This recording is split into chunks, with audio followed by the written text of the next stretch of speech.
Oh, the calm melody of the Hunter Dream. Such a relaxing piece to linger in. Welcome to session 2 of Bloodborne, where last time we managed to eventually take down Vicar Amelia, and we started to head into the woods to take down a certain witch.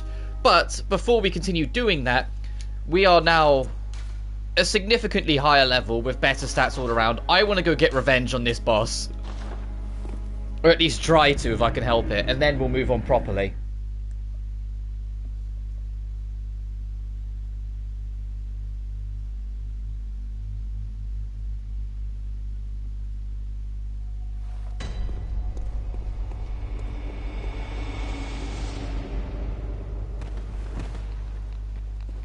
Obviously, how well it actually pans out, well, we'll see when we get there. It didn't go well for us last time. But in saying that, we was like level, what, 24 when we got here last time? Because they do expect you to come back later, so we can only hope that it'll be a little bit easier for us now. No, never mind. That hurt like hell still. Oh, we hurt it back a bit better, though.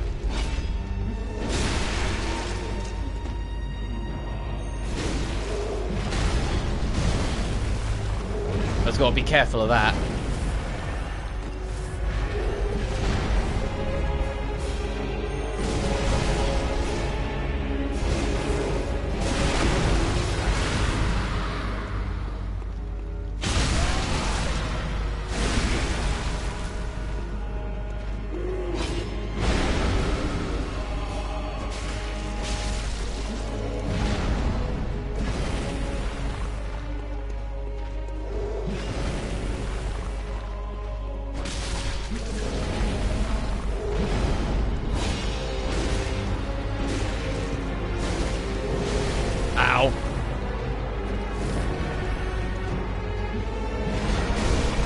There we go.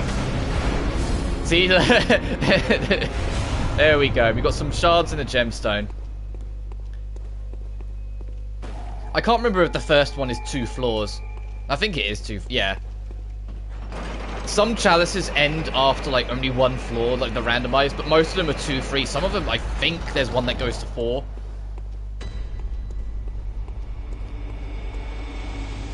But yeah, now we get to continue and do the 2nd floor.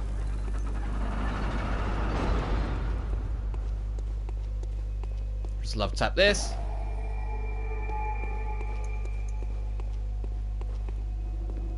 Oh geez, it's a bit darker in here. Hope you guys can see all right. Not really, looking at the compression on the YouTube. Not really, you guys can't see fuck all here. Oh boy. No, it's dark for me too, so I'll try and feel my way around.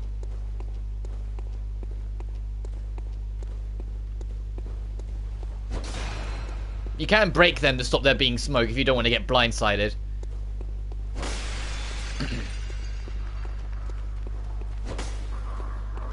There are things moving around. What's this? Oh, bullets.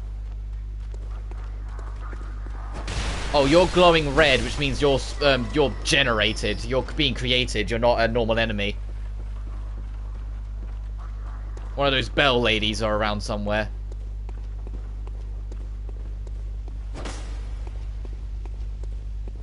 Yeah, okay, let's see if we can find your origin.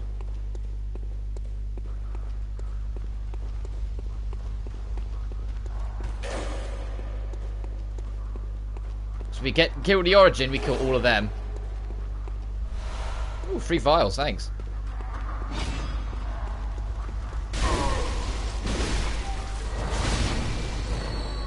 Well, didn't mean to drop.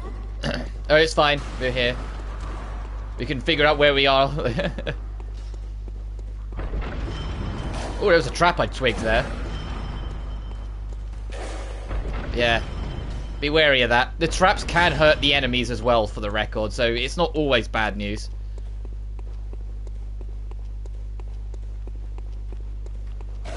Alright, now this is back where we were here, so that's actually this time not full.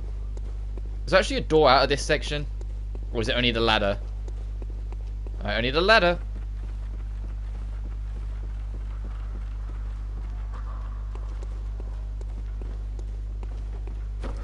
Let's try this way this time. See if this leads to anywhere more interesting.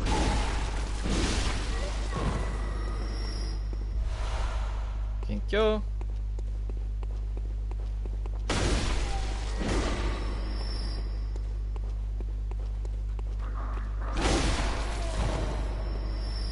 Oh, that's a chest. That's not the exit switch. Okay.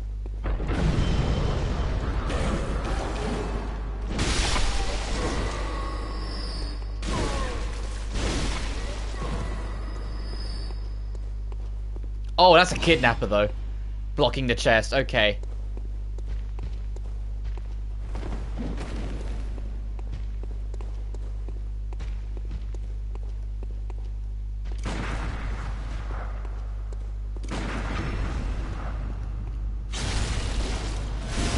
Alright.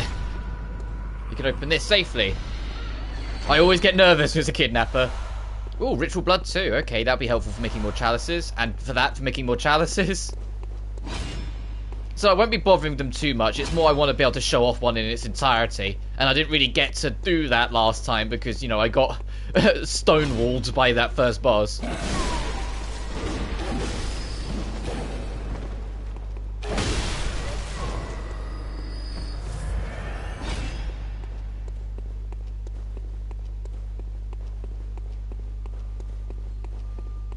I can hear the bell lady. She must be over here then. Yeah, I see you.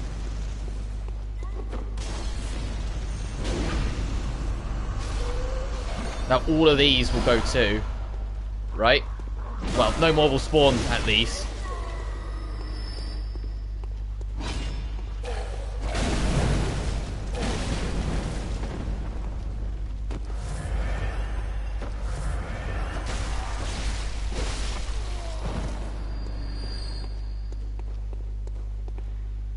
Oh no.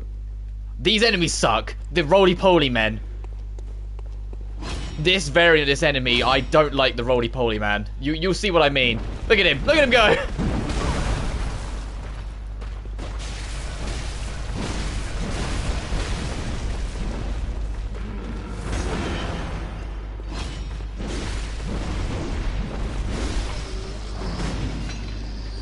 Later on, those things become your nightmare in here. So in the later chalices, they get level bumped super high, and so they can just kind of hit you and two-shot you.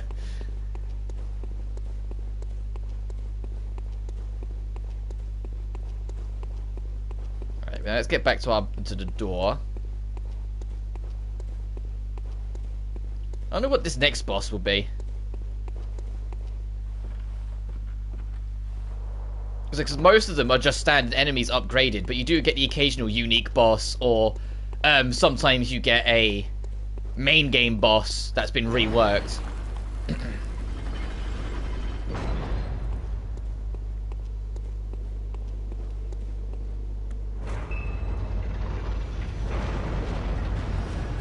Oh, okay, the trio. This isn't actually that bad, the trio, because you can parry all of them.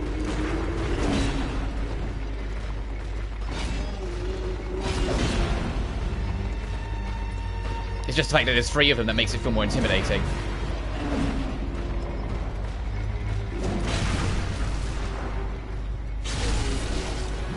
Besides, look how much damage a parry does.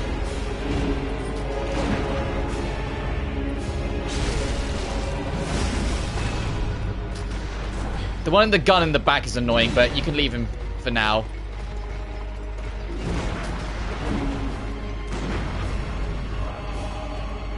Alright, that's one.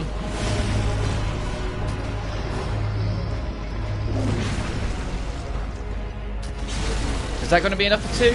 Oh, almost two. There we go. Now it's just you with a gun.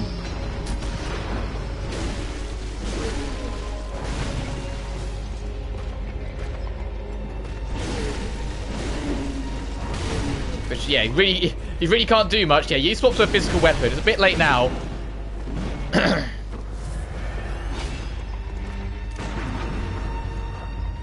Alright, that was way easier than the last boss. Why couldn't these guys been first? What's our reward? Oh, the root chalice. Okay, so that means we're pretty much done. The root chalice is, hey, do you want this but randomized? Well, now you can. And we get a blood gem as well. Is that the road, or does this go further? It goes further. Alright, floor 3.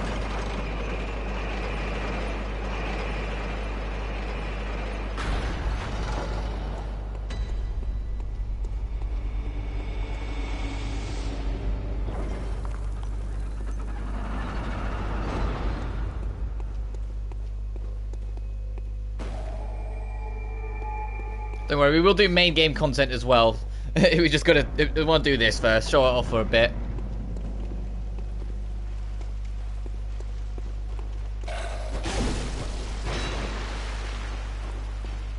Oh, we can summon an assistant? Who's this?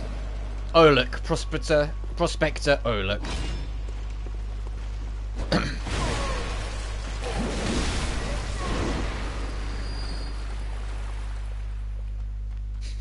Yeah, you went all the way up there. Now come back down. Ah, screw it. Deal with him later. Oh, that's a kin. That's a kin-based enemy. You don't have any electric anything for it. You've got to be wary of that thing. Oh, and there's another lady around. Is she up the stairs, perchance? Yeah.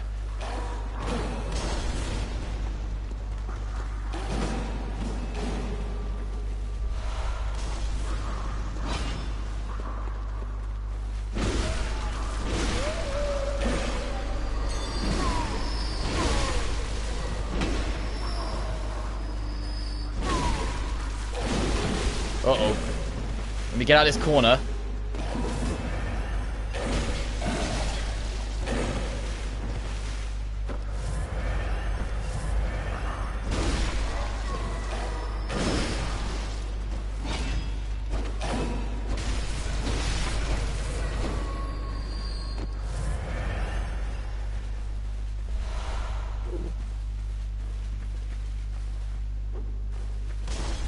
I've kind of come all the way up here just on way to deal with her without really looking around to see if there's anything of real note. Other than, you know, the kin enemies hiding in the corners that are terrifying. But there might be another door down there, so we'll have to backtrack and have a look around when we get the chance. Not that I can really see much in the darkness.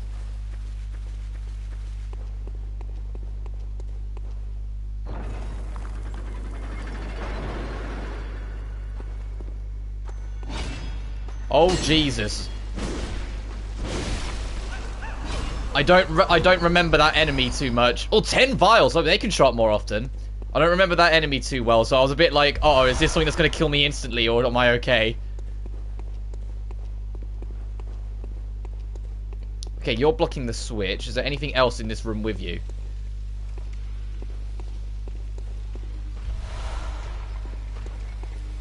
It sounds like it. I can hear something mumbling. It might just be you, though. That counted? I mean, I'll take it, but...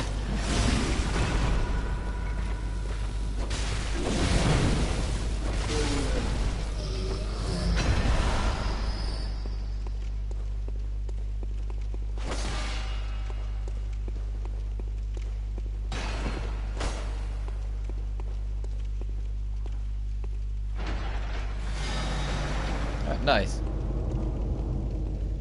Because this I thought was going to be a part of a trap, so I was looking for... There it is. Looking for a button. Alright, so that bit's done, so we should be looking around elsewhere then. Because there probably is a secret we've ran past.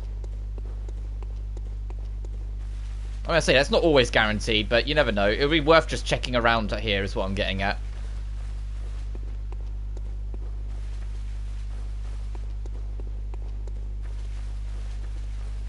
Oh god, there's a kidnapper out here as well.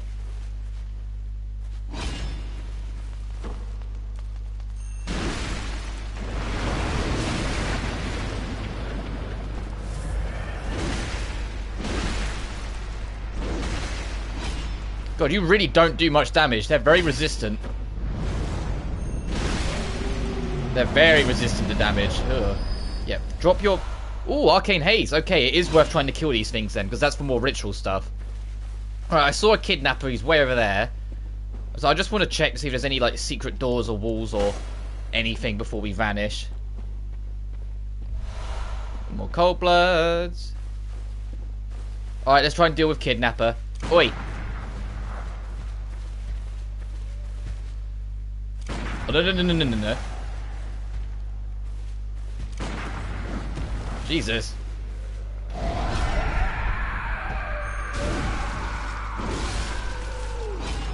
You have to just jump on it. When they go rage mode, you have to just jump on the opportunity, otherwise it's do or die, it feels like.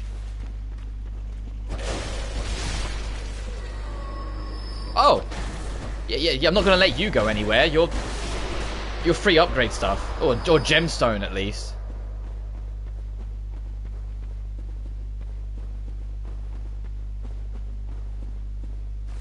Okay, that's where we came. Is that it? This is a very small floor, then. Alright, then let's try and deal with this other giant thing.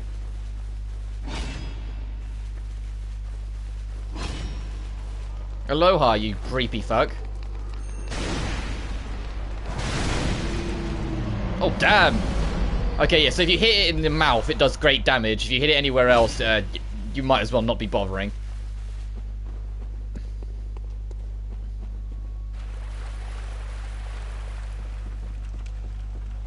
Alright, 11 bullets. 19 heals. What's the third fight? And I presumable last fight of this, Chalice. Oh, no, never mind. There's a secret door.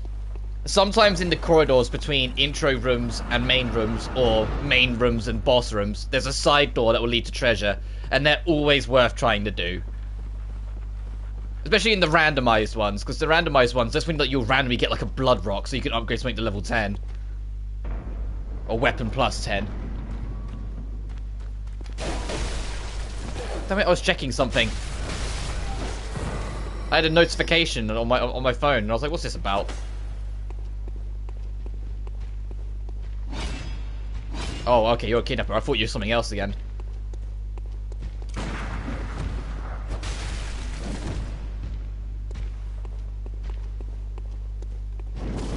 Ow.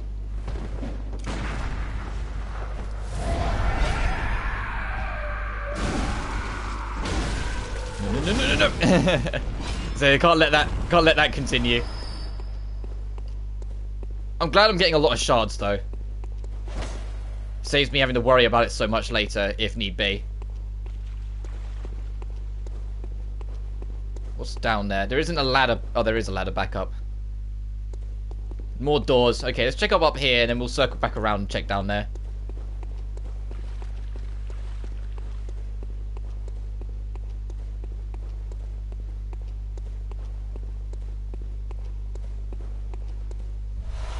Ooh, Bold Hunter's Mark, thank you.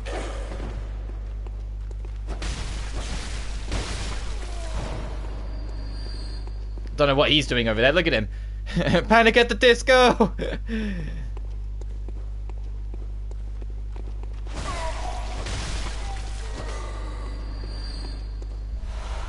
Tomb mode. Okay, more Chalice stuff. If you ever see me like randomly whack at walls, I'm doing it because only in Chalice dungeons there are fake walls here, there, and everywhere. They don't appear as like often as like so often that you need to worry about it too much, but they can pop up from time to time, so it's usually worth, like if something looks a bit odd, whack it just to see.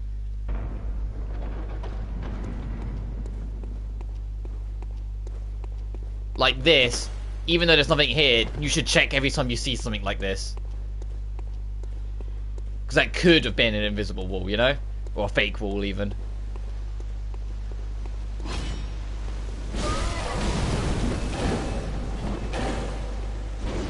It's only in Chalices, though. It isn't Dark Souls, where it appears in the main game as well. So when you're in the main game, don't worry about walls being fake or shit like that.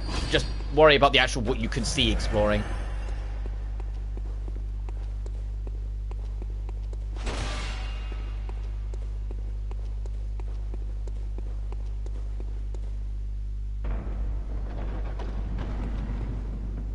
Oh, this is like a trap if I've ever seen one.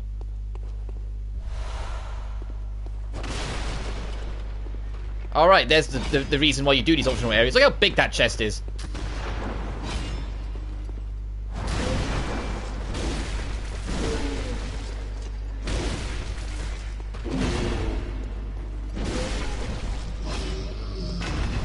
Thank you. Alright, what do we get for our troubles?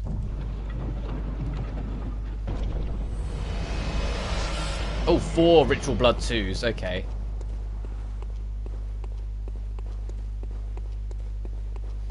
So that's not going to mean much, considering this is going to be like the only Chalice I'll do on these live streams, probably. I might do some more later on, like just if you're looking for like something more casual to play on like an off day or something, but as a Mondo passes us by. Oh, there's another door over here, wasn't there? No, okay, no, we checked that. So we need to backtrack, check downstairs, and then we can take the boss down. Wrong way. Oh, it was right next to it. If I had a brain, it'd be dangerous sometimes. Alright, let's check down here and see what this leads to, if anything. We've already got the main treasure chest, so it's not going to be anything big. It's just if it's like the odd item worth talking about.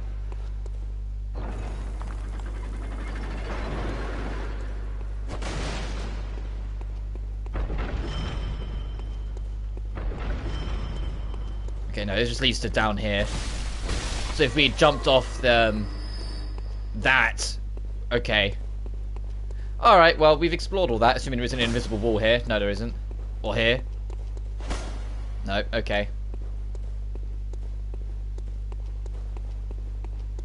Whacking the stone, I don't think affects your durability, though, so don't stress about it too much.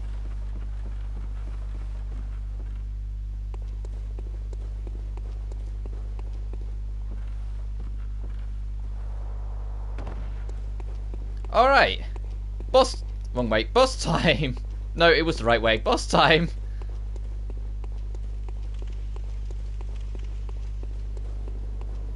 Oh, geez, I wonder if this is the main boss. I'll do this just to be on the safe side.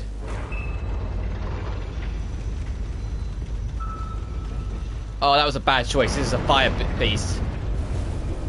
Or the watchdog. So it's going to do less damage because it's on fire already, you know?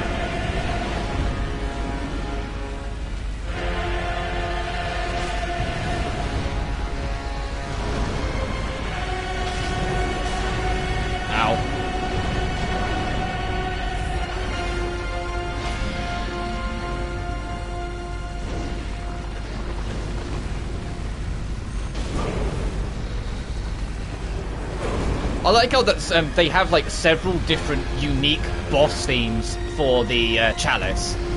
For only like some of these unique ones like this. Like this isn't a main game boss at all. This is only unique to the Chalices.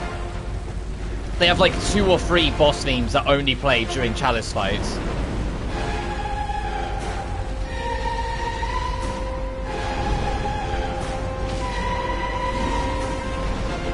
Alright, now I'm doing better damage now the fire's gone. Ow. I thought I'd be out of range.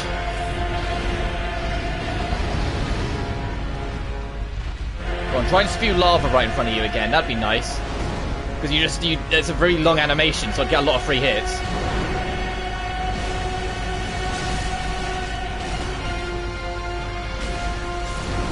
Oh, we've broken some limbs. Yeah, we're breaking some limbs. Now it's starting to fall apart for you. Ow, ow, God, that hurts. Okay, he has a get off me attack. Good to know. And there's the super get off me attack.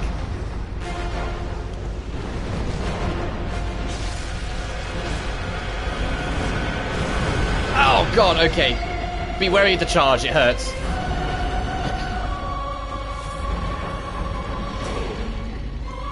Oh, is he doing the lava spit?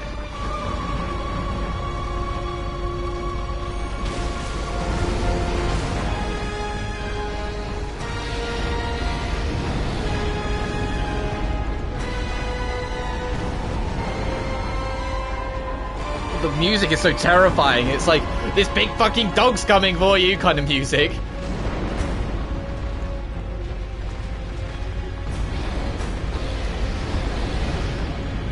I'm waiting for it to do something I can challenge a bit more reliably. Like that. You're dead. Alright, that wasn't too bad. There's a few scary attacks, but it was nothing unmanageable. We get the Central Sumerian Chalice, which is the next main one, and more gemstones. But that's as far as I'm really going to bother with Chalice dungeons for now. So I might do some later, it just depends on the mood.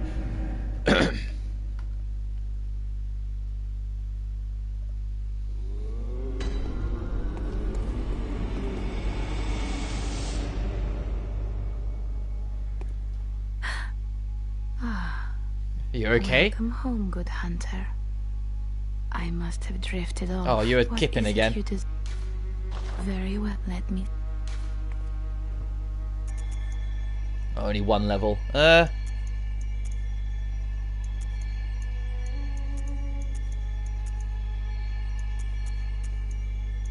doesn't really matter either way in those two, so I'll just put one there. 8,600 to level up again. Oof. Hunters have told me about the church, about the gods and their love, but do the gods love their creations? I am a doll created by you humans. Would you ever think to love me? I assure you, as someone who's been a part of the, I do love you. Aww. Isn't that how you've made me? As someone who's very well aware of the Bloodborne community, everyone loves the doll. Everyone loves the doll. So as I was saying, it's like, do the gods love their creations? I am a human creation. Do the humans love me? Yes, I assure you, they fucking do. Well, we can just straight up buy fire papers now. That's good to know. And ritual blood ones and shards. Okay.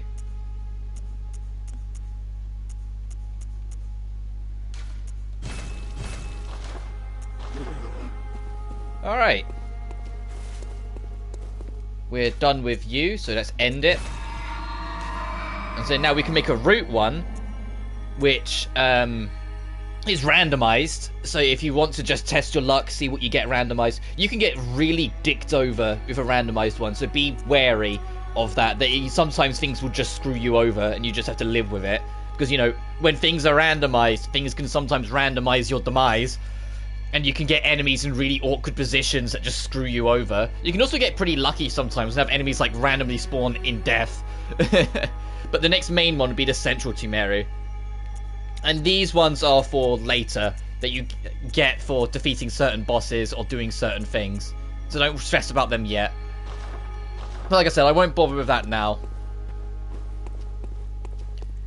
The frontier. Let's go back to Hemwick Charnel Lane. Alright, last time we got into the main journey, we unlocked the first shortcut of this domain ruled by cackling and witches and all this general nastiness. Ow,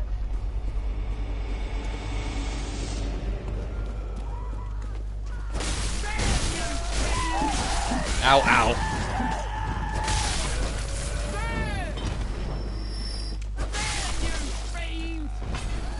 Right, they don't seem too fast. They're too busy cackling, so let's just go this way. Okay, still not interested in talking. I vaguely recall that they can talk to you if you do something, but it's not coming to me. Okay, you're already dead. You're not an enemy.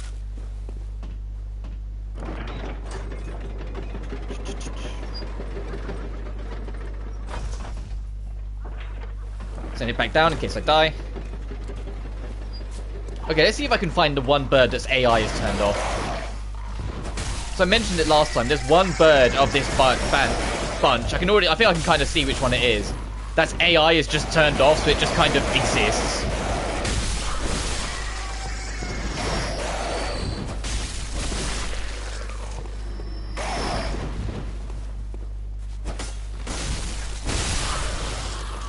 Yeah, it's this one. This one, it's AI just... Look, it just sits here. Its AI is kind of switched off, so it would never do anything. It just exists. It's always nice to note this enemy as you pass it by, because they've never, like, got rid of it or anything. Some people think it might have been deliberate, because there's no way they didn't know that this one enemy was like this, but... it is what it is. This one particular enemy just never aggroes because its AI just doesn't activate.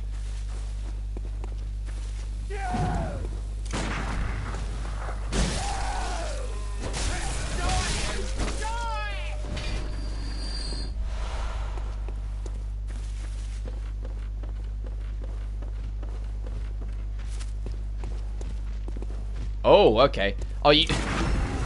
It looked bigger than it was when it was like going across the graves. I was like, oh, you're a big boy. No, you're not. You're just one of the ogres. Ow.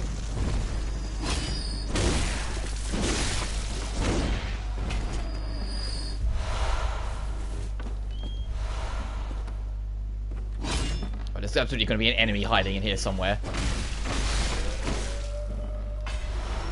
Give one more vials. It's like the game's like, yeah, okay, we heard you last time. You want more vials? Here's some more vials. I can hear an enemy wheelchairing around somewhere.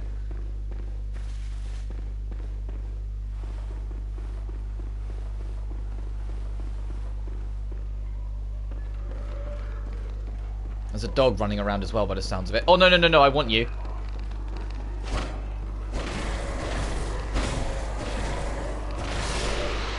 Are we far enough into the game to get twins? Yes, we are. Right, bloodshot eye. More chalice. Right, if you go back here, I know it's very, very dark, but there is some panels you can walk across to get back to this front window. But there's also a woman, or a dude even, in a wheelchair. It's usually a woman in the wheelchair. That's usually the model they use. Oh, I never checked the gems I got. And over here's a Madman's Knowledge. Let's actually do that. We picked up a few gems. Physical attack up by 10, up by 12%. Fire attack up by 10. Yeah, I need to actually go and equip some of these next chance I get. Next shortcut, because they're pretty strong.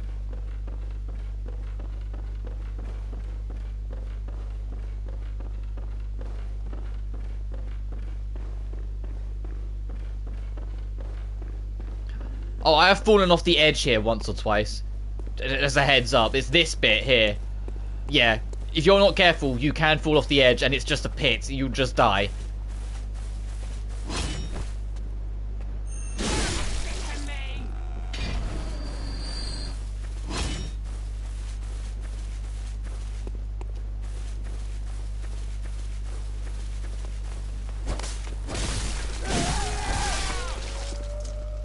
Right, they didn't aggro over there. This open space bit we'll get to later. That item there I want to try and get, but it's a bit awkward because there's like 8 dogs in that like that almost corridor lane. But one thing at a time.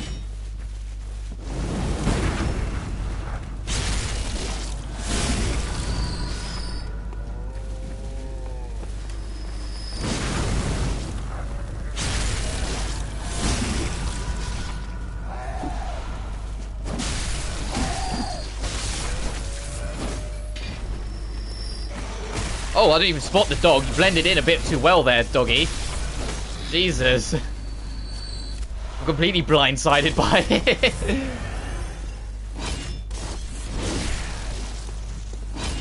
I'll deal with you when we circle back round. Uh-oh. Get up. Ow. If you ever get grabbed, you can get out of it quicker by pressing both the attack buttons, so R1 and R2.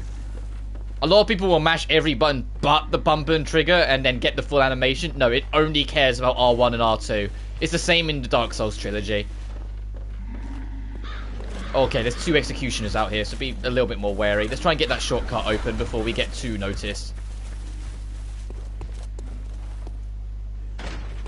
Right, one of them, I think, noticed us. If we can lure one away, it'll make me a bit more comfortable trying to deal with them. It's if both of them like are spotting us at the same time.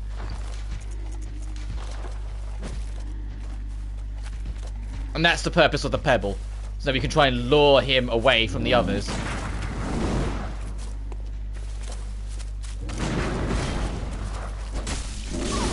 Ow. Oh, God.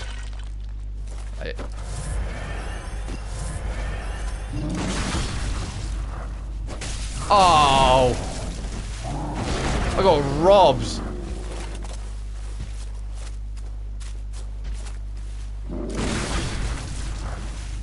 There we go. I think I got stolen from me. Alright, now I feel a little bit more comfortable dealing with the next one. As if it was both at the same time, I would have been concerned.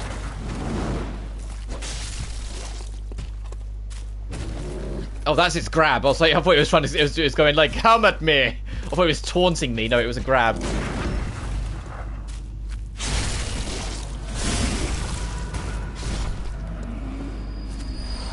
All right.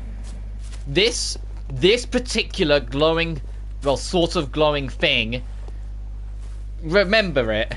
Remember it for way, way, way later. The game has the most dickishly hidden secret in the game, as in like there's like almost like something that you need a guide to figure out. On you're not likely to find it on your own, but it leads to the coolest area in the fucking game, and it's so like annoying. It's like, why would you hide the coolest thing in the game so much? But that's not until way later. That's practically like an Act 3 zone. You can do it very late Act 2, but I'd rather wait till Act 3. Just so we'll be a bit more prepared for it. But it is genuinely like the best zone in the game.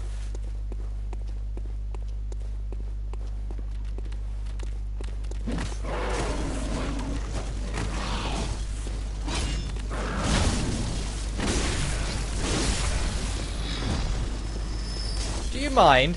How many of them have you got?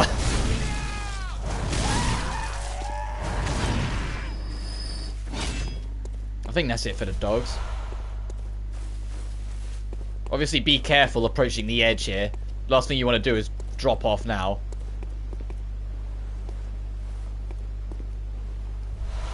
You get Lake, which is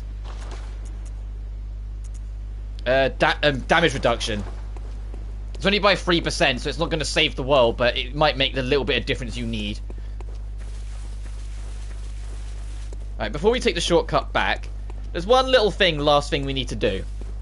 And this is significant, because it's the strategy for dealing with this boss, and we need to do it now. So let me make sure I do have some Bold Hunter's marks yet. I said before that there are 2 bosses in this game that become far easier to deal with if you have less insight. You get 1 insight for encountering a boss, right? So we're going to go encounter the boss, Bold Hunter out of there, spend the insight, then come back. Don't turn around.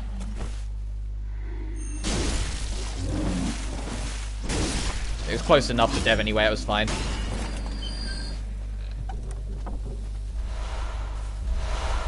Thank you for more vials.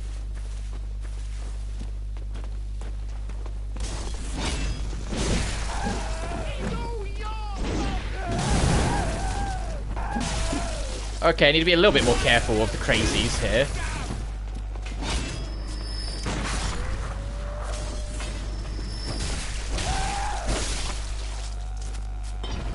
Alright, I think that's all of them between us and the boss. There might be something at the very door, but...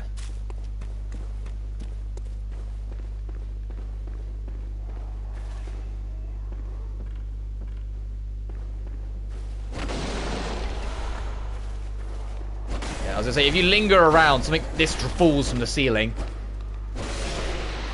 Very easy to miss if you just push on down. But down there is the boss, so let's make sure we do have our Bold Hunter's mark on the ready. Come in. Get your insight for encountering the boss, and once you do, Bold Hunter marks. Because I'm going to show you how to turn this boss into a complete joke. The way the boss works, the Witch of Hemwick, is that it will summon minions to fight for it, but it can only do it if you have insight. If you have 0 insight, it can't summon minions, so the boss becomes, well, it can't do anything. It has some basic attacks, but it really can't do anything. So now come back here, spend your insight, and go back in, and you've won. It's the joke fight of the game, to be honest.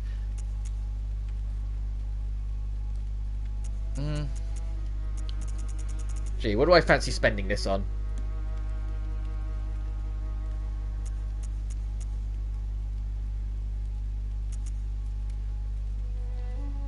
The short ritual would be nice. It's like a quick warp doing it, but the chalices tend to be a little worse off.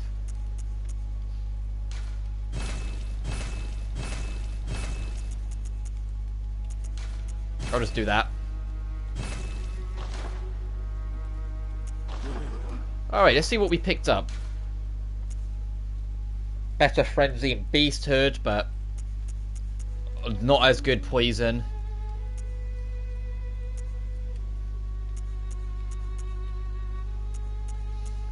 Well, that's pretty good. God, it's pretty good poison resistance across the board. It's just slow poison it's not good with.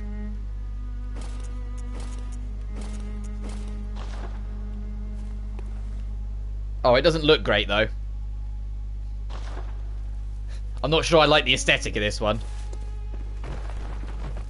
I don't think I like it at all. I think I might swap back. Fashion Souls really is in full force here. I'm not sure I like what it looks like.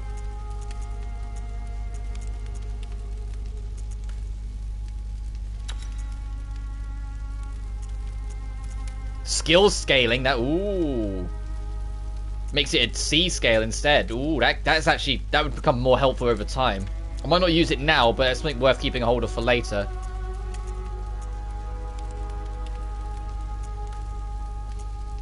Let's just go raw attack on it for now.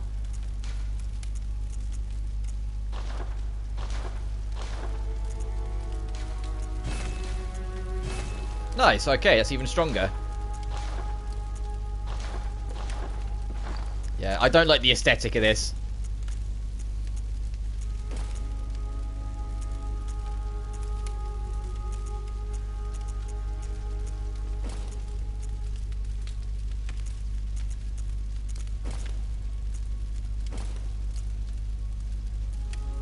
I can keep the gloves at least.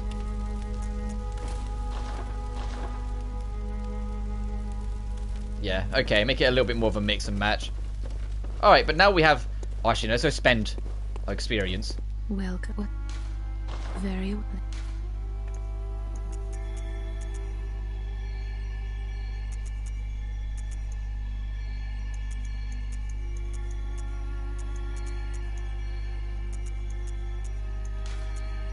That.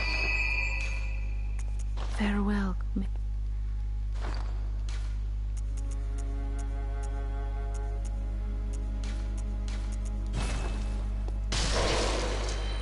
Welcome. What?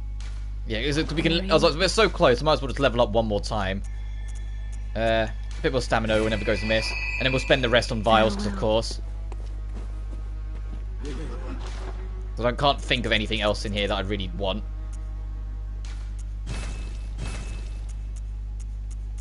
Alright. Let's go deal with this Witch of Hemwick.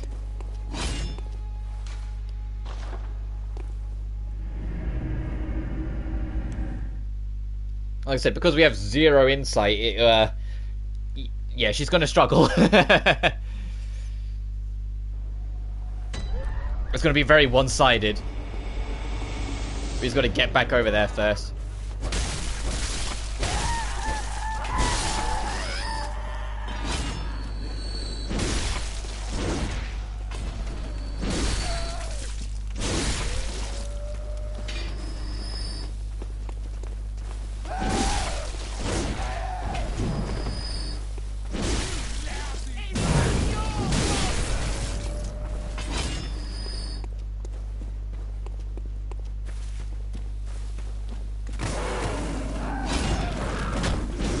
Oh, how'd that miss?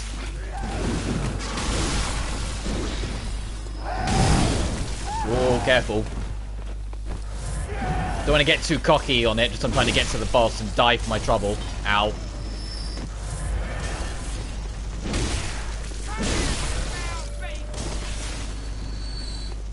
That's the easiest way to die at any point in the game. You get cocky for a second, basic mook will kill you. You have to be, like, mentally aware a little bit, you know? You can't really just, switch off.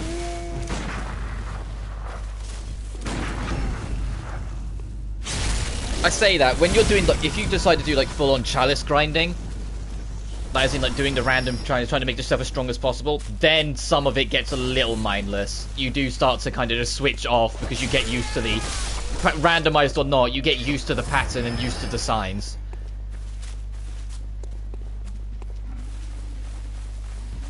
Don't need to fight the executioners again.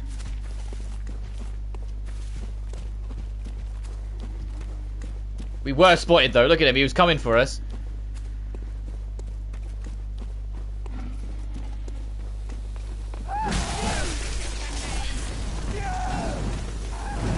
Excuse me. I just wanted to run past, but you had to fucking make it awkward. Alright, Witch of Hemwick. You come in with 0 insight, it can't summon its minions. So the witch is kind of just going to be around. But there's actually 2 of them. That's the secret, is that there's an invisible one around as well. Well, I say they're both invisible, you know, but there's actually a second one. And so you might get distracted chasing that one, not realizing there's another one elsewhere. So I'm actually going to try and see if I can find that other one. Because if I can kill them both around the same time, it'd be nice.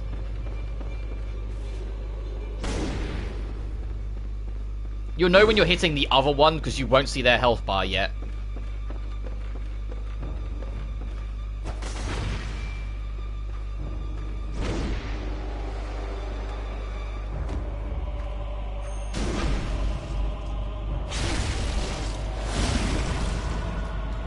I'll try and find the other one while we're doing this. Oh, there's the other one. You see that we hit it. There's no health bar damage because the first one's not dead yet, so the game doesn't register it.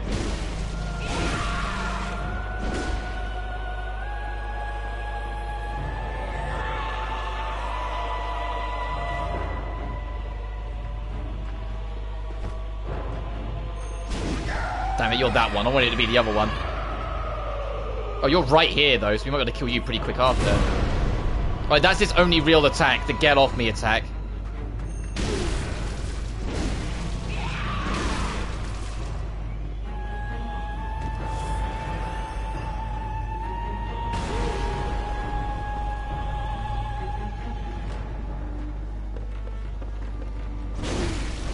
And there we go, that's the Witch of Hemwick. That's genuinely this boss fight. That's what I mean, it's the joke fight of the game, because it can't do anything to you if you come in with 0 insight.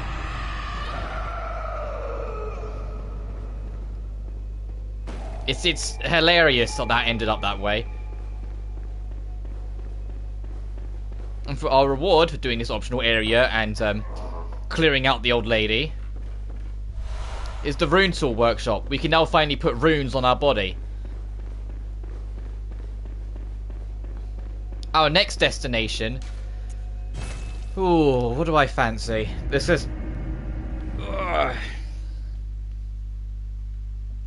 It's the nightmare I think I'm going to next. I was trying to think if there's another optional area that we can do now, or if it's only really the nightmare we can do now. Well, very well.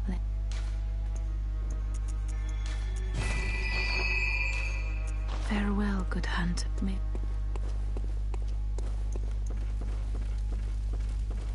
But now we can access this.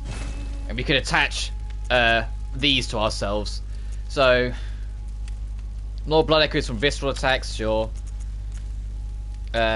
Sure. I don't really want to use either of these, if I'm honest. I've never been fussed by that. I want to get more blood echoes in general, because they stack. And I don't use transformation, so these are all kind of worthless. And we don't have any oaths, because we're not committed to any, like, covenant. Because, yeah, there is, like, you can join factions, but you have to know where they are and how to activate them and all this other stuff, and I'm not that fussed about it yet.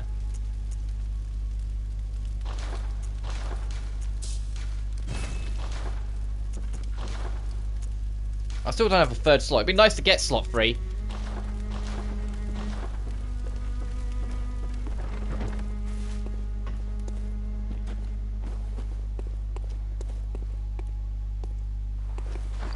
I can use one of you, actually. I'm close enough. I think. Well, very well. Yeah, only barely, but just enough. Let's do that. Farewell, good mate.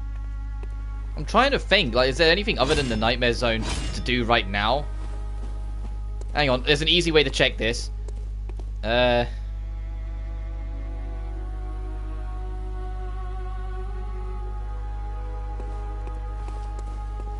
no. I was going to bring up the trophy list and just scroll through, but that might spoil things, so I'll hold off.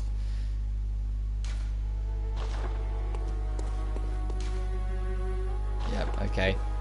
All right. Let's go towards the nightmare then.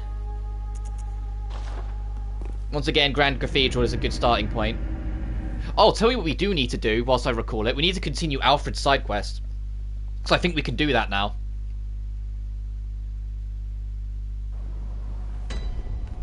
So let's go try and find him.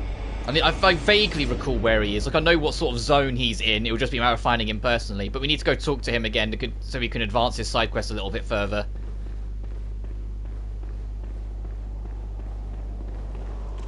So excuse me, frenzy guys. So I think it's like it's right down here on like a right-hand turn.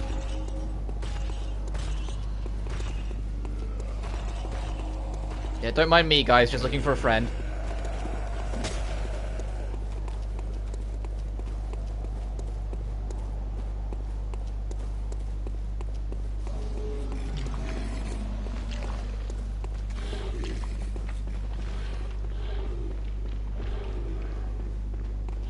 Yeah, there he is. Alright, is anything following? Because I don't want to get aggroed onto anything while we're talking. Oh, good to see you safe. Now, let's think up something to discuss. Just tell me what piques your interest. About the healing church. As you know, the healing church is the fountainhead of blood healing. Well, I'm a simple hunter, quite unfamiliar with the ins and outs of the institution.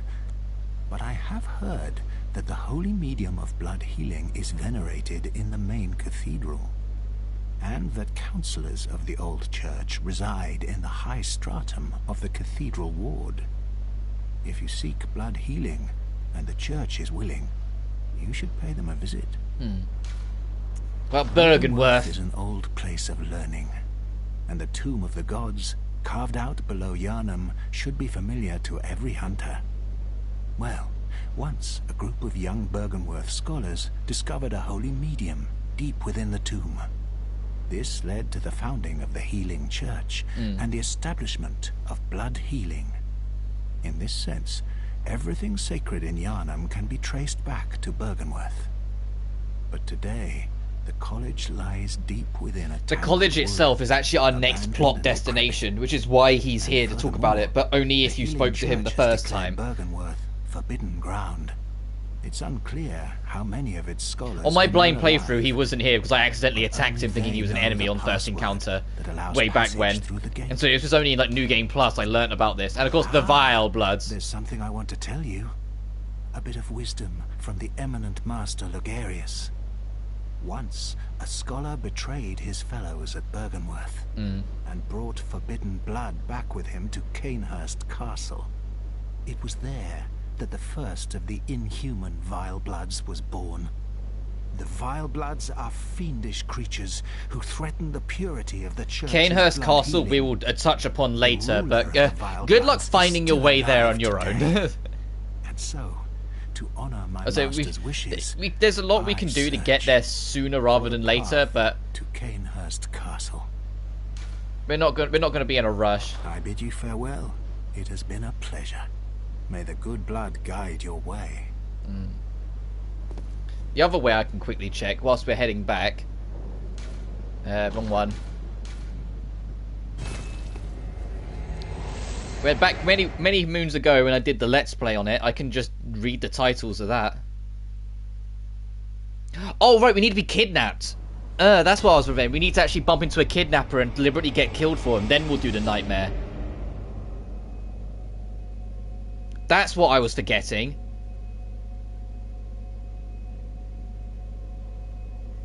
I knew it was something. No, we need to get kidnapped.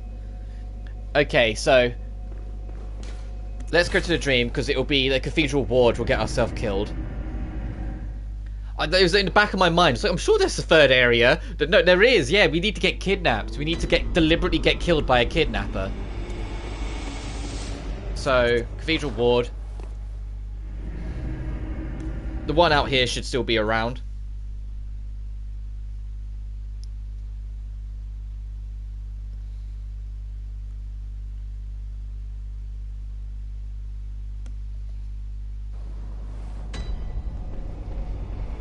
How you doing? Oh, you've come to... I see. Well. Okay, we know you don't want more of your blood because it'll corrupt you. Oh, gee, you don't look so well. I don't think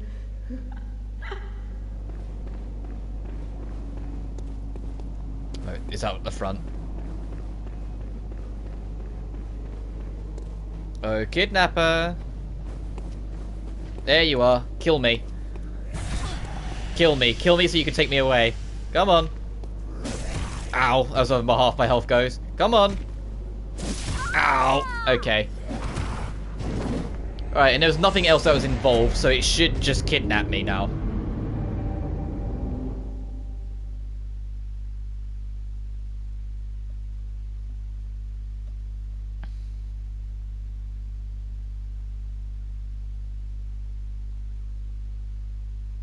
Hence the longer load. Yes, okay, where we were kidnapped. He literally chucks us in this sack and drags us off elsewhere. But it's the only way right now to get access to this location, so... And there's a unique boss for your trouble, and there's a unique weapon for your trouble, so... There's no real reason to, you know, not do this. It is a pretty tough area, though, which is why it's better to leave it till later. If you come here as soon as you can, which is, you know, the first kidnapper you encounter, you will be way too underleveled for here. You will just get decimated by everything. And the music is very churchy and haunting.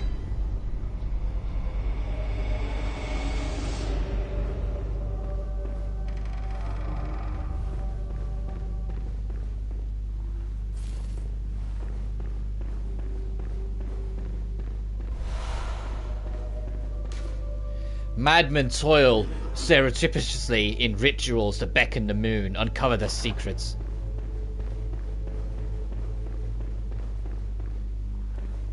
Oh, merciful God, help me. In the name of the healing. Oh, this lady, you can only help her if you've got clothing on you from an armor set of the Healing Church. Oh, please don't. Oh. Okay, let's see. Do I have something that's Healing Church?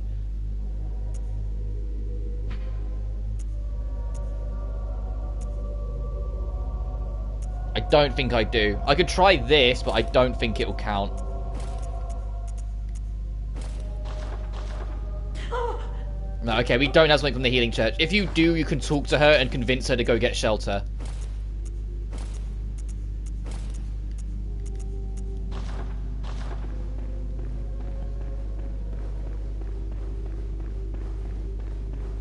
It's not like tied to like a major side quest if you do it. It's just, you know, you could get her to some kind of safety. It's more of a personal thing, how much it means to you.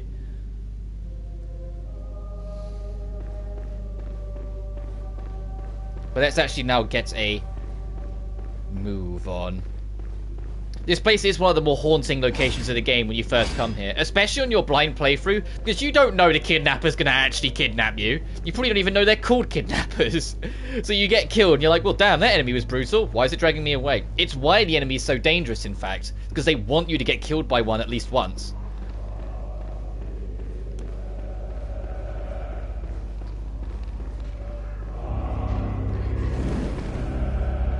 And of course, this is the home of the kidnappers, so they are going to be around. You need to be a little bit more wary.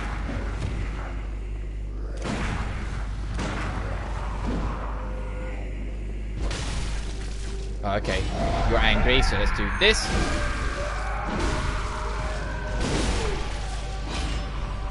And there is another one over there, but I want to come up here because this is our lantern for this zone. So now we have a starting point. This door on the side is locked because it's only open from the other side, and I think it's the same with this one. Yeah, you have to go outside of this building and check it out.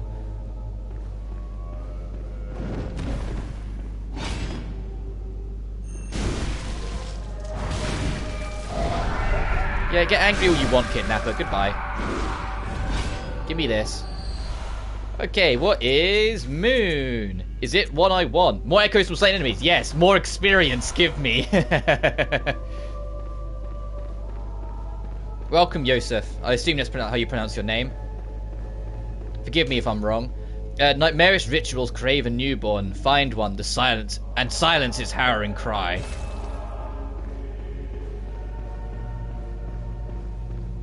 Let's check downstairs first, then we'll check outside. I was gonna say, there's an enemy that will try and really dickishly grab you the moment you poke your head out here. There. Oh, it still got me anyway! Don't be enough to kill. That's insane damage. Yeah, I thought I'd be out of range for that. Now I'm dead. Never mind. Now I'm dead. Oh well. At least it's right there, so it's not too far away. We can go get our stuff back pretty easily. And it's only 2,700 echoes. What's up, Yosef? Is it that I got grabbed, immediately grabbed again? I didn't really get much of a chance to get away. Put the lantern back on so you guys can see a little bit better. Alright. Let's try this again. I'm just going to full book it. Make enough distance to kind of... No, I don't want to lock onto you. Nice fucking try. There.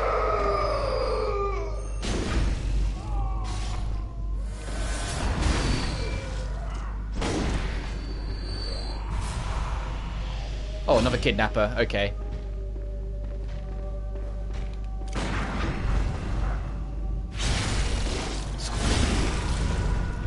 Alright, dude.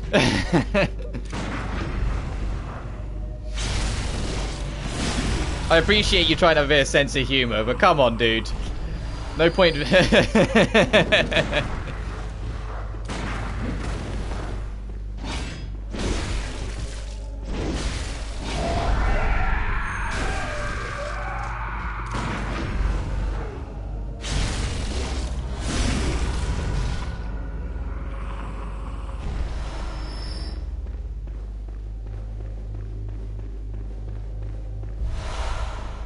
Oh boy, pebbles, that was really worth it. Oh, but the more bullets is always helpful. We don't have to worry about storage issues with bullets at this rate. Get up.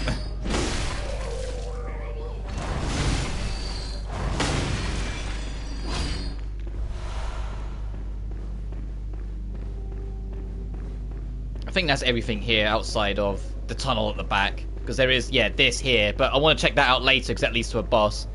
Too much? Yeah, dude. We all have, like, our moments. So I know my sense of humor can be pretty vulgar so much. And I swear like a sailor when it suits. But I want this, if I can help it, I want this channel to try and be more welcoming to, like, anyone who pops in. I know I'm playing a lot of darker games. So it's not like kids are going to, like, show up. Or at least if they do, that's on them. You know, but... as a whole, I want it to be kind of welcoming. And someone pops in, the first thing they see in chat is that. They're going to go, what the fuck?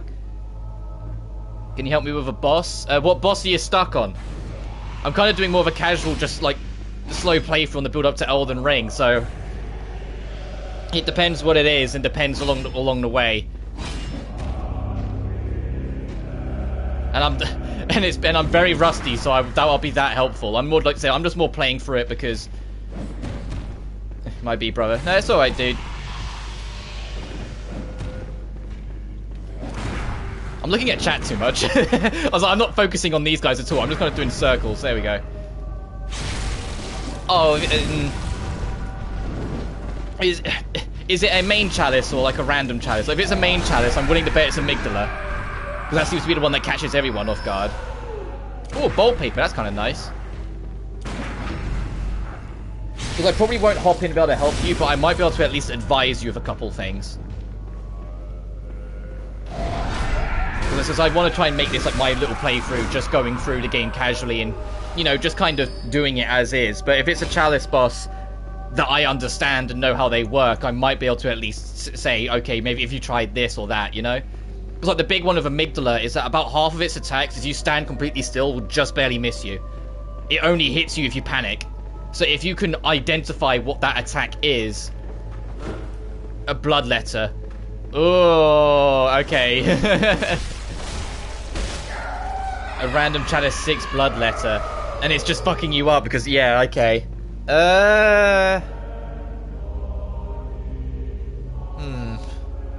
I was hoping you'd say Amygdala, damn it. I was like, okay, why didn't you say the easy one that I could say, like, yeah, there's just a little trick. If you just kind of stand still, someone attacks you, fine. Oh, the bloodletter. I'm trying to think. I want to try and help. Like, I don't want to, like, deter from my playthrough of this because it's just the casual nature of it being like a little offline thing, you know. I'm trying to think. The bloodletters. It's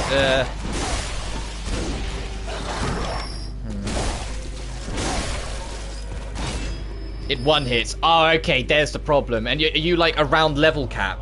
I say that like soft level cap. Like, if you're like level 80 to 90 plus, it always feels like that doesn't really matter anymore. Anything above that stops mattering too much. Because if that's the case, then that might just go down to pattern recognition, if I'm honest. There's a lot of enemies in this game that still do that archaic. If you're in certain ranges, they'll only do certain things. If they've just done something, they're more likely to do something else soon after, that sort of thing. It might literally just go down to pattern recognition.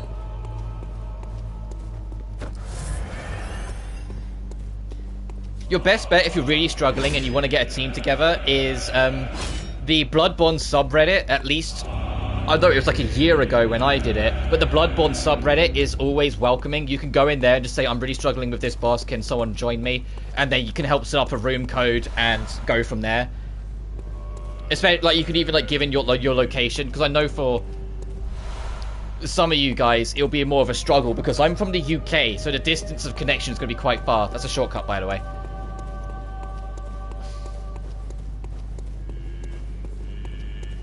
Oh, that'd be my biggest recommendation. Just pop on the Bloodborne subreddit and make a request on that saying looking for someone to help me with this fight. And people will say, okay, bloodletter, we can do this and that. Or they might just say, oh, set up a room code, we'll get 2 people in and we'll just tag team it. Because it was actually funny enough, speaking of the Amygdala, it was on Amygdala, it was one of the main chalices.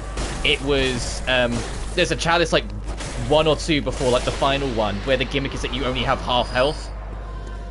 And the Amygdala really does one-shot you in every sense of the word, and I was just really struggling with it. And that was when they're like, hey, you know, some of the attacks, if you just stand still, don't hit you. I was like, oh. And then they hopped in and we like tag teamed it like a team of 3. And we managed to power through it. And by we, I mean I kind of just hid back because it was going to one-shot me regardless, while the other 2 dealt with the real threat. Okay, thanks. No worries. I think it's easier for me to do that than try and explain a theory to the boss and then, you know, be wrong because my memory's misplaced or something like that, you know. I'd rather send you to people that can help. I sound like a store clerk. It's like, I'd rather find someone that can help you other than me taking a fucking guess. Oh, this is for way later, so we can't do anything with this just yet. It's my last achievement for platinum. Oh, yeah. So you are doing the main ones. Yeah. That makes sense why you look. To be fair, that actually works out in your favor that you're on a main one and not a randomized one, because it should be easier to get people together for it then, because it's like it's canonical. Like anyone who's done it, you know, has access to it. It's not a random chance and you have to say, oh, put in this room code or do this thing or make this specific chalice. You can just say it's this particular one. Someone help out and someone go, oh, okay, that one. Okay, we can do this, this, and that.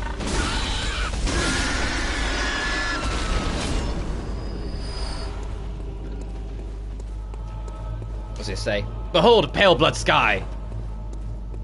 I think over here is the weapon. It's either this end or the polar opposite end, but I think it's this end. Ooh, are you church? Do you count as church stuff? So we can go back and talk to that lady?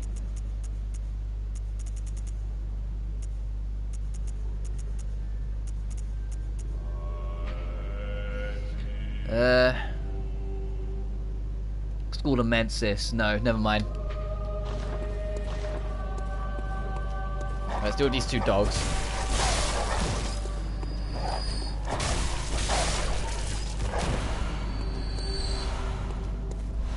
Oh, it's the other side then.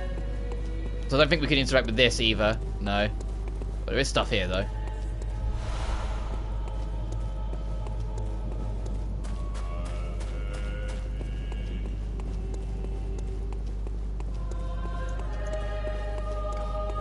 I wonder if I'll get this game finished before Elden Ring drops. Because I'm telling you right now, if I haven't finished this or not, at least on launch day, I'm going to stream Elden Ring. I will come back to Bloodborne later on sort of thing, but I'd like to think I'll be able to. Because although it's been a couple years since I've gone through this whole game properly, I do know 99% of this game with the back of my hand. It's just like odd boss strats that I can't really remember too well. And, you know, forgetting that this area exists for a second. Dark Beast Pile is coming up though. That's the next main boss, and that one I'm a little nervous for. Like that one, it either goes insanely well for you because you break its limbs and you just kind of break it to death, or it goes horrendously poorly and you get wrecked in 2 seconds. But it is a perfect example of one of my favorite things in this game: the fact that you can break the limbs of some bosses. Mostly the bigger ones, you can like shatter the limbs in, so you can weaken them a little bit. Like Vicar Amelia has that when we were fighting her last time. Yeah, it took me like 7 attempts, but you get the gist.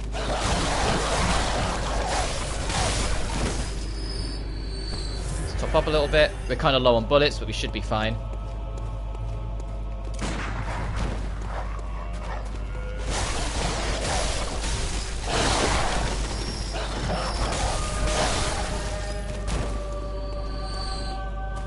Oh, there's a kidnapper blocking it off. Okay. Alright, let's play this game again. Oh, and a kidnapper and his guard dogs. Right, let's try and be cheeky about this. Alright.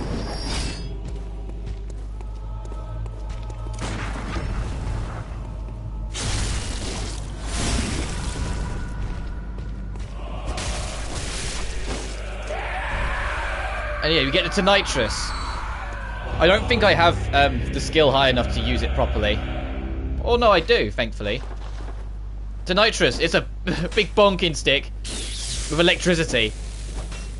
So it's actually pretty good for kin, and yeah, let's do that.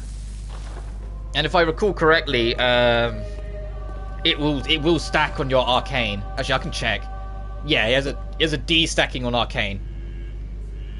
So if you are going for a magic build, which is kind of hard to justify in this game, admittedly, because there's not really much magic in the game, even when you know what they all are. There's still like, you still kind of sit there and go, oh boy, I can do some things. Whoopee. There's still some relevancy, and if you're going for a more magic build, that'd be a great weapon for you.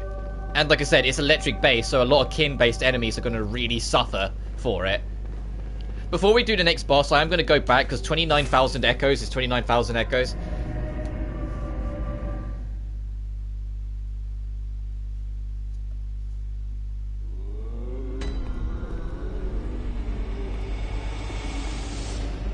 Welcome. What? Very well.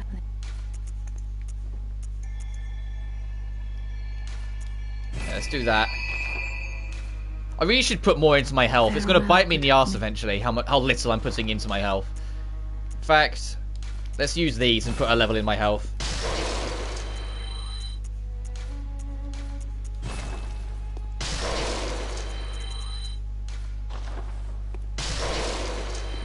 Welcome. What?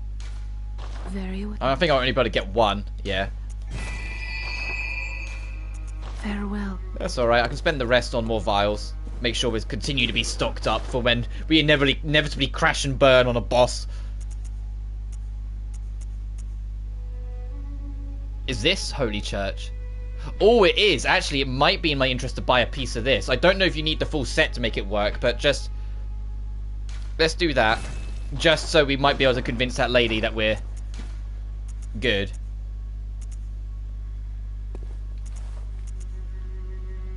And it's pretty decent. The frenzy drop is kind of painful, but yeah, let's do that. And then see if she'll be willing to talk to us. We might need the full set, but we'll see.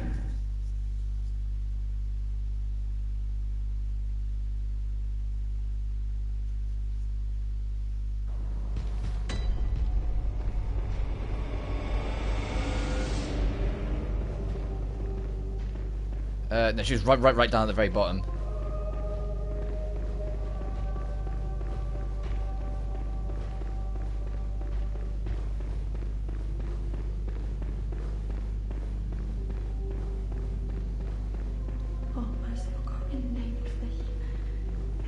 Hey, am I healy churchy enough, or do I need the full set? We need the full set, god dang it. Alright, well, don't die. Let me get enough blood echoes to buy the full set, and then we can get her to safety. I guess I'll keep it on.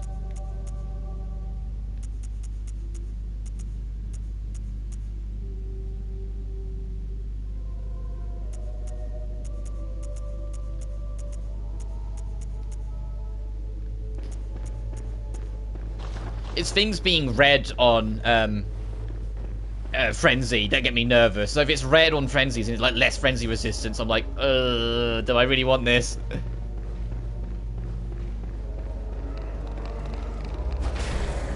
Where'd you come from? Well, I'm complaining. More twin bone shards, blood shards even.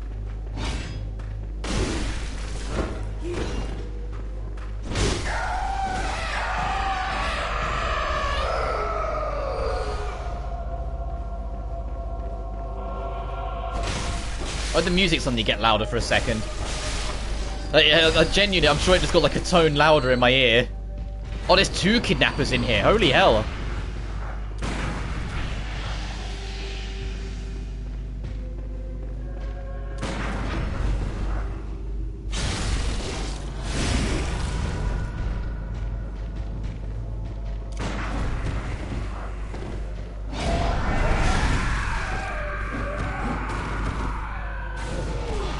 Uh-oh.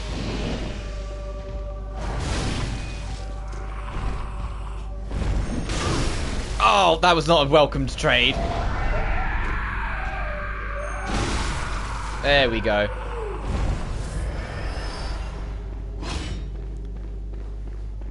Alright, Dark Beast Pile.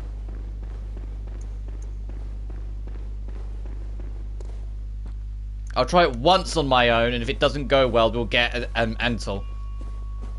But this boss does tend to give me a little trouble. If you can start breaking limbs, you're fine. It's just getting there.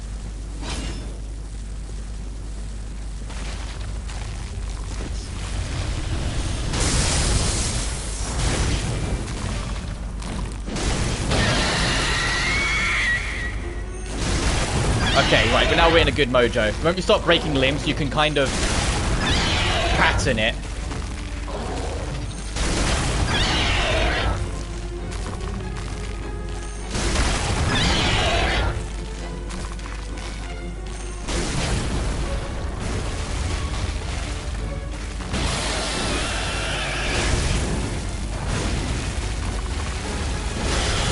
Okay, I swear this boss can be difficult. I swear this boss can be difficult, alright? So usually it kicks my ass. Alright. But then there's the strat for it. Like, as soon as it goes to wake up, immediately going with a charge attack to try and weaken it enough to start a pattern of breaking its limbs. I broke all of its limbs, and it never got a chance to do anything. But I swear to you, if things go foobar in that fight, they go hellishly foobar. Why can't all of my boss attempts go like that? Come on. Why did Vicar Amelia take me like 8 rounds when I don't find that boss that hard? And yet the boss I was actually wary of I did in 1. Come on. Oh boy.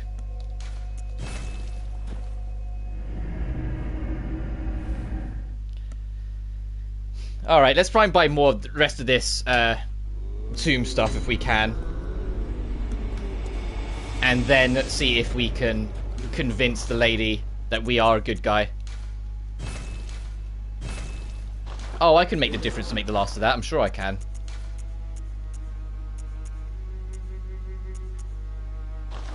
Hang on.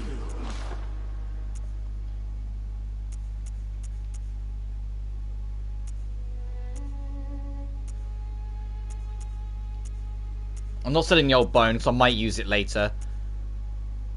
Bolt paper. No, we'll need it much later on. I'm never going to use numbing mist. There we go. Alright, let's go full Tomb Prospector then.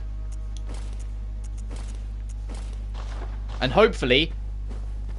Oh, it looks kind of cool too. Hopefully this will be enough. Actually, I never actually looked at the stats. I just put it all on. Oh, the frenzy resistance is very low. So let's go back over here. Let's go back down and talk to them. And hopefully they'll listen to us. Assuming killing that boss didn't advance things in the background.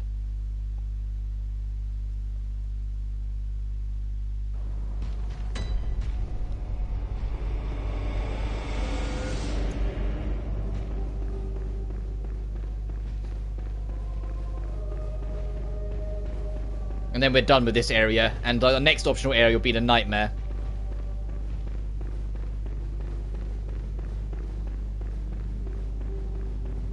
Oh, Martin.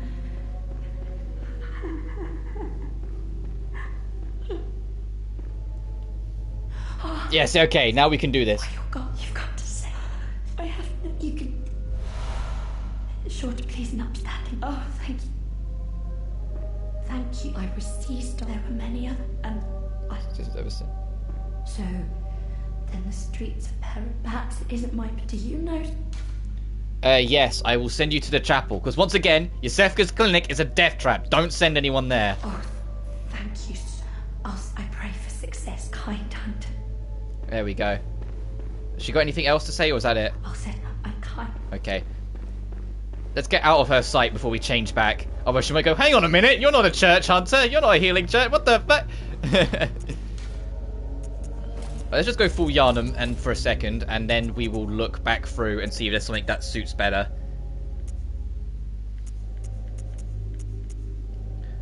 It's the whole frenzy resistance thing that's making me kind of like deter from other armor sets. Because like 41 frenzy to 13. Ugh. I can't stress enough how much of a death trap frenzy is later on. When we get introduced to winter lanterns, they wreck you.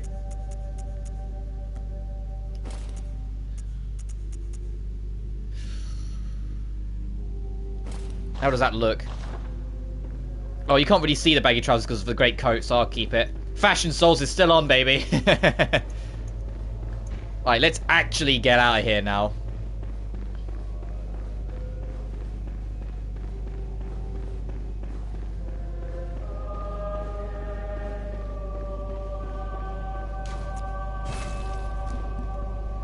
And we could check in on the Cathedral Ward at some point as well.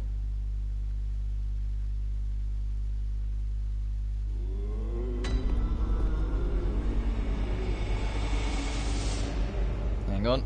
Let me just respond to something.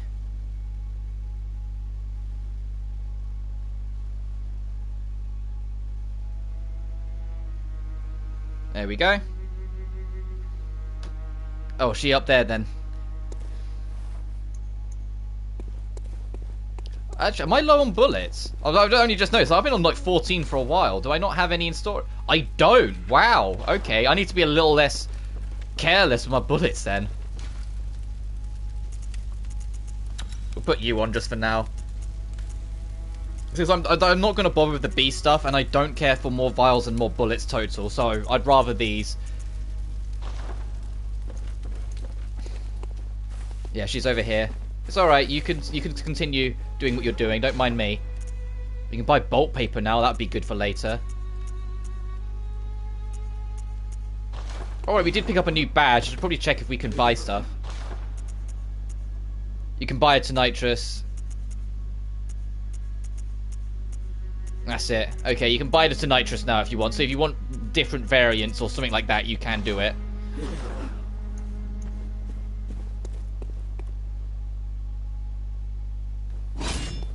I'm just kind of... this game does this to me. I have moments where I just stop and want to just appreciate where I am. But let's go check the ward first just to see that she got there safe. And then after that, we'll proceed on to The nightmares next, I believe. I mean, I could go to the woods next, but I'm a bit here or there on it.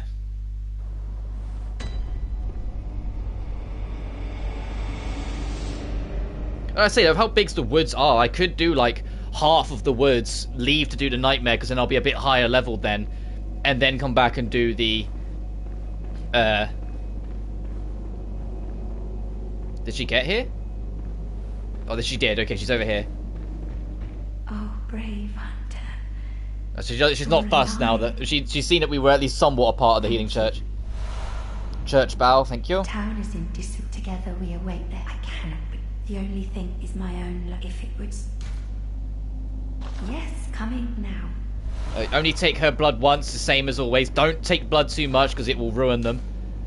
But well, not only does it restore health, it puts regen on you. So hers is restore health and put stamina speed on you. The other is health regen, and if you take Yosefka's blood for helping her out, hers is just lots and lots of health. Like it will like fill you up to full at one instead of just a piece.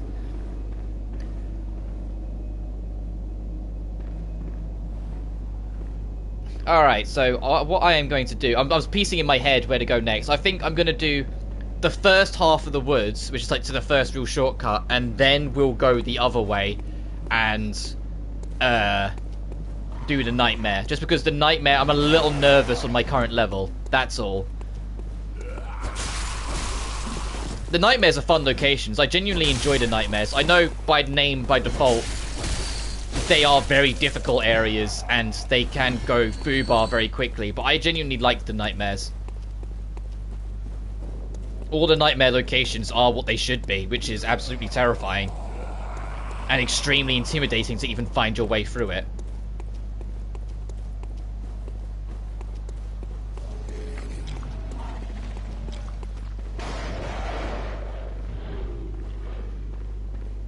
If I remember rightly, he's going to stay here until we do actually activate the Cainhurst side of the quest. So don't stress about that yet.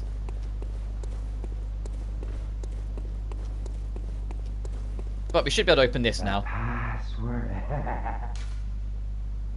Fear the old blood. And the dude who asks is actually, like, already dead.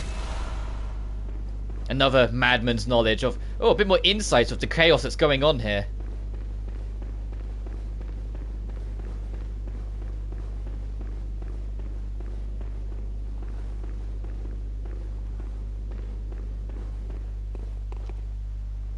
Alright, time for the... what everyone kind of treats as the worst area in the game, and to be honest, I don't blame them. The Forbidden Woods. I say that, the Forbidden Woods, it isn't as bad as some other like swampy / like foresty locations that Miyazaki has come up with. It's more that it's easy to lose your bearings and just end up somewhere and be like, well, how the fuck did I get here? And then you die and you're like, well, how the fuck do I get back there to get my echoes? Like, that tends to be the running theme, so just kind of be wary and look after yourself, because it might be more trouble than it's worth to actually relocate your echoes afterwards if you get in deep. Ow. Also, the enemies here throw oil at you, so be wary of fire afterwards. Because, you know, oil being oil, it will make fire do a hell of a lot more to you. As Mondo passes us by.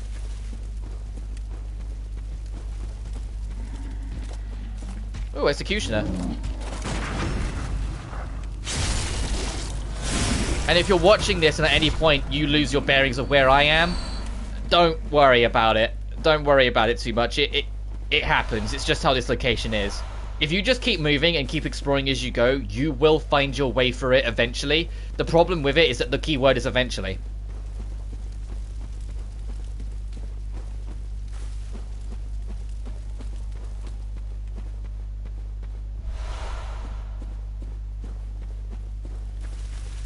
And our ticket to a secret location is here as well, but I'm deliberately going to avoid doing it now because if we are underleveled for the nightmare in my mind, we are hellishly underleveled for Cainhurst Castle.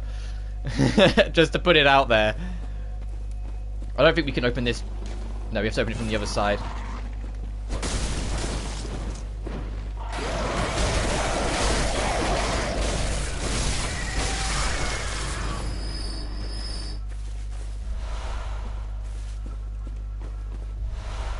antidotes. Oh, right, yeah. I've got them ready there in case I need it. I should really, actually... No, actually, no, I'll leave it on the personal effects. I was going to put it on my quick menu, but... No, I'm kind of cozy with what we got.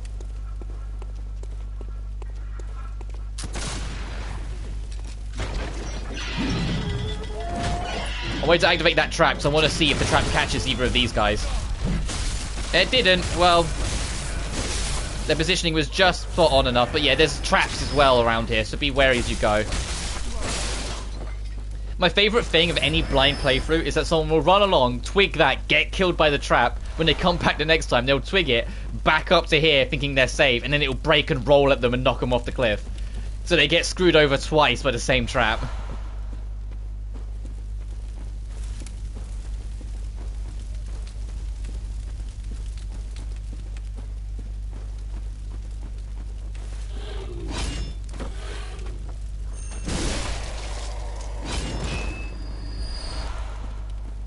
Oh, we can make some oil urns for ourselves if you want.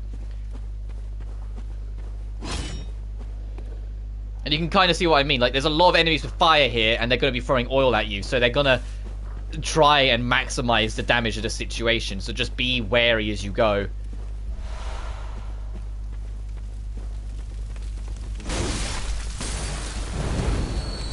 And also, the dogs continue to be idiots and run into the... Oh, Jesus Christ. Never mind. I'll say the dogs continue to be idiots and just run into fire as I just get double teamed. That's alright, that's barely into it at all. We'll get there easily. I told you I need to stop putting more upgrades into my health. I have so little. Well, I'm just going, no, power, power. I'm glass cannoning myself.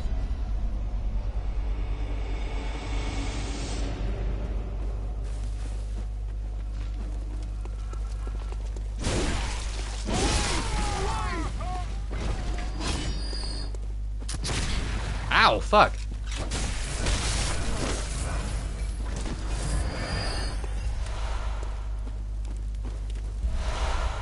I was going to avoid that trap altogether. Can you even see it up there? Yeah, you can. Not by much, but yeah, you can.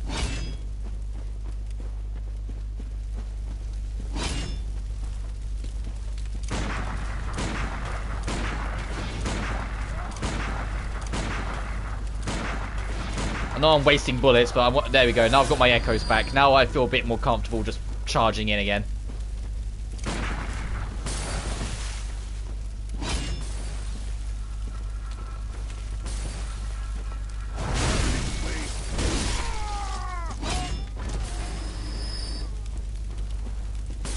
Where are those dogs? I want the dogs to aggro. There we go.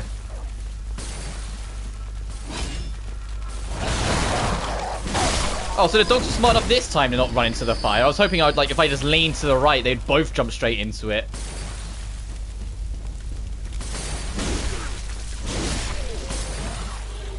Oi, stop it with the oil. Bad.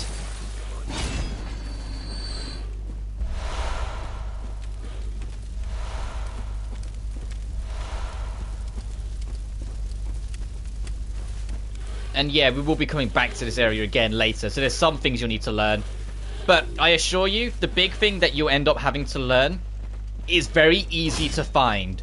So, like, once I tell you where it is kind of thing. So don't stress too much of like, oh god, I'm going to have to try and memorize this whole thing. The path's relatively linear from the lantern.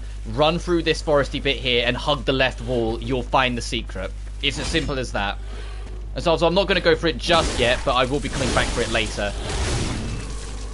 Because I'm going to do the Canehurst thing, I'll do it all in one go. I won't do, like, some of it now and then come back to it later sort of thing. No, I'll do it all in one.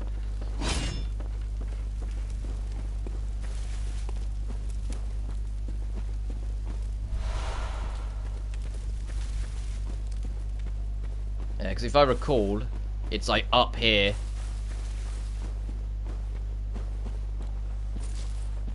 And... is it past this building?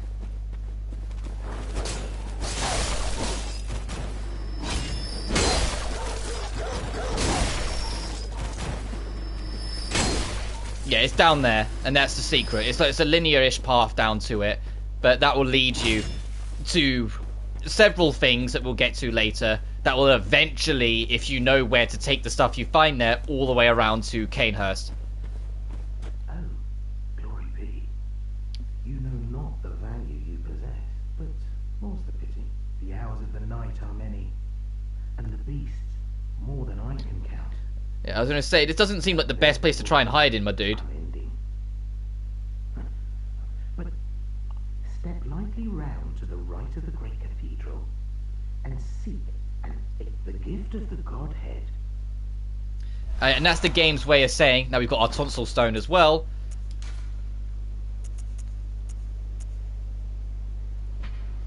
Which will allow us into the nightmare domain. So we did actually need to do this first. No, we have to talk to him first to get it. But he will tell you you can now access that nightmare zone if you so desire. We've got all the pieces of the puzzle to do so.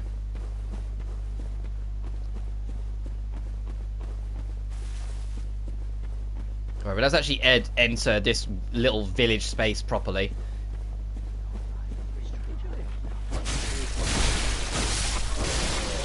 So yeah, my idea of doing half of it and then going to the nightmare works out anyway. I just completely forgot about the tonsil stone. I thought we got it when we got the eye rock. But no, you need the tonsil stone as well. Ow.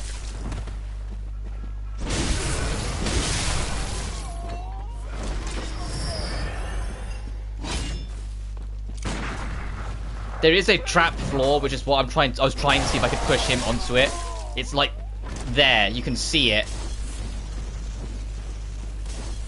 I want to see if I can try and push one of them to go through it, because then we can get access to the ladder up and down it instead of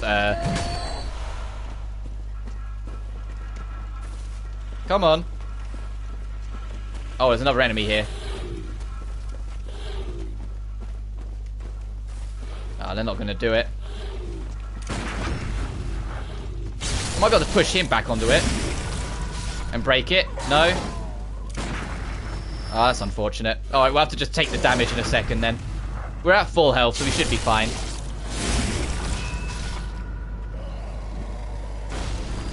Aha! Alright, now where's that ladder?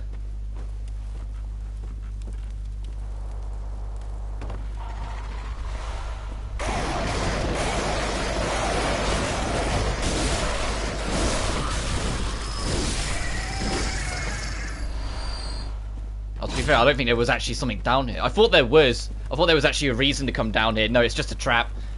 Oh well. Let's obviously be wary of that.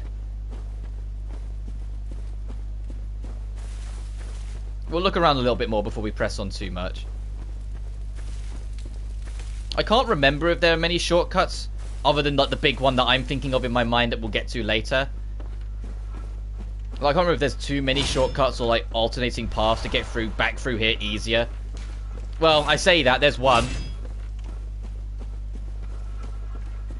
But that one's a little annoying to get to considering all the enemies there. This is oiled, so be wary. Yeah, that's why you need to be wary. God damn it, I didn't realise there was an enemy right there though. But yeah, that's oiled. Now we got 30,000 blood echoes we need to go get. Ugh. I knew there was enemies in that section, but I didn't realise they were right there. If I'd known, I wouldn't have bothered dealing with that guy. I would have just ran through.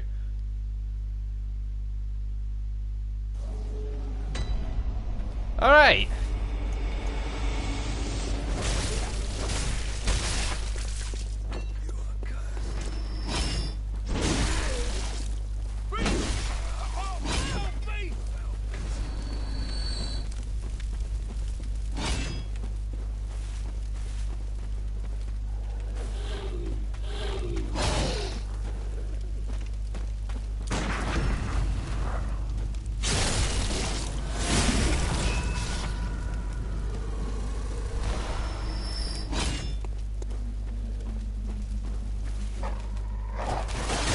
Of course they moved.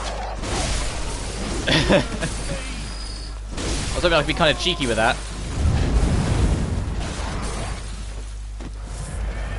No, you're not the things I need to deal with, so I'm just going to leave you guys to it. Enjoy the chaos.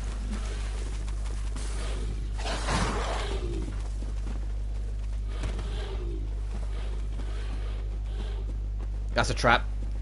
There's a wooden piece on the ground. Nearly stepped on it.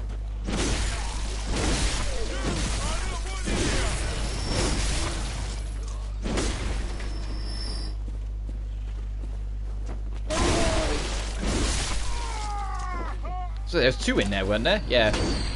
He just doesn't want to come out right now.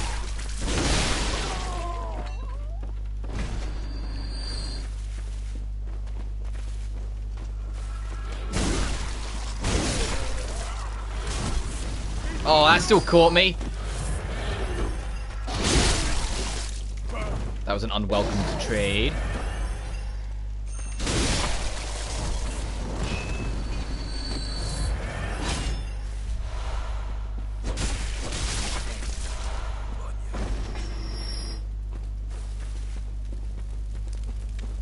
Alright, does an enemy have our soul, or can we just pick it up?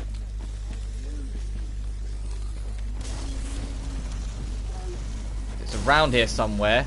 I can't see it, though. Oh, it's here.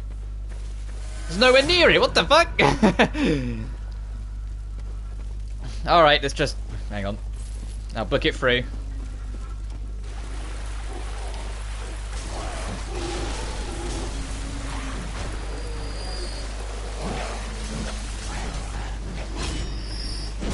Oh, they accidentally caught one of those guys when they were trying to throw it at me, so I'll take the free experience.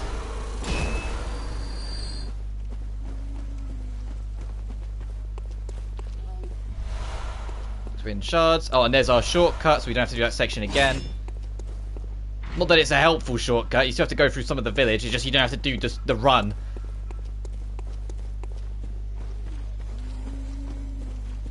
Would have been there, so it is this way.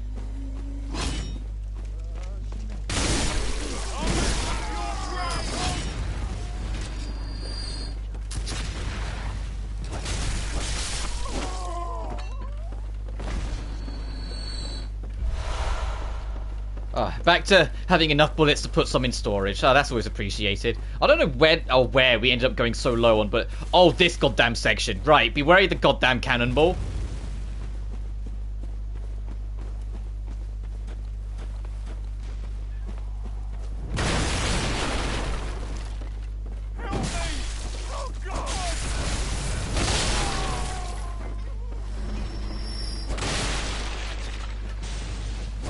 There is a way to kind of sneak around some of this, so you don't have to face it directly. You have to face some of it head on, but you can circumvent some of this.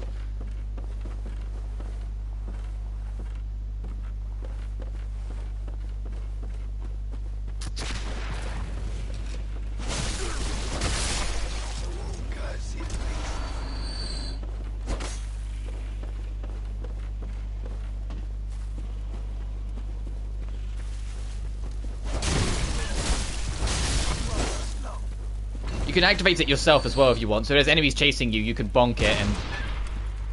yeah.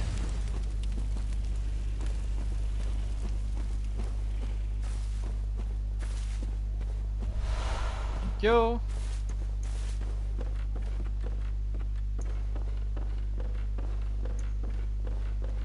Oh jeez, this is worryingly dark.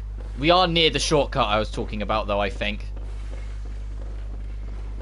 And then afterwards we'll leave this area and take on the nightmare.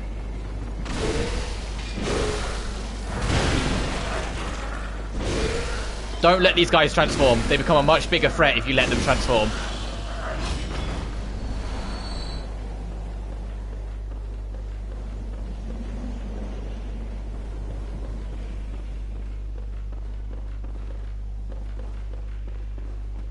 Okay, yeah, this is the shortcut. Okay. There is something else I want to do before we leave to the nightmare, though. I will at least activate... oh, no, that's the other side of the shortcut. This is our side. There's something else I want to do before we go. There's one particular being that will become a threat to us if we don't deal with them now.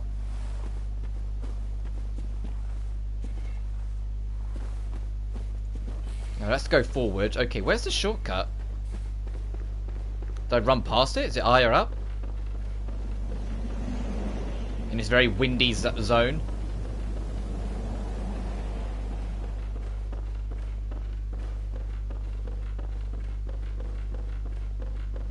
that leads us back out the front. We need to get up there. That's the thing. I'm trying to remember how you get there. Because I remember it's from the inside. There's like a thing that like swivels round. I'm just trying to remember where it is.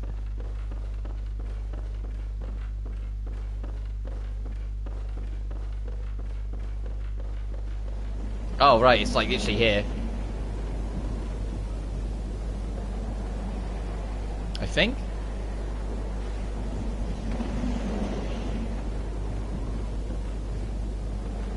I think so. I think this is the right way to that area. Yeah, it is. Okay, good. Just be wary of this guy jumping at you.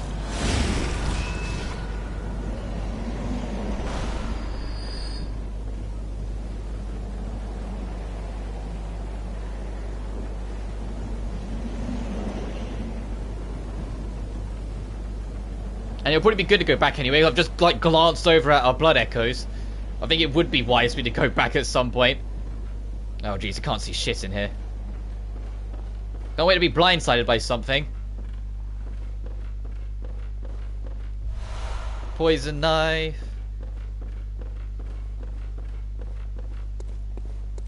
Okay, we're at this bit. Let's get this first and then we'll talk to him. You know, I said when we were talking about the healing church and whatnot and like sending people to the chapel, I said there's one particular person that can't be trusted and you shouldn't send them. It's this guy. Don't send this guy there. He will kill everyone there. The hint is, well, the bodies he's mangling.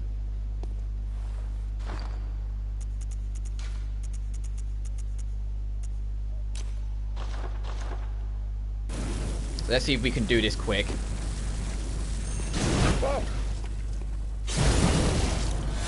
Have you got a screw loose? Or is it your animal intuition? You hunters have got more blood on your hands. Yeah, this is the secret he was hiding. If you can lure him to the door, we might be able to just... He's already poisoned. We can just poison knife him to death. Yeah, good. What are you going to do now? Huh? I was going to say, he's not happy about this. We're just going to get him poisoned to death.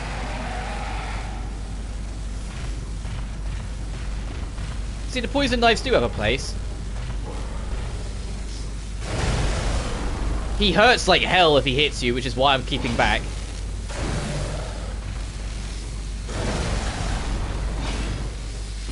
Oh, the poison's ended. Hang on. Yeah, what are you gonna do? You're too big to fit in here. Just get poisoned to death.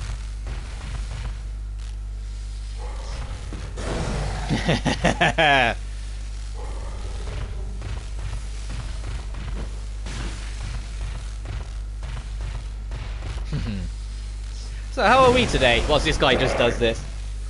Yeah, now he's less than half. He's just the next line. Killers, nothing less. You call me a beast? A beast? What would you know? I didn't ask for this.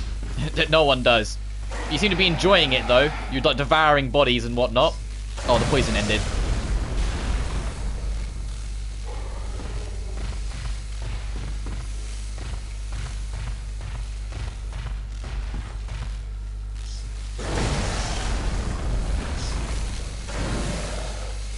Oh, that was a nice breeze. Not enough to reach us.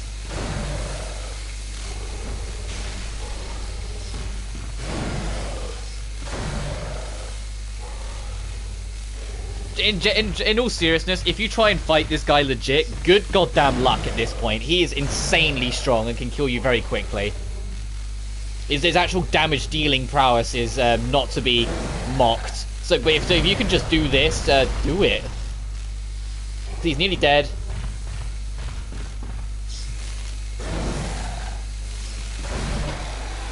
There he goes.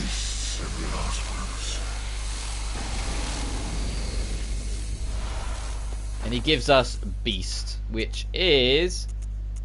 Oh, it's another transformation-based one. If you're going for the Beast form, you can do it yourself. But whatever you do, don't... If you talk to him, you'll be like, have you got somewhere safe to go? Don't. Don't. You'll cause trouble. Just get rid of him. Don't let him stick around. If you send him to the chapel, he will murder everyone in the chapel. And this is the main reason why you want to do this as well. To get the cannon. It's literally what it says on the tin. It costs, like, you use 12 bullets per shot, but it's, you know, a cannon. If you use the extra bullets, you might be able, of like the rune, you might be able to shoot twice. Alright, now where's a safe way to get down? Because if I just fall down the middle, I'll die. I need to kind of find a platform.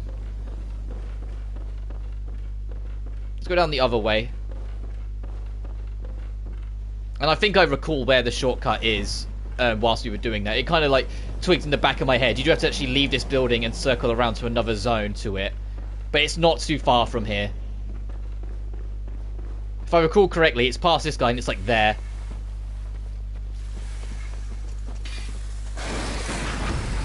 Trying to grab me. Get out of here.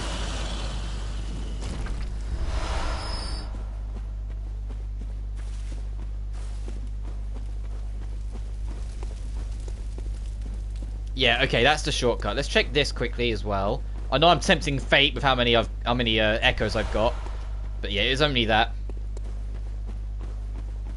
All right.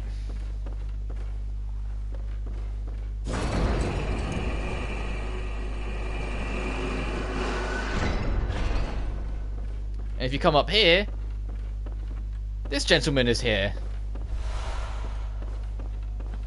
Ah, a new face, are you? And an accomplished hunter, it would appear.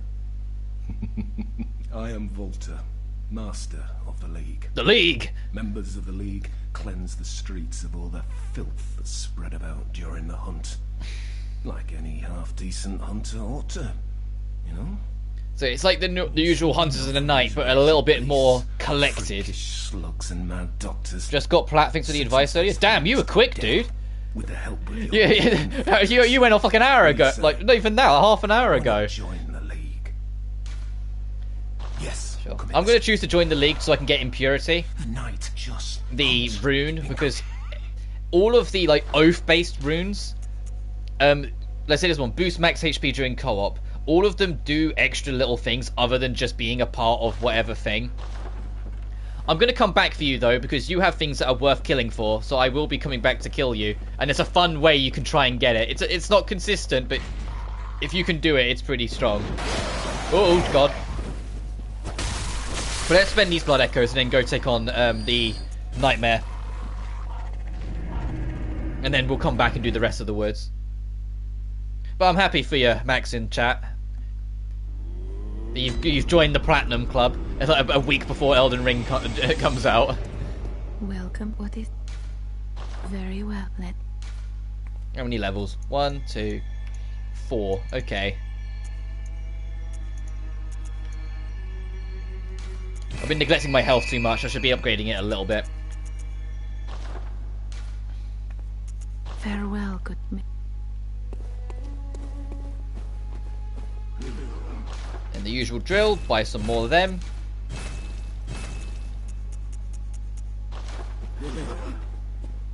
And now I'm going to go back to the Grand Cathedral because we've got a nightmare location to go to. And now we have the Tonsil Stone, we can do it. Thank you, and I think you can kill that NPC with the elevator. Yeah, that's what I was referring to. I said there's a fun, unique way of killing them that involves the lift. But actually, no, I've already warped here. I'll do it later. But it's not always the most consistent. You have to kind of lure him over, and then you can push him off. But it's always worth killing him because it's more stuff to get. If you want, you can do the League stuff, but that means you got to find co-op because that's how it works. You have to join co-op and do stuff with that to get like merit points, basically. And good luck getting many co-op matches on PS4. In 2022, you know, until like it gets an actual like PC remaster or PS5 remaster release or something along those lines, we're out of luck. You're unlikely to just find randoms, so you have to set that up with like subreddits and whatnot.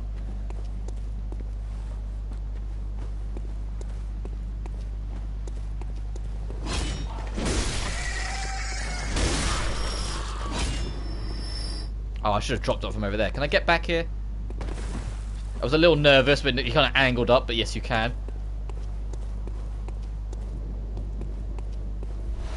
There's, if I recall, there's actually, yeah, you can see one of them. I can't see where the other one is. But there's two human, actual hunters around here that you need to be wary of.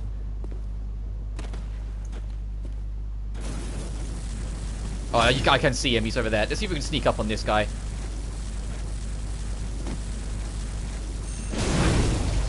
Because if we can kill one outright... Damn it.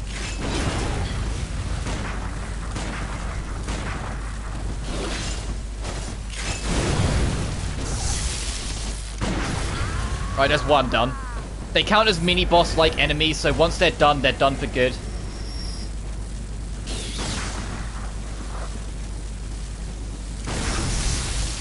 And yo.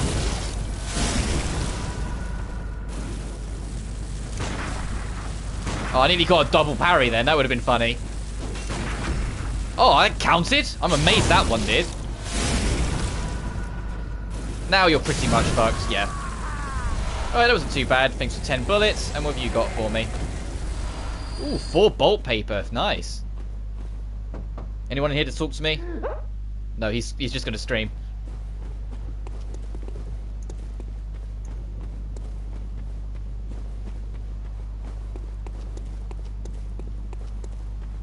Nothing down this side as well.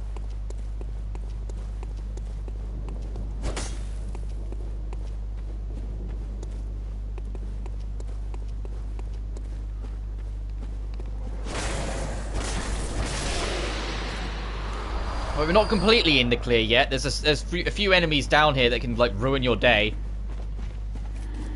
Starting with the executioner here. You know, let's get our gun out. And someone fucking shooting at us.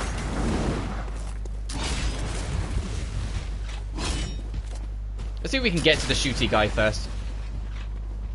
So I think there's something here that you can use to get around to him.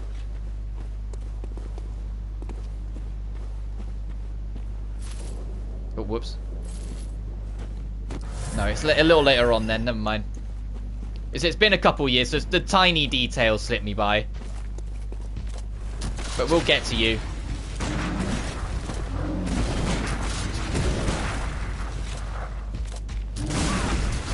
Ow, that's an unfortunate trade.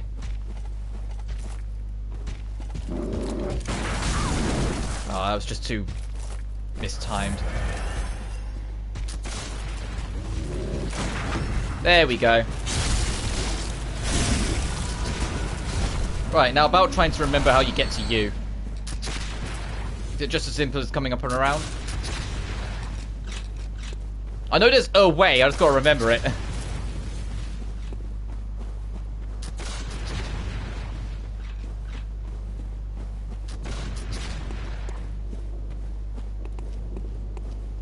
If we back up, we might be able to get a better view of it. So I'm sure there's a way. It's just not coming to me.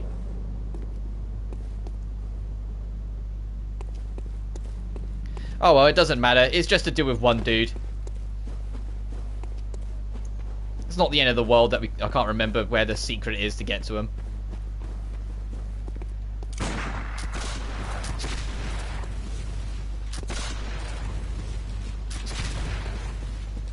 I don't think there's like a secret cave entrance back here or anything. No, so yeah, let's just move on.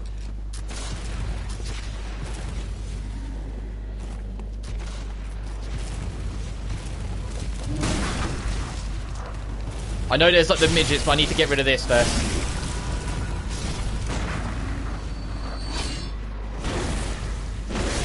And I've definitely lost the other one by now. Oh well. Oh god, what happened to you? Get down from there, I can't get your loot. Oh, god dang it.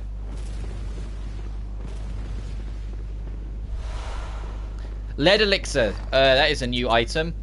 Liquid medicine shifts weights to deflect attacks. It makes you like a brick wall. Right, you know I was talking last part about giant invisible spiders? Well, it's time to meet one. Stand here. Never mind, stand at the door. Yeah, and then we get picked up. Here it is. And it will frenzy us. You don't get a choice in that, but because we have the tonsil stone and whatnot, we'll get warped instead. Oh, Amygdala. Oh, Amygdala. Have mercy on the poor bastard. These things are genuinely everywhere around Yharnam. You just can't see them normally.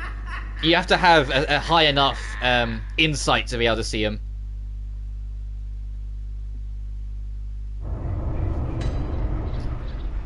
But now we're in the Nightmare Lecture Building.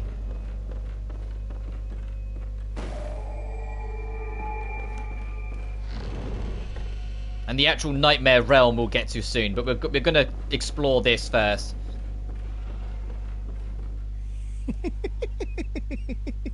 What a joy it is to behold the divine.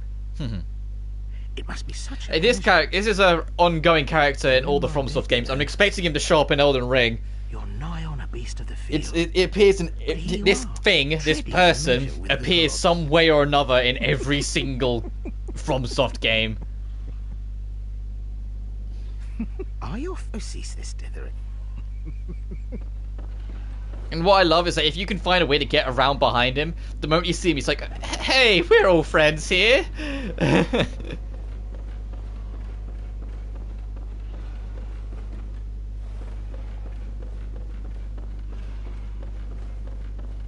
But anytime you see him, you should always make a point of just trying to kill him.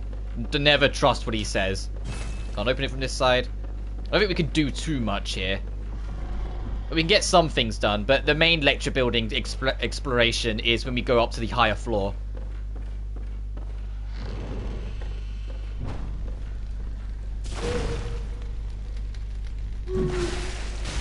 Get off me, get off me, get off me. Damn students.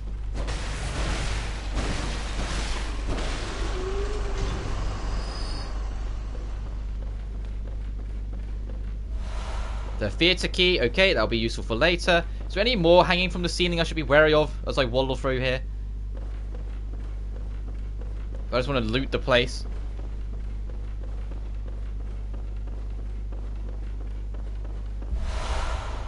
Oh yay, if you want to dress up like a student, I'll pass, thanks.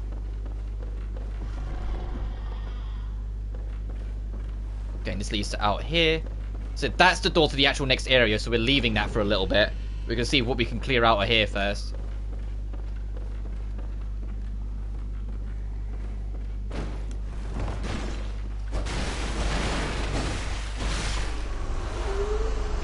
Knowledge. So I'm saving the Madman's knowledge for later, because I said there's another boss later on. Although he doesn't become a complete joke in the way that the witch does, it is easier if you have less insight. So I'd rather get through all that, and then we'll go all in and use it.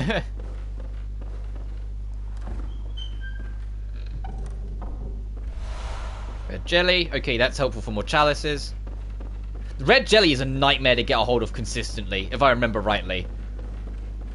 Like, once you've got it, you're good. It's just getting it sometimes. It feels like you just can't find any of it anywhere. I remember that specific item quite heavily. Oh, this is the one that's got loads. If you aggro all of them and then linger at the door, you can kind of tunnel them.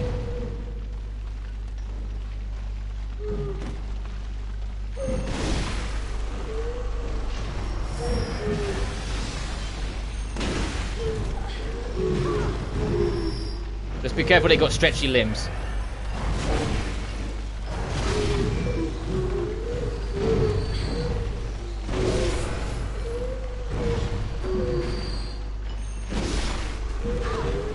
Very stretchy limbs.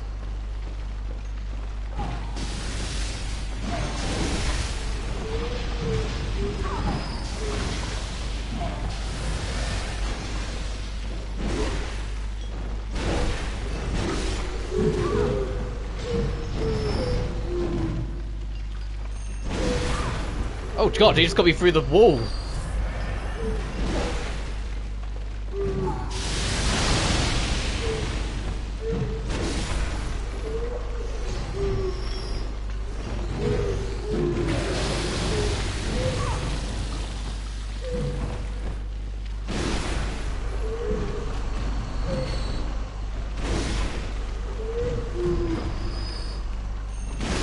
There we are, nearly done.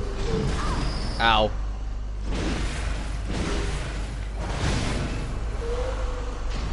That could have gone a bit better, but yeah, as a whole, that's the general plan. Just tunnel them.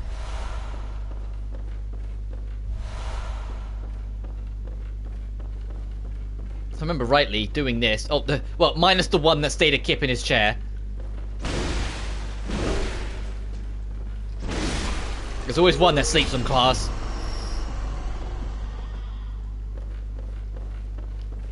Is this a weapon? I think it's a weapon. Yeah, the Augur of Abratus. It's not, it's a spell. Yes, it summons Abratus. It's a magic thing. Costs 18.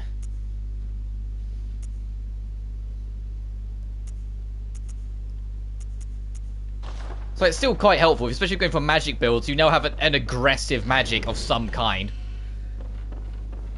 But I believe that's everything we can do now, because we can't access that floor at all right now. That's way later in the game.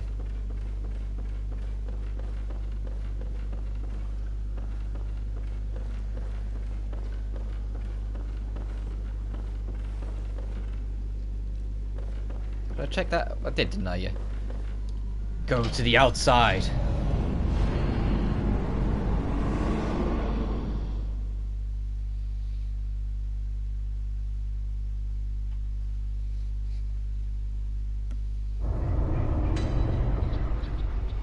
And we're at the Nightmare Frontier. You know, an actual genuine nightmare location. As I said before, they are extremely dangerous, so you have to be wary as you proceed. Our objective is to try and get to that. Once we've got there and defeated the boss there and got our item, we are... Oh, a secret enemy ran away whilst I was doing that. But that's the general gist.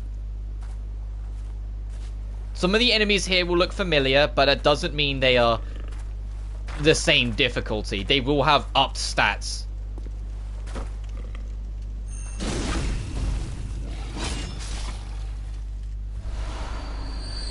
If you're after gemstones or cursed gemstones early game, this can be a good space to farm as well. I wouldn't recommend it too much because you can get a lot done without them. If you're worried about gemstones, do it in late game where it'll matter more. We can't do anything with it yet, but over here will be a part of the shortcut. It's a helpful shortcut because that shortcut's on the other side of the Winter Lantern.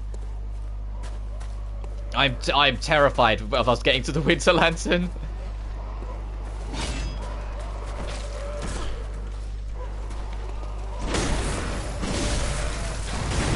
It's been a very long time since I've actually, you know, dealt with them. And I know I'm going to fuck it up and get killed by them because it's so insanely easy to get killed.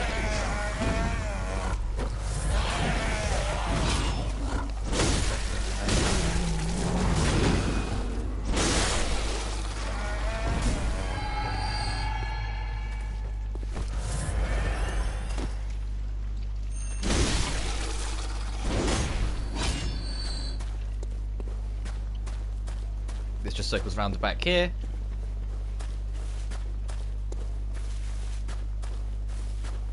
This is a cool shortcut bit. We can't do it, we have to get round to it. But this pillar, you can see it's almost completely broken. If you break it, you can get up there. Oh, you see that coin trail? Don't follow it. If you've played Dark Souls 1, you'll immediately spot it and go, oh, it's that again. And if I recall, if you come over here, it's around here it happens.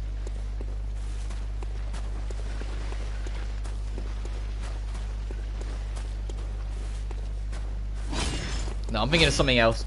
A hunter can be like summoned in, and for the record, if you are playing it on a day where people are actually playing this, the most likely spot you're gonna be in to get invaded is any of the nightmare zones. There's always people waiting to invade in the nightmare zones. I was trying to make sure I'm in a good position to try and deal with this one at a time.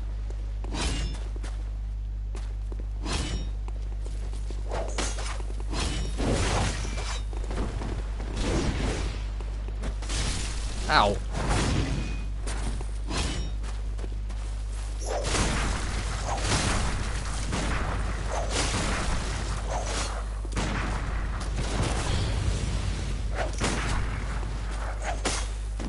Come on, Mr. Frederick Kane. It's such a quick weapon. It's so hard to get the parry on. You have to predict it so hard.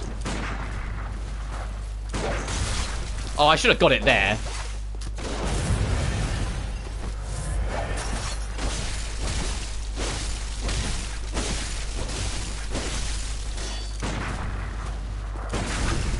There we go. Now you're probably toast.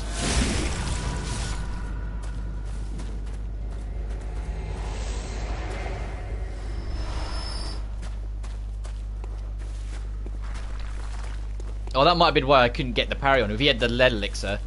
Where'd the other guy go? He couldn't have gone far.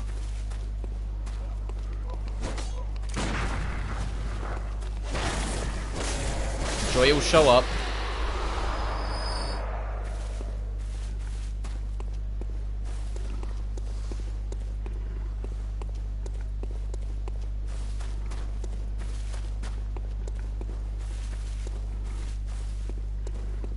Oh, there are going to be enemies. Oh, that didn't help. There are going to be enemies that will straight up be throwing boulders at you at some parts during this. Don't let that hit you. It will probably one-shot you. Or if you do survive, you'll be left wide open for whatever's next. Just in general, just be extremely cautious. I say that because there's one... We got Fading Lake. What is that one? Ooh, fire reduction. It's like the tip of my hat. You can see him. He's there. He will just throw things at you. This is a giant swamp. Poison swamp, by the way. So I'm going to have to put you on here. Because I'm going to have to go through it at some point. So it'll be easier to have it there. So I can just keep on spamming it as I move. Where did that other hunter go, though? Seriously.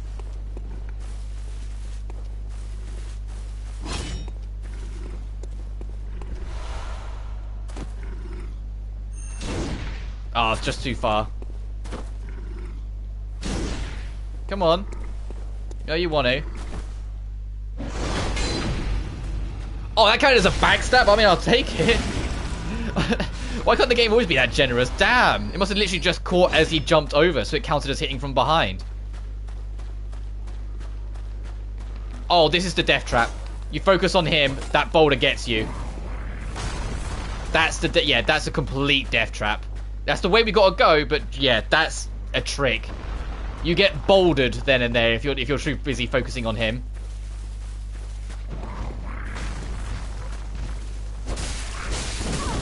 Ow.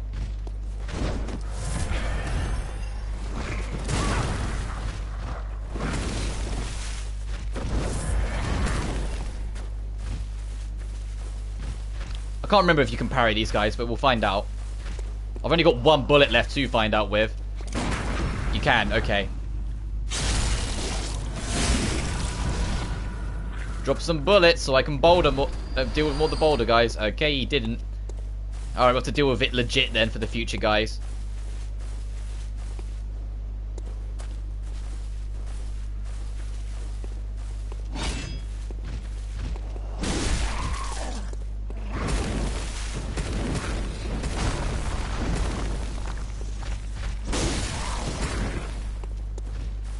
I know I'm not talking much, but it's like, I know that will kill me.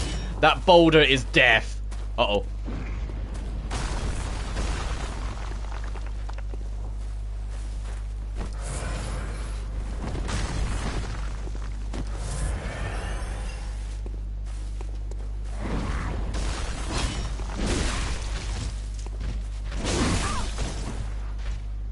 So that's why I'm not locking on, so I'm keeping an eye on him.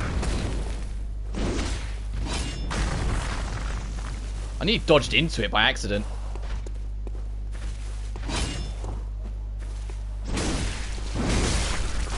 Alright. Still no bullets. Alright, now we can start working our way to get over to you.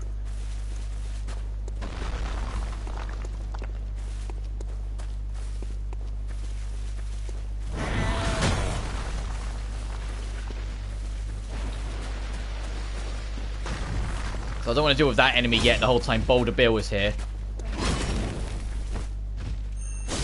Not I'm going to get much of a choice because he's coming. Alright.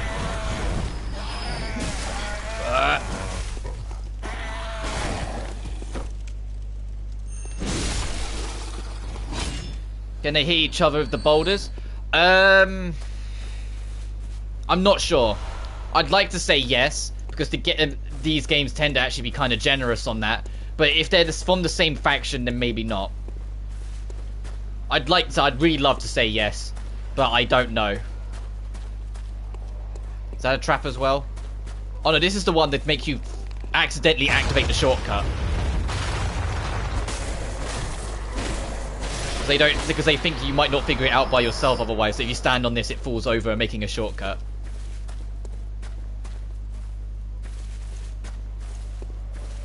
Is there anything over here?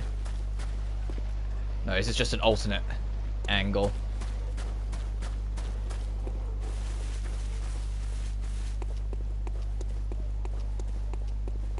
That's the trap. I said, don't go down there. The reason why those coins are there is to lure you down. If you go down there, a cutscene plays where you get snuck up on and kicked into the swamp below. That item isn't worth it. The fucker that will push you, you can see him. He's there. He'll just shove you in. Don't bother. It's really not worth it. The item's like a pebble. It's one giant bait to make you go there and then just get shoved into the swamp. It doesn't kill you because it's a cutscene, but the swamp's got filled with nasties. It's just, and it's an arse to get back up. Just don't take the risk. Actually, I think there's another boulder guy back down here.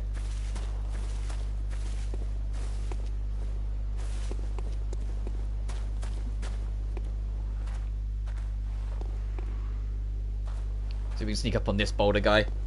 Otherwise, that's something else to worry about. Because we will have to run through this swamp eventually. Fuck!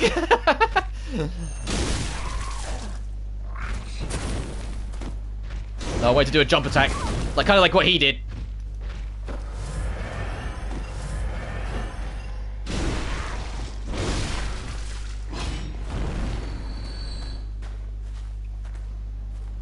Because there's a cave, way over there that we'll need to get to. But the only way to get through it is to run through all this. So if we can eliminate the boulder throwers as much as possible. I don't know what they're actually called. I just know they did the boulder ones. Oh, this is health, isn't it? Clockwise. Yeah, boost max HP by 10%. There's clockwise and counterclockwise, or anti-clockwise. And as you can imagine, the anti-clockwise flips the script and it's on stamina instead. Boosting your stamina more. That one might be handy to get, actually, 10% more health. It will alleviate my problem of not putting any upgrades in my health.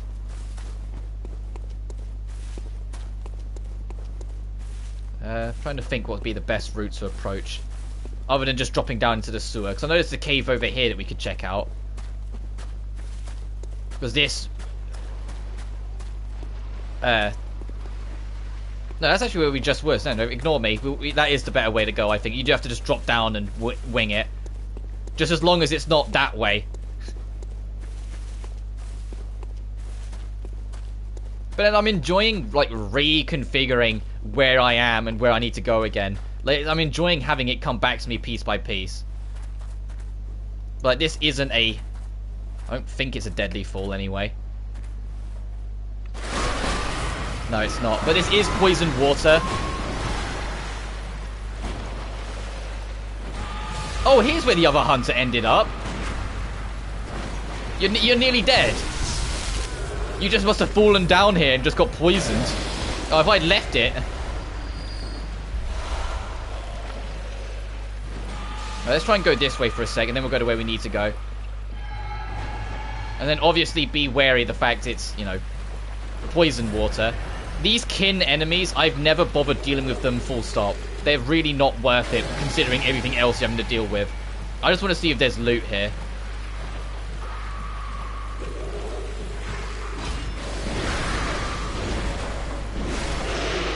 All worth killing. Thank you.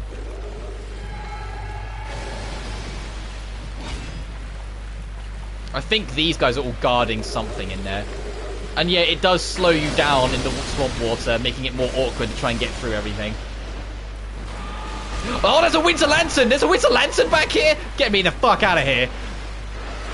I'm gonna die. I'm absolutely gonna die. It's a winter lantern. I'm gonna die. The frenzy, yep. I didn't realize there was a winter lantern down here. Oh my god. Oh my god. Yeah, that is not worth it. That is not worth it at all. That's a winter lantern. If it can see you, it will build up frenzy on you. If frenzy max out, it will take 80% of your health no matter what. And I don't mean 80% of whatever's left. I mean, no, it will look at whatever my max health is. So for instance, 938, it will always do 80% of 938. That's the way to look at it. So winter lanterns, like I said, if they can see you, they build up frenzy on you. They are insanely terrifying. They're easily the most dangerous enemy in this game because they can literally kill you by looking at you. And because they shoot invisible spikes at you as well, the spikes do chip damage. They can kill you outright from full health just by looking at you if you're not paying attention. They suck to deal with, is what I'm getting at. And the problem is, I'm willing to bet the fucker has my echoes. Of all the enemies to pick up the echoes, it'll be that winter lantern. But we activated the shortcut so we can get back there relatively quickly. But they are evil. They are genuinely the most evil goddamn thing FromSoft have ever made, in my opinion. As an enemy, the fact that someone sat down and went, that sounds like a great idea for an enemy. The monsters. But the saving grace is that every single encounter with them -1 is entirely optional. So you can go through the whole game and only have to deal with one of them. And in that case, you can treat it as just an exceptionally brutal mini-boss, you know? That's the saving grace. So if they're going to make something that horrendously evil and dickish, the least they can do is make it so you don't have to fight the things often.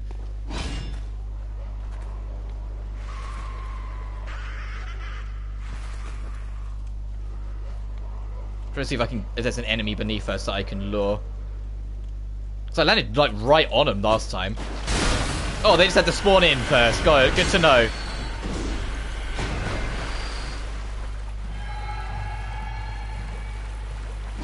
Alright.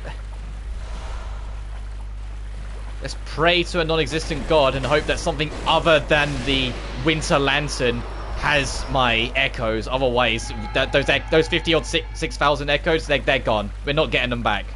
I said that we could get them back. I'm not willing to try.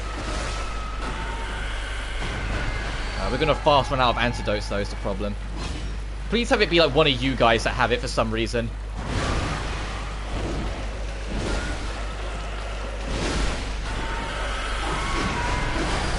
Ow, ow, hey!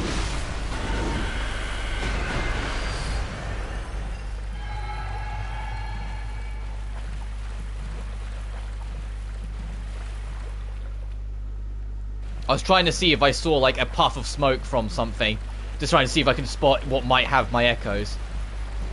I can see it! It's there! It's gonna be in the line of sight for it though. Oh! It's absolutely gonna be... If I can kill everything, I might try and bullshit it. There is a way of dealing with them point blank. It's just insanely difficult. It's a very like showman trick way of dealing with it, but it's very difficult to, you know, just do. Ow. Oh no, the last thing I want is fast poison. Normal poison is one thing, fast poison, well, it says what it says on the tin, it will fuck me up.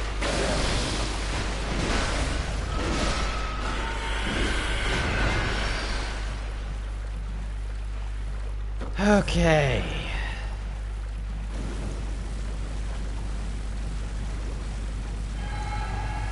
The trick, to explain it, is you wait for it to try and grab you, you shoot and pray. It's there, it's there. Let's just fucking run, fucking run.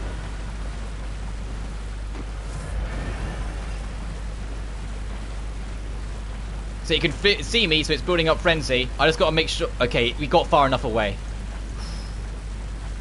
Was it? I'm not gonna... Actually, I'm gonna bold Hunter's Mark. Fuck it. I'm spending this. And then we can go back, buy some more antidotes as well. And that was the biggest thing that screwed me over. It was just that I didn't realize it was there. If I knew 100% it was there, I would have maybe tried to organize a situation to deal with it. But it's just not worth the risk, especially because it was that far away where it sees you as well. So you have to get such a run up onto it to even start attacking it, whilst also dealing with Frenzy. Before I level up, let's just... yeah, stock me up on antidotes. Level up a couple times, getting ready for the next boss, and then we'll proceed onwards and deal with the actual mandatory encounter with a Winter Lantern.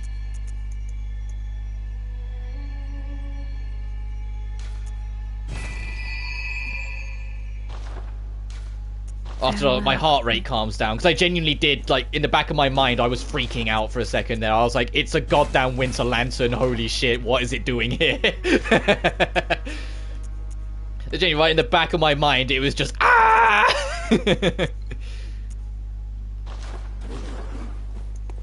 Oh, I should have actually I've got Cold Blood, but I should have actually checked if I've got enough to level this up to level 6, because I think I do. I'll use only one. Yes, I'll get you to level 6. To get to level 7, we need Bloodstone chunks, so that'll be a while yet. But it means we can start spending Shard on the gun instead. Just, make it do a little bit more damage.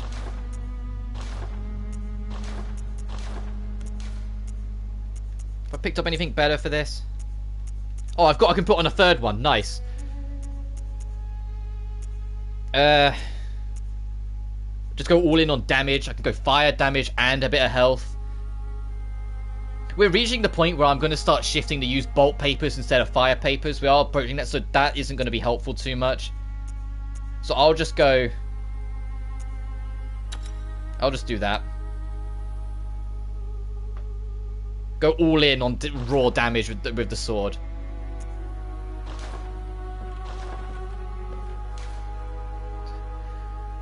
More from visceral damage reduction. Let's just do that. Screw it, just have a bit more health. And sure, why not? Although I'm not going to do co-op. Just so we've got one on. If we get a better one later on, we will. Oh, you can even see the 10% difference in my health. There's like a little bit added. But let's review. Put bolt paper on instead. And I'll keep the antidote on. I should really put the papers here. Since I'm... no, because I'll end up using it in a fight. So let's go back to the Nightmare, which is the top gravestone. Nightmare Frontier.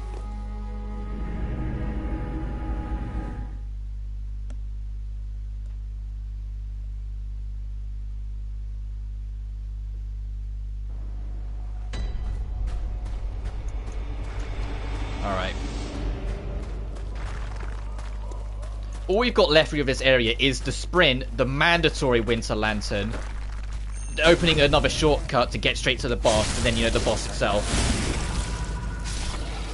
I say mandatory, but technicality, no enemy is mandatory. It's just, it's in the path to get through this area, is more what I mean. If you want to, you can try and sprint past it, but do it at your own risk.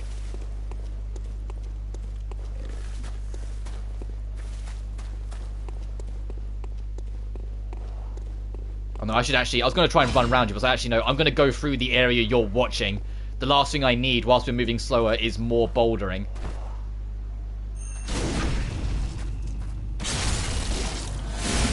I'm not into the Chris Redfield special of bouldering.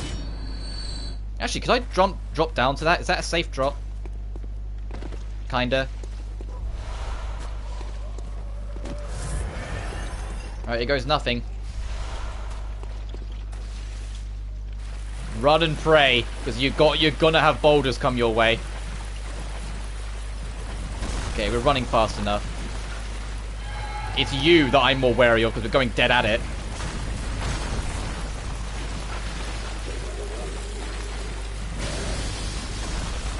Alright, we made it.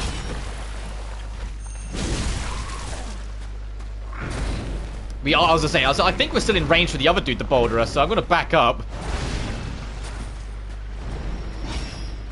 go over here so we're completely out of harm's way. Alright, full heal. This might take a couple tries, but this around here is the on the path Winter Lantern, the one I was ready for. There it is.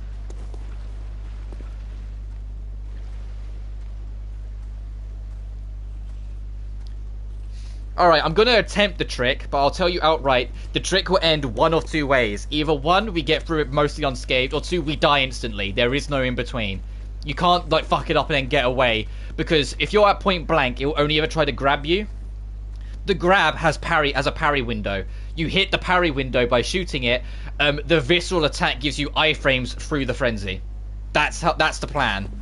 That's the trick. It's just insanely hard to do. Alright then, you fuck. Come on. Alright, I think the frenzy blew up too slow, but we at least got it killed. So we'll get frenzied. Watch our health vanish. There it goes. But we got it. That's what you're supposed to do. If you've got low frenzy resistance, like I said, you can line it up so the frenzy kicks off whilst you're doing the iframes, and then you're completely safe. But I think my frenzy resistance was high enough because I've been so worried about it. No, I don't want to get accidentally knocked off by this thing.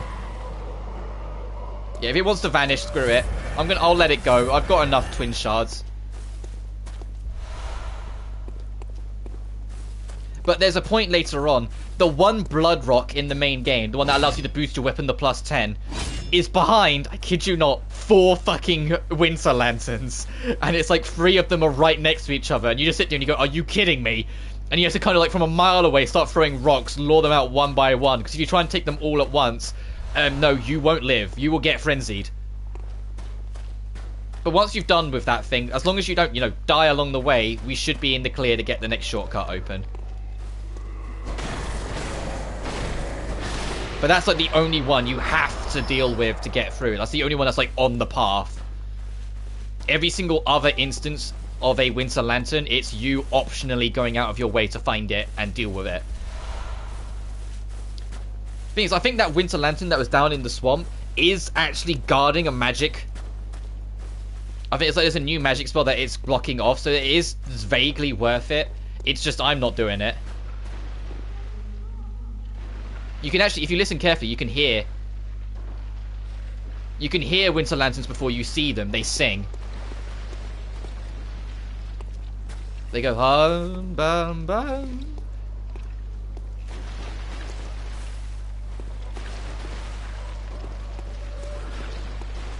Which actually, that might be the one from the swamp. We might be close enough to whereabouts it was. Up there's to the boss, but if you keep on going over here instead, you can open up a shortcut. Yeah, I think the Winter Lantern's over in there.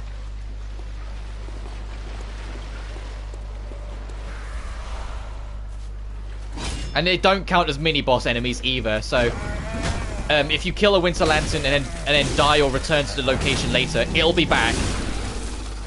It's not a mini-boss, which I really wish it was. I'd say that everyone wishes it was, so that you don't have to deal with it once.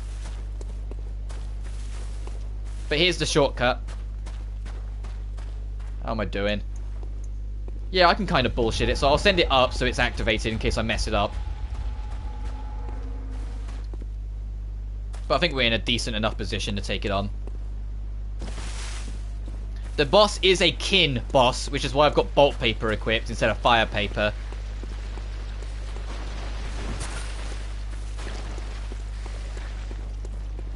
Alright, let's do this.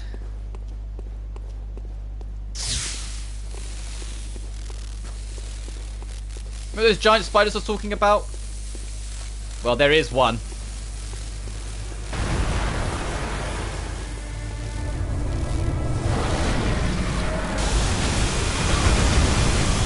The way this boss works is that the higher up its body you hit it, the more damage you'll do. So if you hit its head, you'll do great damage. If you hit its body, you'll do medium. If you hit its feet or hands, you won't do much. So you need to kind of get right up in its face and do overhead swings like I'm doing to try and catch the head.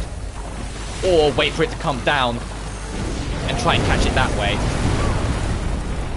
The Amygdala has insane range to it, but as I was saying earlier, there's actually a number of its attacks I can't remember what they are, but a number of its attacks that if you stand perfectly still when it goes to do it will actually just barely miss you. Alright, if you hit the head enough, you'll also get a parry. Okay, it didn't give it to me, unfortunately. Ow. Ow. Let's back up for a sec. I can re-equip this as well. When it does the shock waves on the hands, the hitbox lingers for a lot longer than you'd think it would. So be careful not to run into it thinking you're safe and get hit anyway. I'm missing that head a whole bunch.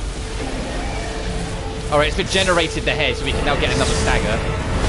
And that, don't just immediately run in. If you can still see even a glimmer of it, it's still active.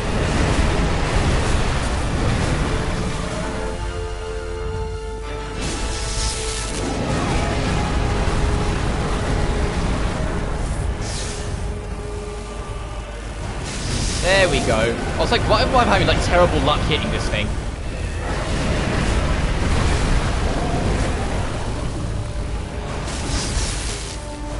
I said, when we do hit the head, we do good damage, so it is worth prioritizing. As I said, the amount of damage you do to the arms, especially the feet, you'll do single-digit damage to the feet. But we are approaching phase 2. As I say that, I think we're 1 or 2 hits short from it. You'll know when it's in phase 2. Because the crazy fucker will actually start tearing off its own limbs to use them as weapons.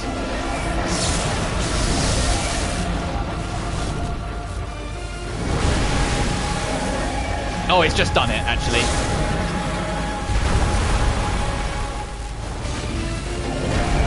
Yeah, it's ripped off its back arm so it can reach us from further away. That attack's one of the attacks that if you line it up well and stand perfectly still, you can be relatively safe for it, but it's also a confidence test. Because if you don't time it right, essentially the way it works, though the boss is dead, thank God, and we get our chalice, so we can access more chalices. When it goes to jump, you stand still. If it's already jumped and then you let it go, there's a chance it will catch you. If it's starting the animation, if you stop dead in your tracks, when it lands, it won't hit you. It's why it's called Amygdala, because it's based on, your fear reflex. If you get scared of the thing, it will catch you. If you stand your ground, it won't. But we got our chalice, that's your reason for doing it. Let me get rid of the bolt paper and antidotes. We'll need both of them for later, whilst fire paper we can have for now. And we're done with the Nightmare Frontier. So that means we're done with all the optional areas, so I don't have an excuse but to get on with the plot again now. But although I made that seem very manageable, the one in the mandatory chalices, where you have half health, is the hardest fight in the game, because it will one-shot you with everything. The slightest tap of everything will literally just one-tap you, because it's a much higher level anyway, and, that chalice forces you to have half health. Yeah, I'll do that. Let's go all in on damage for a bit longer.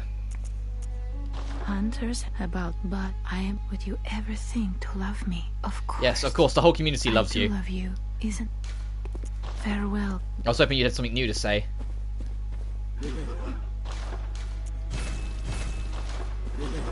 So I know we can start doing the setup for Canehurst, but I honestly want to leave that till later, because Canehurst is definitely Act 3 kind of difficulty. No, it's this one we're after. Forbidden Woods.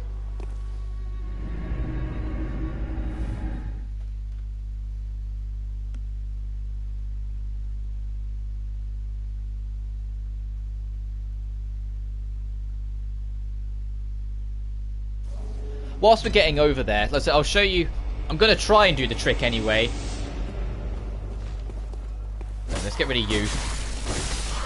You can do this dude's quest line, but if you want his stuff now, you can just, kill him. But doing so, he will put up a good fight. However, if the lift is up, it is good, you can aggro him, lure him to the lift, and make him fall to his death. Let's get him aggroed.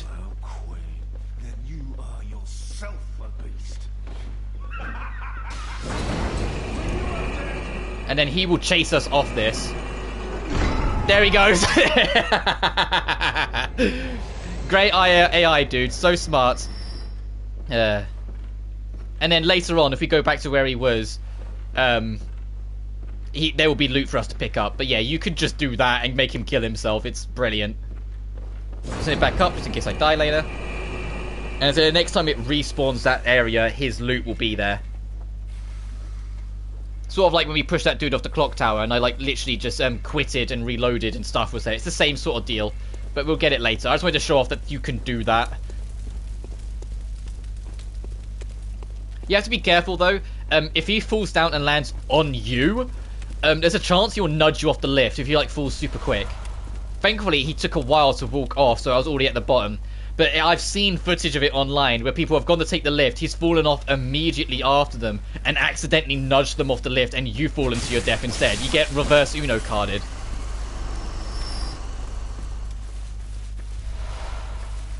But now it's for the actual part of the woods, the bit that everyone remembers, but not for good reasons, because enemies can cause poison here and it's easy to lose your bearings. And I probably will myself. There's an armor set in here. And I've got it once by chance, but I've never like found, no, I can't tell you exactly where it is sort of thing. I just kind of stumble into it if I'm going to stumble into it. My main priority is just going to be keep on pushing ahead until I spot something I recognize, because that's what everyone does. There's a specific swamp bit with a freeway split. That's what I'm looking for. Where like you go down into a swamp and it splits several directions.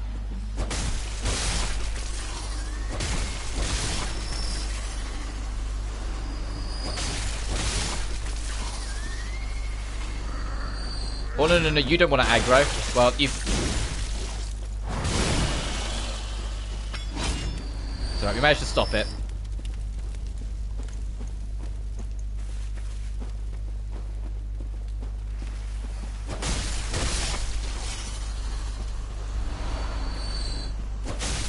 Yes. Yeah, and I hope you're okay with snakes and snake beasts.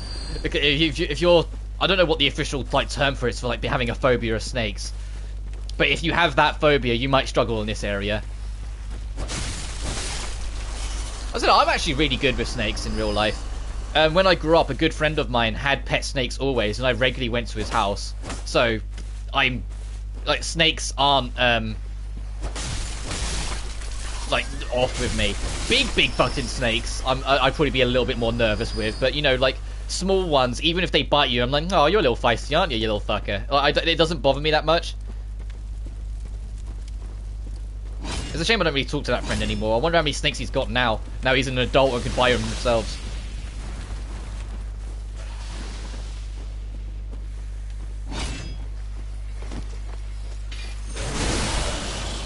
Ooh, what else touched me? Or was it you spitting at me whilst I was doing this? Saying that, I wouldn't mind doing like streams with friends at some point in the future. Like a good friend of mine, Callum, I've done the odd like video involving him in the past. Like he says he's up for it because he streams as well. He streams on Twitch. He's the Raging Calzone. He hasn't streamed for a while because he's doing a lot of uni studies right now, like university stuff. So he's just been too busy. But he usually does like a lot of like just casual stuff as well. And he said before like that if I was ever up for it, we'd do something together. Some snakes are kind of cute. Yeah, right. When they do the little bep with their tongue. Yeah, my friend, he had it was called Nero, his pet snake. I can't remember what type of snake it was, what breed it was, but it was a small little guy. It was feisty as hell, but it was like friendly feisty, if that makes sense. Like it always wanted to have a nibble, but it never really bit down on you too much.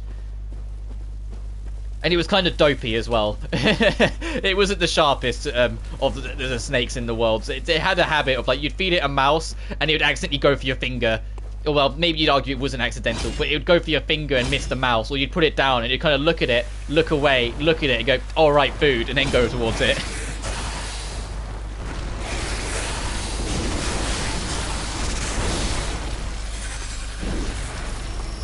I think my favourite piece of trivia with snakes is a lot of people theorize that they dislocate their jaw to be able to eat big food. They actually don't. Their jaws can actually just extend that far. It's a common misconception. Also, there's poison resistance if you want it. A lot of people genuinely still to this day believe that snakes dislocate their jaw to eat big meals. They don't. So their jaw genuinely can just stretch out that far. The bottom jaw and the top jaw are only linked by muscle, not by bone. So it can just stretch out the muscle.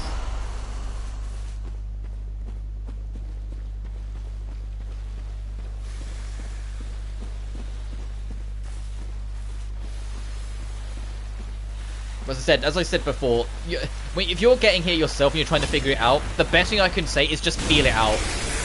The reason why people don't like this area is because you have no idea where you are a lot of the time. You just kind of waddle through it and kind of sort of find your way through eventually. It's also why everyone makes a point of almost telling you, no matter what, try and make sure you kill the boss in one. The last thing you want is to die and then have to sit there and go, oh fuck, how do I get back to the boss, you know?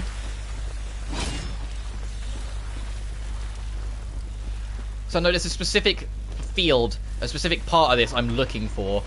Once I see it, I'll know where I am. It's just getting there.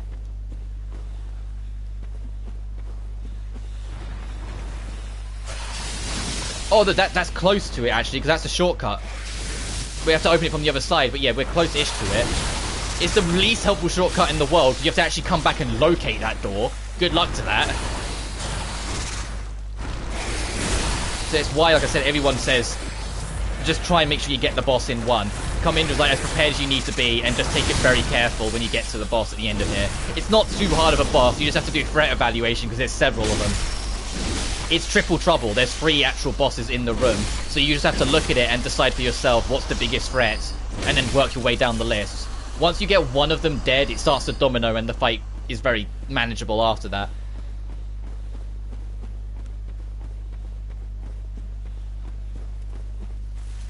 There's a pig over there for some reason. I'll try not to alert that if I can help it.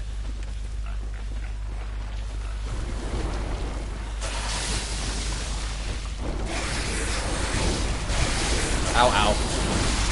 I was wanting to see if you're hiding anything being here. No, never mind. And so there is an armor set somewhere in here, but you're on your own. You're trying to find it, if I'm honest. I found it once, but only on accident.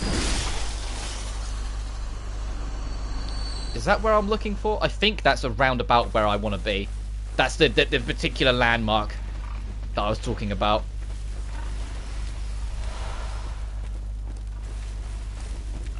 The only thing I can say is that there's it's like a bent over tree and it's like on a branch.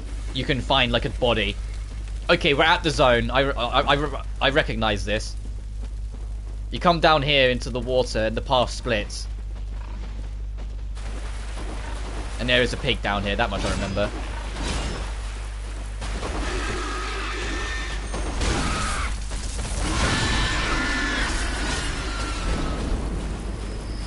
Now it's like one loop leads to the boss and shortcut.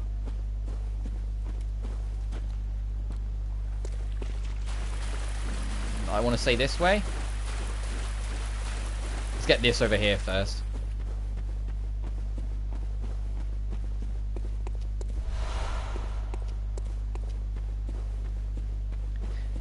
If we go to the boss first, it's fine. It's just there's one particular one-off enemy you can find around here, which is a giant tease for later, and I want to try and find that enemy. And I know it's in this range. I think it's over here.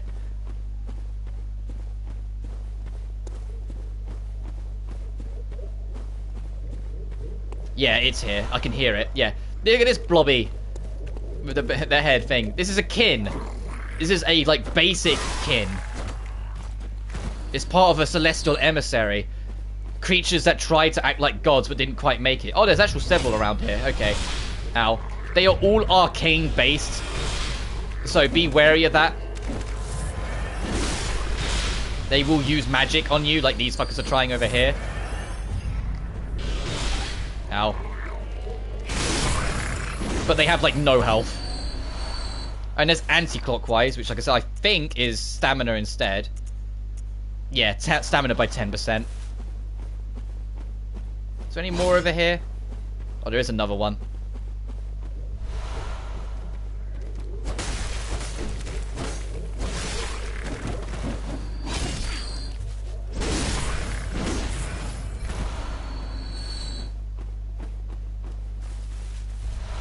Or Madman's Knowledge, because they are tied to Insight.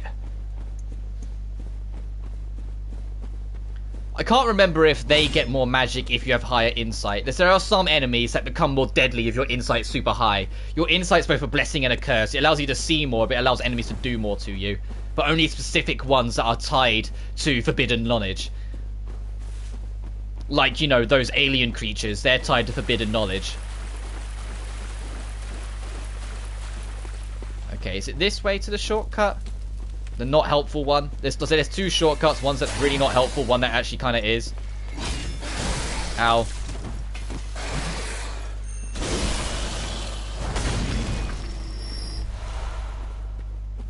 Okay, this is the helpful shortcut.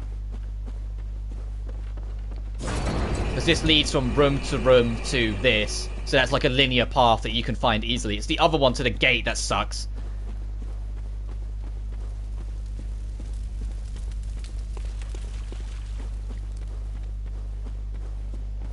So then I think it's down this path and then the other split, and this should lead us to another split, and it's left or right, and the right path is the shortcut that's not helpful, and the left path is the shortcut is the boss. Sorry.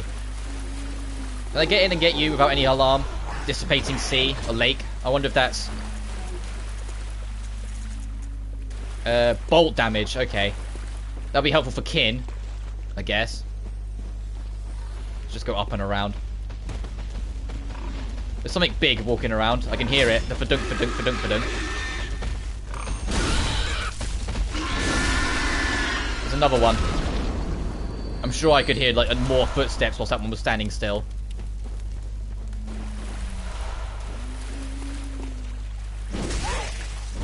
Get out of here. I didn't drop anything, thought not.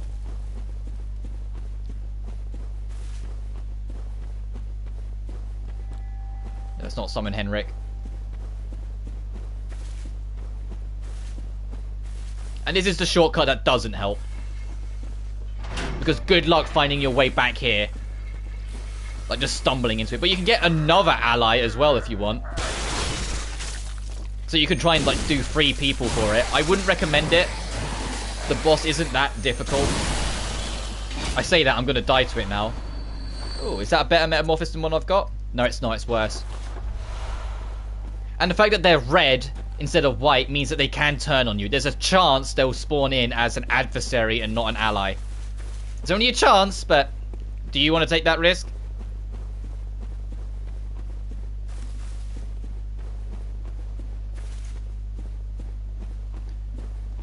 Okie dokie.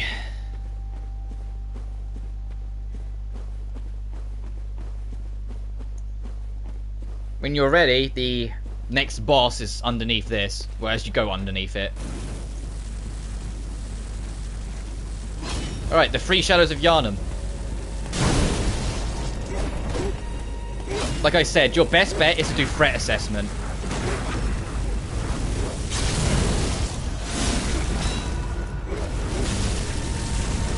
And then figure out what to do from there. There's one that's all physical, one that uses a little physical and a little magic, and one that uses all magic. I'd say the magic is your biggest threat one. It's just trying to get the timing to go deal with him.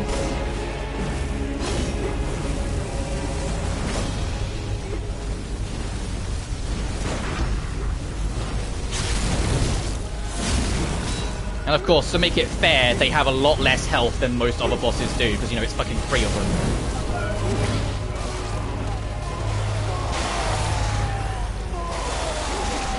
Oh, when you get halfway, they do this. Ow. It doesn't change much, it just means they're more aggressive. Thanks for the iframes. Is that one dead? Okay, that's one dead. We can start snowballing this a little bit more now.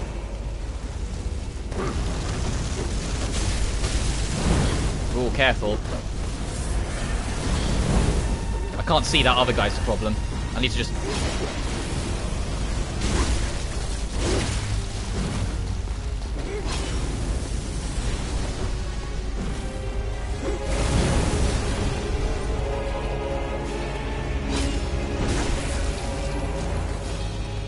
Where's the other one?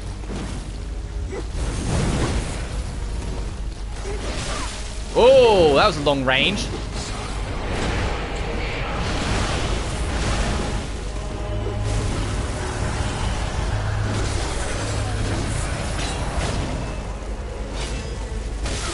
There we go. Alright, and we get Blood Rapture. What's Blood Rapture? Visceral attacks restore health. That's good. That's a really helpful one, actually.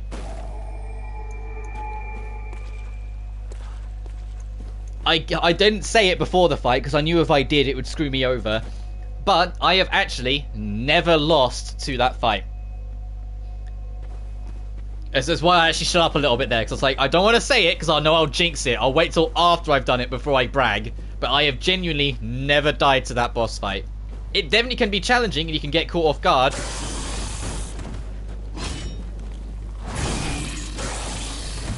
Oh yeah, be wary of these guys. These guys are grab happy. When they jump down on you, it's because they're trying to grab you. The reason why I'm pressing on instead of leaving is because the next lantern is actually pretty close to us. It's literally right here, so I'd rather tap this one. Because we're now at Bergenworth.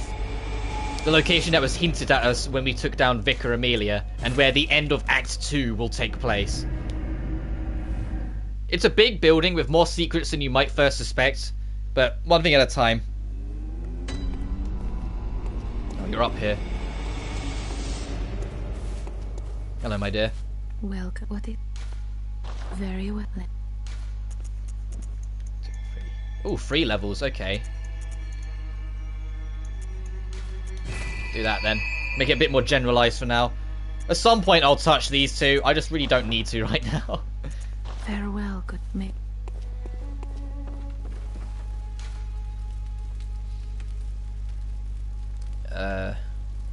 Do that.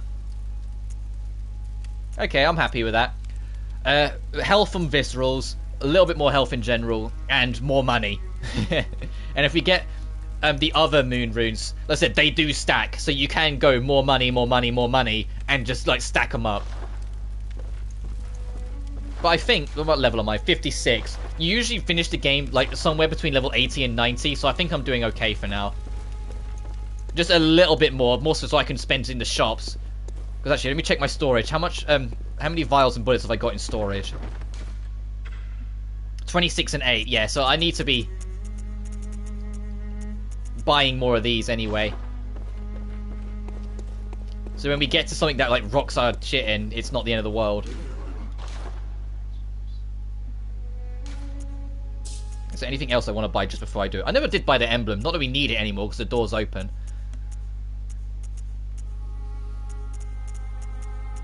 Ooh, 5,000. Oh god, yeah, I'll buy 1 bolt paper then. And then spend the rest on that. Okay.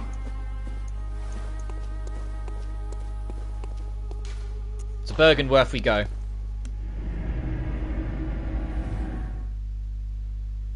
The exciting news is that once we're done with Act 2, I will entertain braving to the most dangerous location in the game. Well, I say most dangerous, most enjoyable. Also, that one-eyed iron helm, that's for killing that League dude forever ago. We've now finally got it. You don't... It's not great. It's not great, but it's there if you want to look like a moron. I didn't mean dangerous, I meant most fun. Canehurst Castle is where I plan to be heading after this, and I love that location.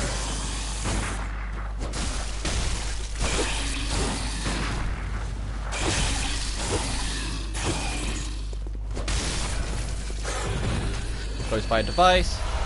Bullets. Oh, another one of those steal insight permanently from you enemies are around here. So be wary of that. He's like over here, I believe. Oh no, it's not. It's elsewhere.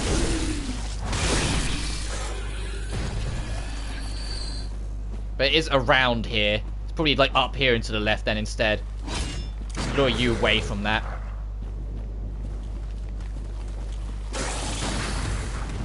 Oh, I'm surprised that didn't hit me. I know these guys have a cheeky parry spot. That's what I was trying to do. I'm trying to remember what it is, but it's not coming back to me. But it's like a consistent parry you can get on those guys that you can like control and manipulate. That's just, I can't remember. Here it is.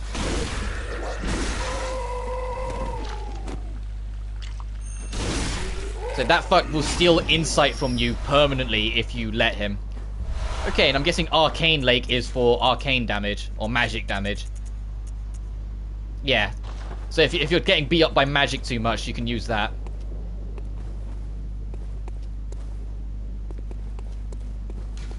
Door is not open. Okay, that's a shortcut door.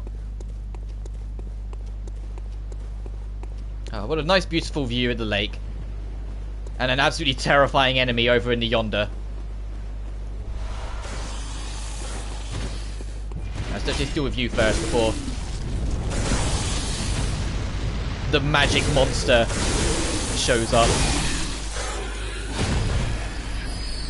Although things make me jump, things in video games tend to not scare me. It's very rare for an enemy that I look at it for it to genuinely make me go, oh, okay, I don't want to be here. Like, Winter Lanterns scare me because of gameplay reasons, not because of design. This was the first enemy when I got here blind. This was my first encounter with them. I took one look at it and went, fuck no. I genuinely was not... This thing genuinely scared me when I first saw it. I was, like, not cozy with this thing.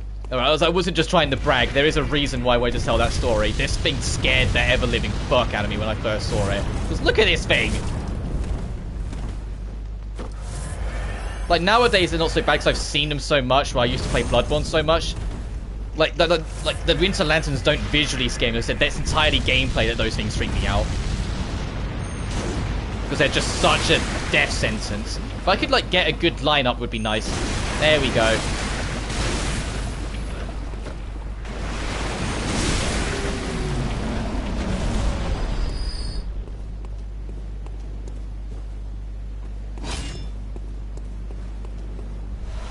Oh, a great one, Wisdom. That's different from Madman's Knowledge. It adds 2 instead of 3. It'll give you 2 insight instead of just 1.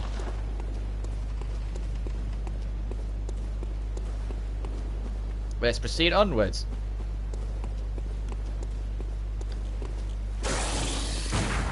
No, I can't remember what the secret parry timing is, but they always start with that, and I know there's a cheeky parry you can do with it.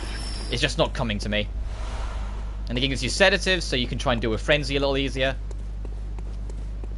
Let's open up this shortcut, because it's literally just, we've just lapsed the building.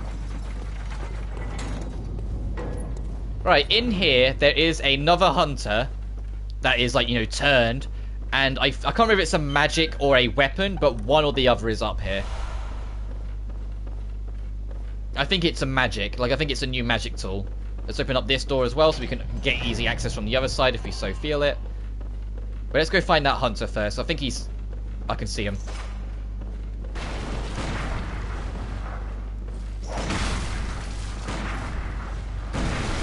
Ow! Yeah, they have arcane. That is an arcane you can get, the tentacle hands. It's a guard breaker, but it's super slow, so it's easy to dodge.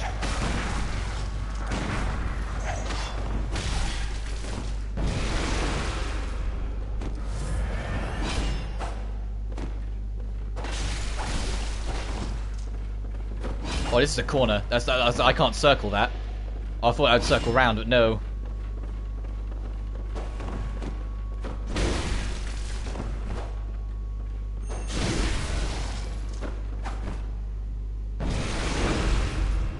No. Okay. Oh, I died anyway. I was like, no, he got the parry on me. That counts as a parryable action. I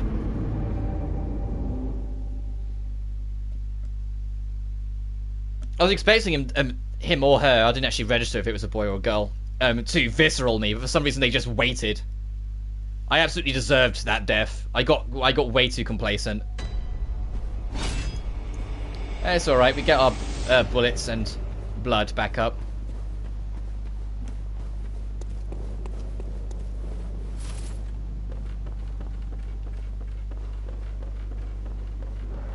As I said, that's the biggest killer in any of FromSoft games. The moment you get kind of like cozy is the moment you die. Oh, this sucks. I was like, the moment he clapped his hands together, I went, oh, that's death. Fuck that spell. I hate that spell. Getting the timing to dodge it. We've lost 9,000 echoes, but whatever. That spell is hell. I don't like it. There's a boss later on that will spam. That's a human-esque boss that will spam the hell out of it, but only if your insight's like above 60. So if you just make sure you like ruin your insight, it won't do it. But I didn't realize he had that spell. And of course, when you get it, other than the fact it has an insanely high arcane level cost, like I think you should be at level 45 on arcane to be able to use it. It's nowhere near as effective when you use it. But no, when the enemies use it on you, it's like, no, welcome to death. Oh yeah, let me retrieve my 0 echoes. That's the first time I've like hard lost echoes, I think. And actually, I think I did in the last stream as well. Oh, the threaded cane is such a nightmare to try and get the timing on. Oh, I say that.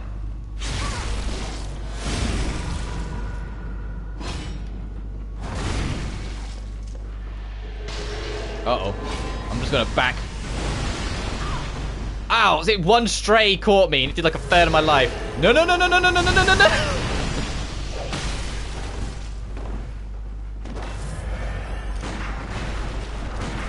The thing is, they also cost like, you know, like 8 Quicksilver bullets. It's like, how many more times can this dude do it?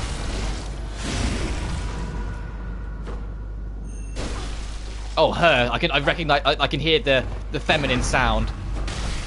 Oh, okay. Don't give me the parry then.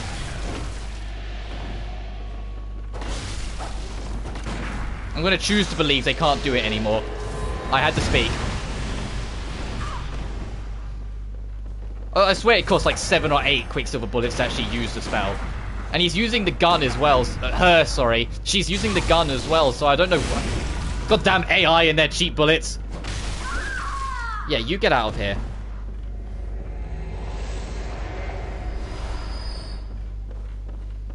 Jeez. And we only got about half of what we lost back. What's this book?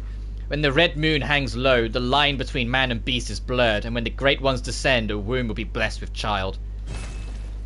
Yeah, right, we need to actually start talking about the lore a little bit now. Everything that happens in Bloodborne is to do with the moon. And the moon is soon going to turn red once we, you know, kill this next boss. When it turns red, as it says, the line between man and God is severed, or, you know, reduced. We can then, start to approach the great ones. We can start fighting gods. But it also said there that the womb will be blessed with a child. When the great ones connect with the world, they will implant a god seed into someone, essentially. And so it will create a new god, a new baby. Our objective, as grim as it's going to be, is going to be find that goddamn baby. We need to stop the progression of new great ones slowly infesting the world that once was. And we're actually set that objective unknowingly. I know I'm spoiling things here, but at the same time, you have to figure all this out yourself. Like, you could go through the whole game, beat it, get the true ending, and still not know what the hell's going on. Oh, it is a new spell. I think this one puts arcane on your sword, so you do magic damage on your physical attacks. You're being asked to do that by a different great one. You just don't know it. You're going and killing, because we're gonna go kill a baby. There's no two way around it. There's no sugarcoating it. That's literally what we do in Act 3. We do it to stop the progression of gods taking over the world at the behest of one more of the other gods, or, you know, great ones. And if you go for the true ending, you can then reject that god, the last one left, and that's what leads to the true final boss, which requires you to eat 3 umbilical cords. But here's the old master, which when you talk to him will give you insight, and he will point towards the lake, telling you that what you need to do is actually jump off into the ocean. But before we do that, I need to check if you drop anything.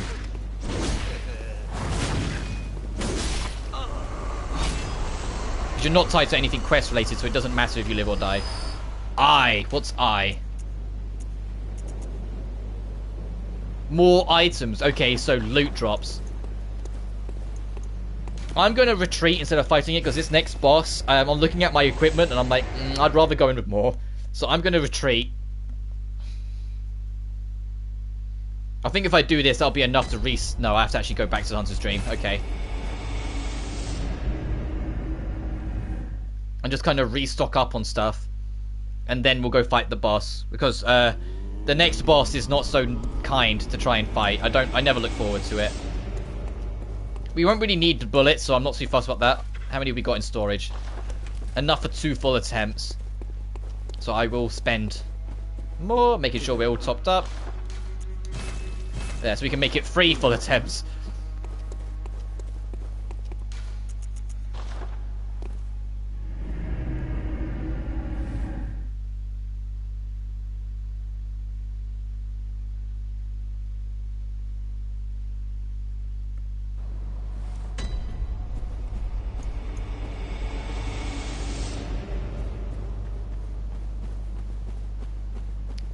Alright. Time for a boss that I, not keen on, personally. It's not that it's bad, it's just I don't enjoy it that much. Like, if I had to pick a boss fight that if I had to pick some bosses that I didn't like in this game, it would end up on the list, but I'd at least think about it before I add it to the list. Like, it's that sort of range. Like, I wouldn't instantly go, yeah, don't like it, add it to that. I'd have to think about it and go, well, this I don't like, this bit I don't like, so I guess as a whole I don't like it. This is Rom, the last boss of Act 2 in this near endless plane. The way Rom works is that if you hit its skull, you will do no damage. It's a rock. You have to hurt it from behind. But when you do, it brings in the whole goddamn army. And these are what kill you and make the fight annoying. The army of snakes. Not snakes. God, why is snakes on my mind? Spiders. So I hope you're not arachnophobic. So I've seen a few people jump at that where they see Rom, the vacuous spire, or vacuous.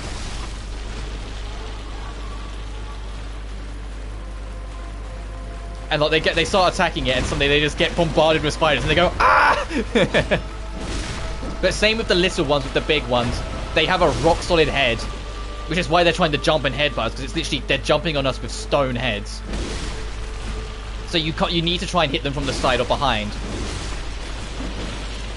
Whilst actual Rom will just linger in behind. It does have some get-off-me attacks, so be wary of that. And if you hit it too much, it can straight up teleport, because it has arcane influence in its... Yeah, there it goes.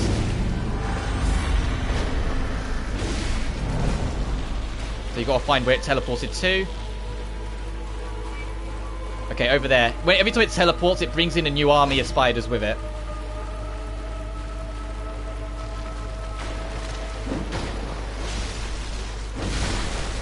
Oh god. Oh yeah, be wary of that though. These guys are extremely frail, but they're glass cannons. They hit you hard if they catch you, which is why I wanted full healings, because I know it takes several to heal a hit. Can you tip these guys over? No, you can't. Well, maybe if you hit the body, but... Also pay attention to Rom. Anytime Rom lifts its head up, it's going to do something, and it's usually magic. So try and maybe not lock on altogether, and just... so you can keep an eye on multiple things. Okay, so it's lifting its head up again, so it's going to summon more magic, so I'm going to start sprinting.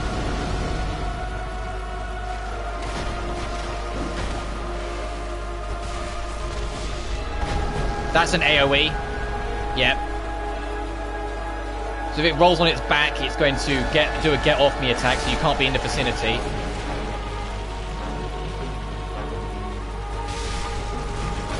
Oh, time to sprint again. This can be a slow fight. If you want to, you can try and bypass all the spiders and run straight for Rom and just go all out on it. But like I said, every time it teleports, it spawns more, and you can very quickly overwhelm yourself. It's genuinely smarter to be patient and just deal with the spiders, then attack Rom when he's vulnerable, then move on to the next batch and go from there. Don't try and rush it too much. I think it's actually weak to... Where is it? Where is it? Where is it? There it is. Electricity. So next time I go in, I'm going to put on the bolt paper. So I need these guys to kind of try and attack.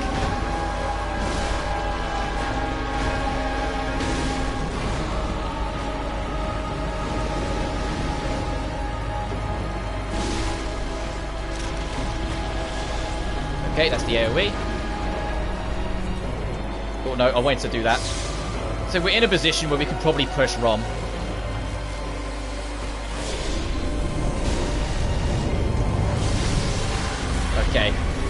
one more round, we might be able to do this. Okay, he's over there.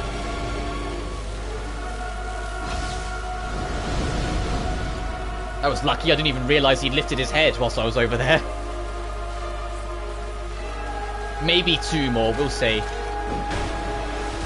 Oh wait, 1 more I have to worry about, because if he's like survives on a fraction, we can just sprint past all the spiders and just tap him together.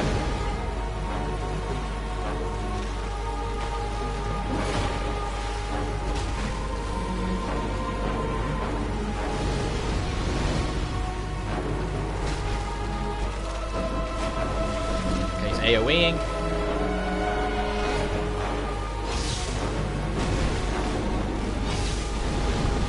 Oh! I didn't realise he was... I was paying attention to the little spider. I didn't see he lifted his head.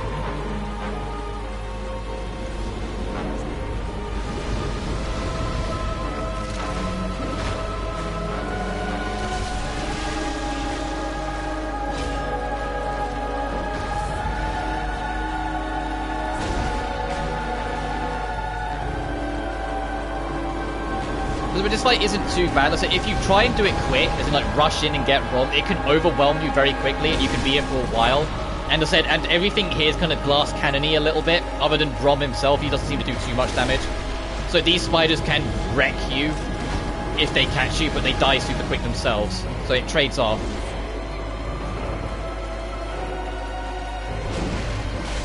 Ow.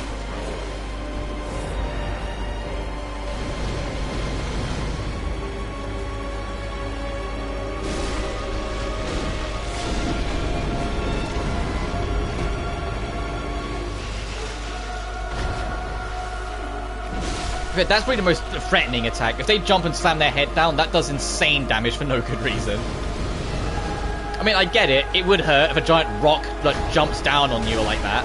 But that's what it is. It's that their heads are rocks. But it's still, gameplay-wise, it's like you don't notice one of them jump up, you die for it. I would say now's a good position, but the fact that they're on either side of the creature doesn't help. If they were all on one side, then I'd push Rom.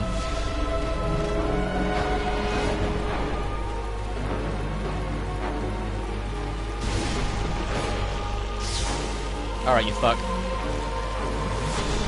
Let's back up for a second.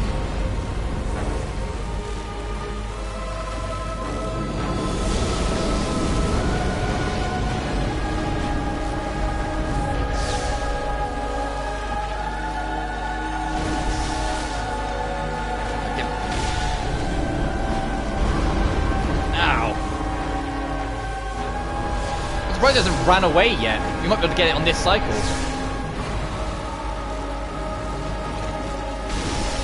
There we go. And the spider will die too. And we get 12 blood. Damn.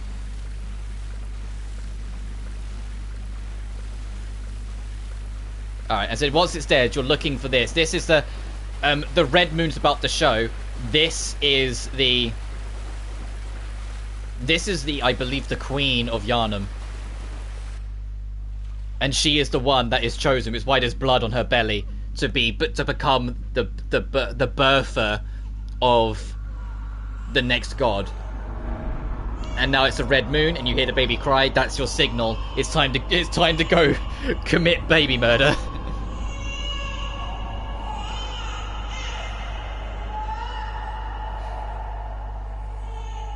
But now, anything insight related in Yharnam no longer matters, because you're already now too close to godhood. So anything that was like, if you have super high insight, you can see all the Amygdalas. Well, now you can just see them if you wander around Yharnam.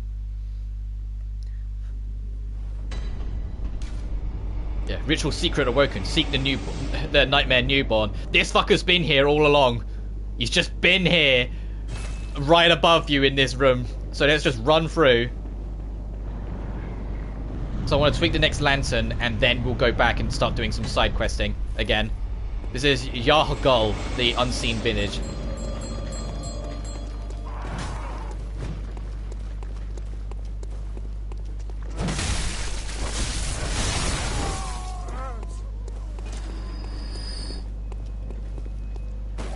let's twig that one. And we'll leave. There is, yes, time for fetus deletus. Yes, that's exactly what it is. We have to go hunt the baby, but that's later. I think she has something new to say. What is good hunter? Your presence somehow soothes. And the music changes as well. The music's a lot more haunting now you're in Act 3 when you're in the Hunter's Dream. Very well.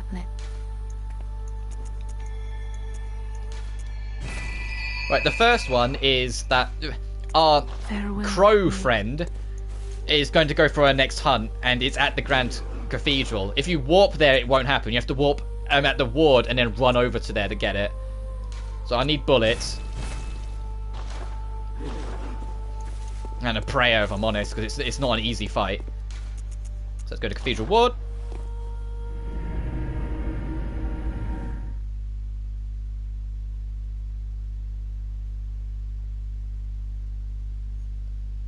And then once we do this, we'll be going off to Canehurst, but we'll be getting our second umbilical cord along the way.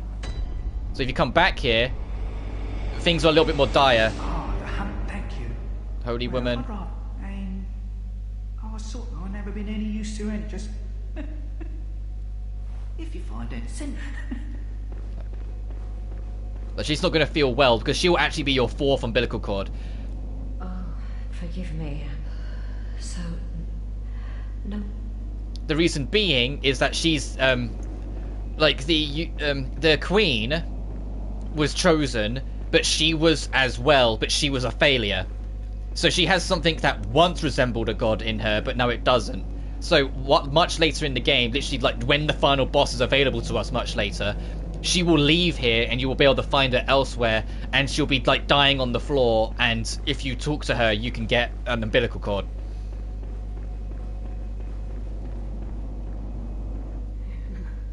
Oh. There you are. You're early, dear. Is anything the matter? You can always tell me. Mother will make everything better. She's gone crazy.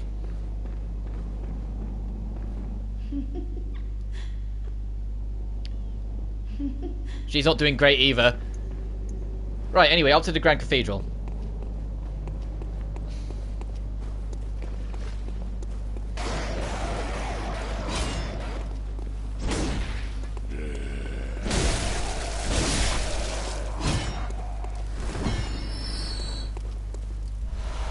More vials is always appreciated. Gee, remember when we were trying to get the Vicar Amelia and, you know, we had like 0 luck getting vials? Man, that was a time.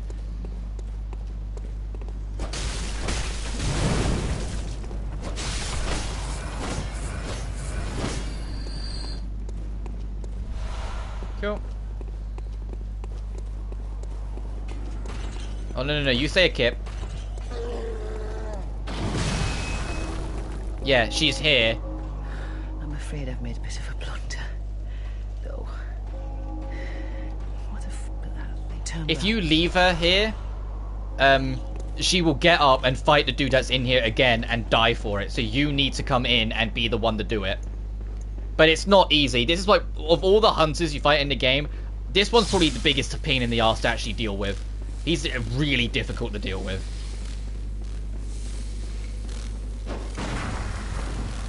So he uses the crow's dual blades. And he also has a Shikage. I know that's not what it's called, or at least I think that's not what it's called. But he has a blood weapon, so he can drain his own health to do more damage to you. And he also has the quick bone. He has magic. He's got everything you should have. He's like a proper actual challenge match. He's hard. That's the only way to put it. He's very difficult. You have to very much kind of get a feel for it and get lucky to an extent.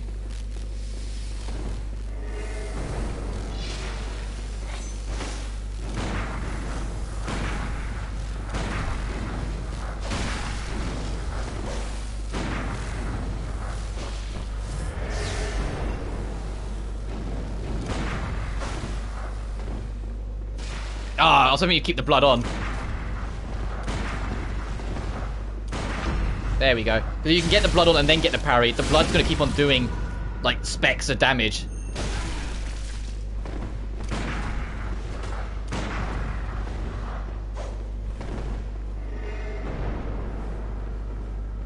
Come on, dude.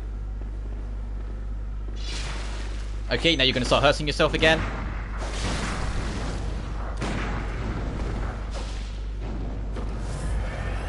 Ah, and it's gone off again. He can heal himself as well, so if you want to stop that, a numbing mist would help. I think I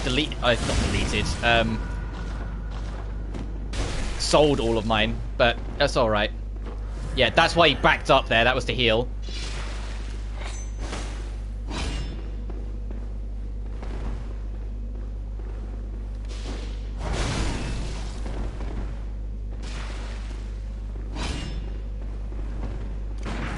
Ow.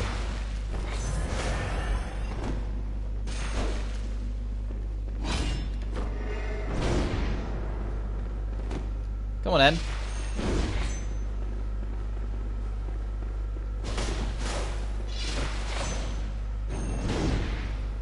Yeah, if you charge the R2 whilst you got the weapon, look how much blood it rips from him. If you can make him do that more often, by get him to do the hold R2s, that's him trying to stop us from healing. That's a numbing mist he just threw. He wants to be the only one that heals.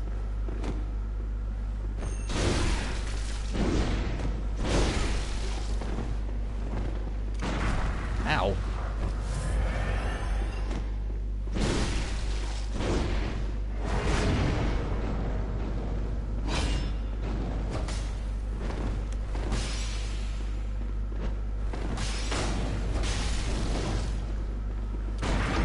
No! I got so close!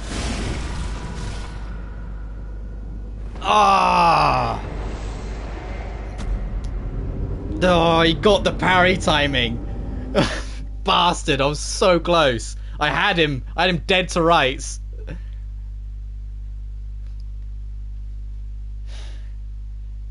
That's why you have to be so cautious of these. Ah. I had him dead to rights. Ah, that's annoying. Like, if you're gonna kill me at the start of the fight, not like when you've got like a speck hair left.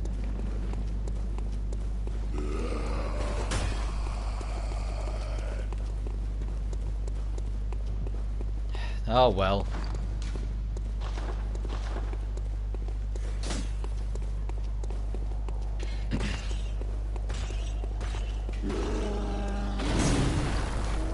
Is there anything else I might want to actually have?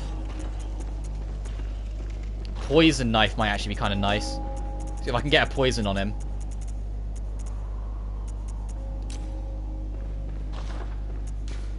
And I could make my bullet more dangerous if I do that.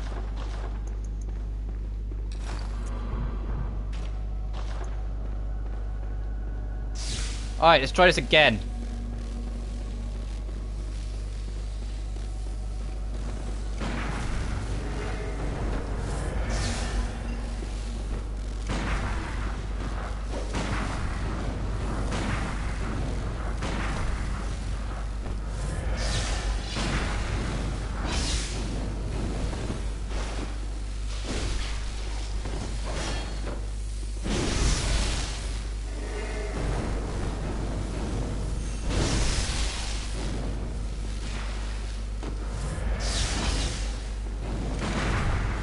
Fucker. Oh, what? Give up on that, did you? That you click. You just want to show off.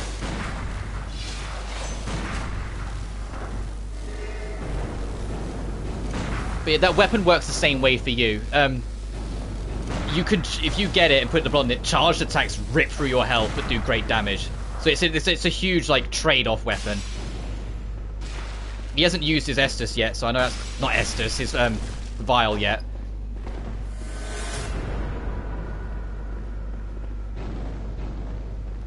Yeah, that's what that was about. The moment he started running away. Fucker!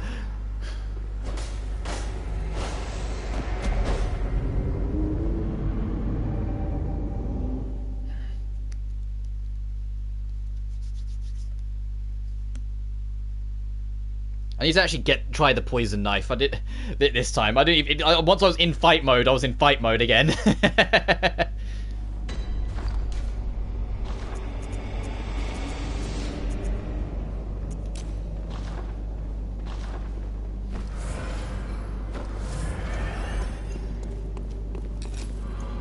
let's do that and actually have the poison knife on hand. Because if the poison does work, that'll be a nice trade-up. Because he'll do the blood blade things that will drain his health. Poison will be draining him, and I'll be on his case. We can kind of like stack it on him. But this particular hunter, no matter what, always gives me some trouble. But it's worth it to save her life and finish up her quest line.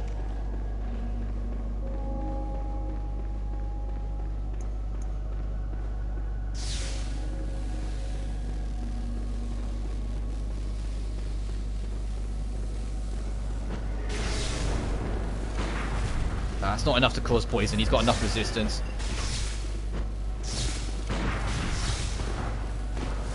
Okay, he's poisoned.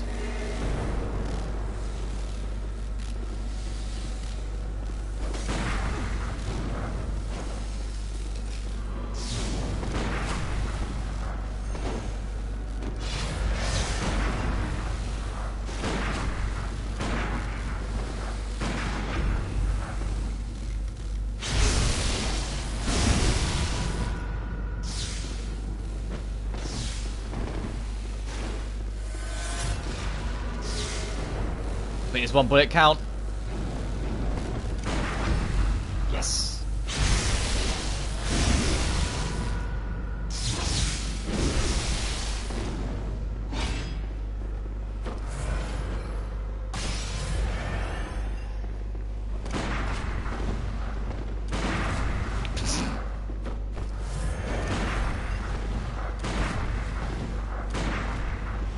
No.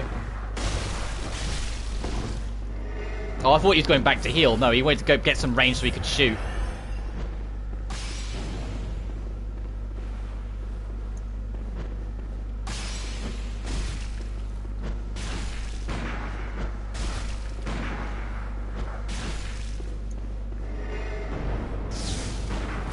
Ow.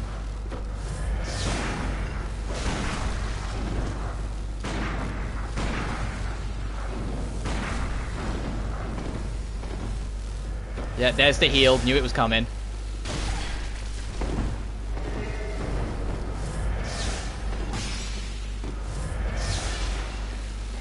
Oh, you're gonna start draining yourself dry again?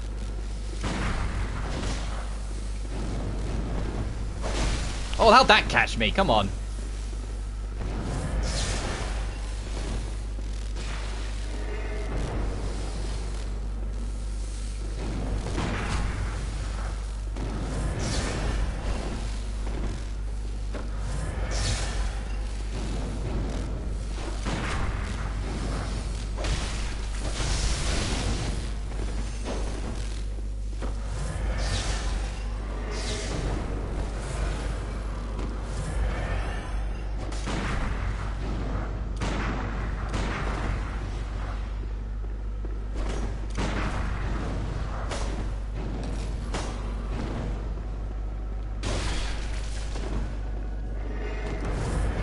I know I'm not talking much, but I'm really trying to concentrate at this point. This guy's an arse. No. Okay, I'm glad he decided he wanted to try and ruin my healing, but I'm running out of opportunities here.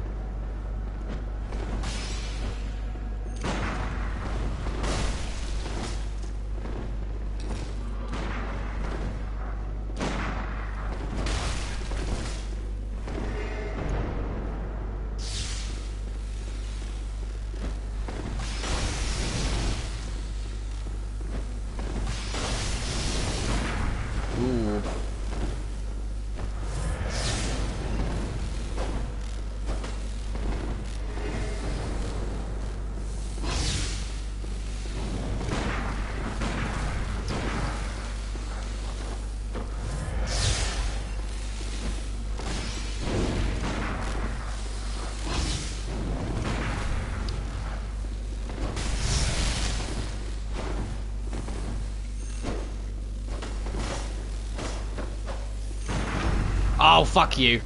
Regen, let me live this. Regen. Damn it. It's that last stretch. He gets really aggressive. I was hoping I was hoping the regen of that would pull me over, but no luck. So anytime there's a fight in the Grand Cathedral, I get stuck on it for an hour. But I will get him. We kind of need to now, because I said time will keep advancing. Eventually, the Crow, if we advance the plot much further, will decide for herself that she can handle it. And she will go die, because she can't.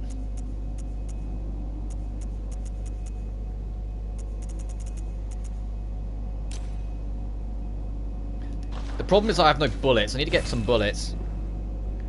I've got some kin blood that we can use to stack us up, and then we can try it again.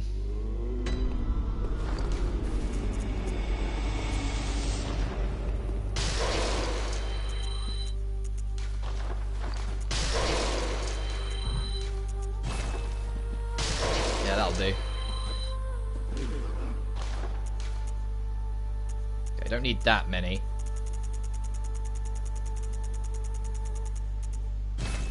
Do that, and then the rest I can get on this. To be fair, I have 26 insight, so I could spend some of that on some stuff. Like more bolt papers.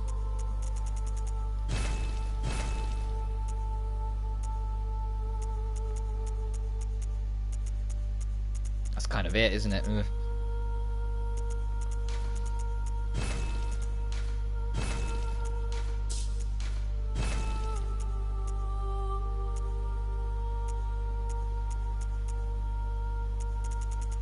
That'll do. Alright, wish me luck, woman.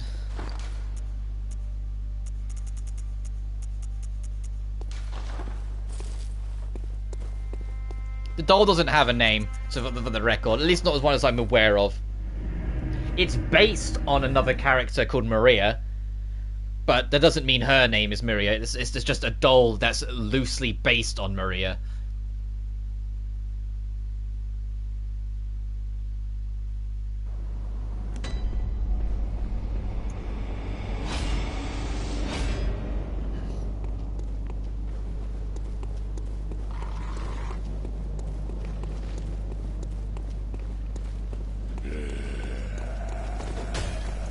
Alright, I'm back. Well, nearly back. So I've got 10 bolt papers with your name on it. 20 shots. Actually, I could make it 25 if I blood bullet, which I will do. There.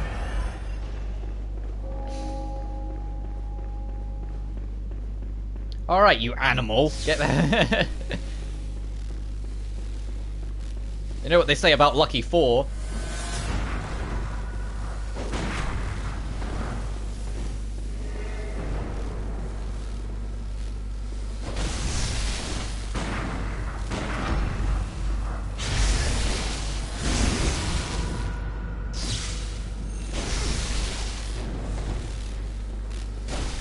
Ooh. Okay, if you want to... oh, you didn't want to do that. You didn't want to commit. Are you going to commit now?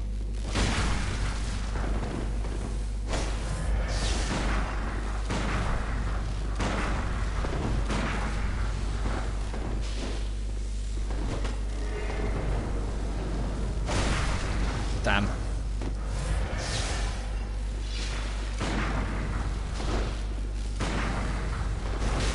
Oh, it tracks. He's locked on.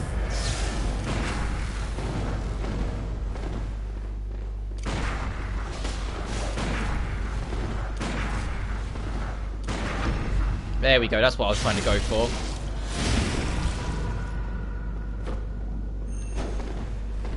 What?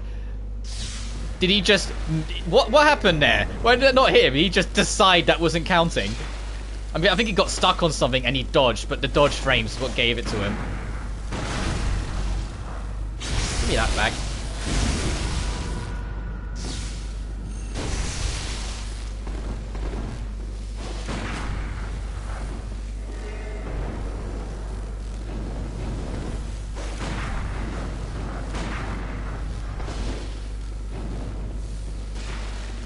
Yeah, getting a bit too low health to keep the blood running, aren't you?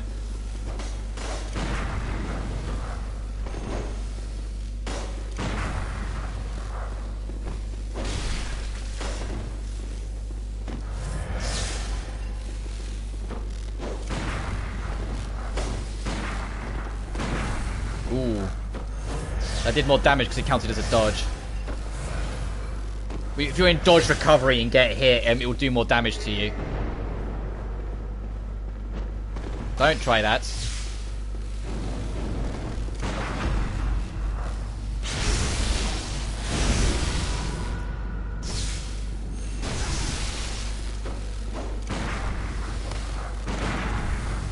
That wasn't a good trade. Oh, what? What that? This piece of shit.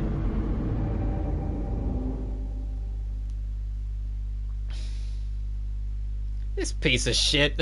Why does he keep catching me like the last glimmer?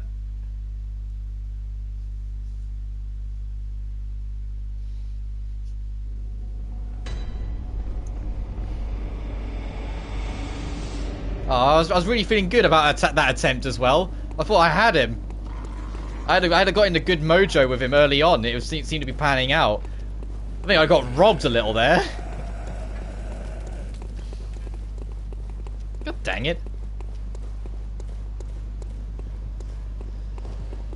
It's just a bullet of that gun. It does stupid damage.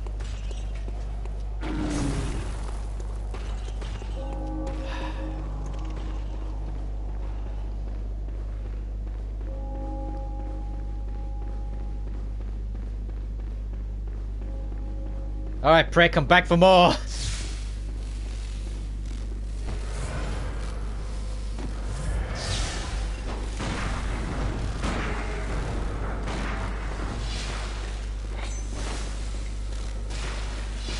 Yeah, go on, go on.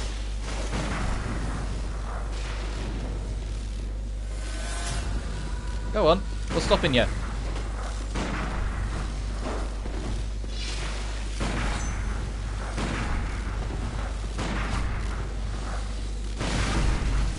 Give me my health back.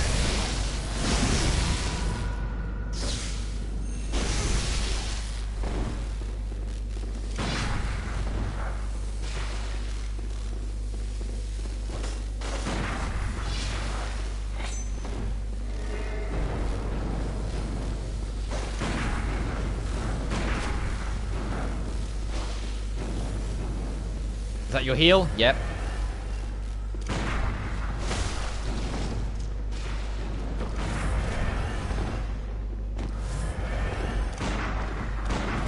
Fucker. I hate how much damage that his bullets do. Come on, look at that. Look at the damage difference. I do like 10. He does like 500.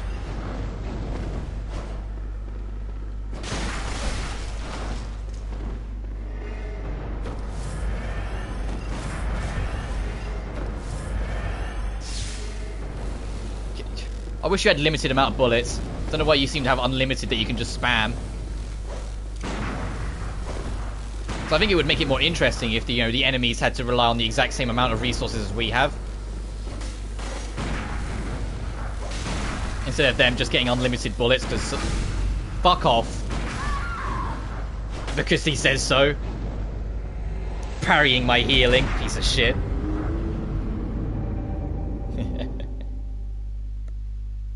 I say that, I sound annoyed, but it's just the nature of the fight. You just have to accept it. You take your licks and adjust. It's just a difficult fight.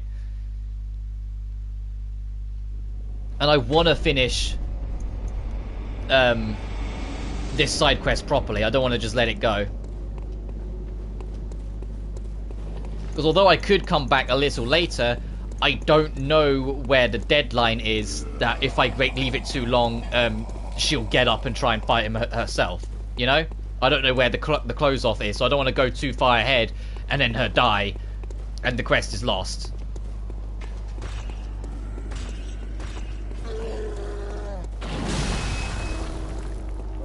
But at the same time, you understand why she got so fucked up.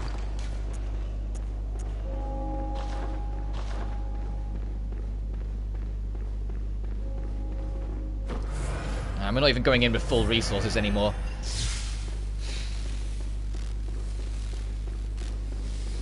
I'll make this my last attempt and then we'll go to Canehurst and see and hope that she's still okay after that.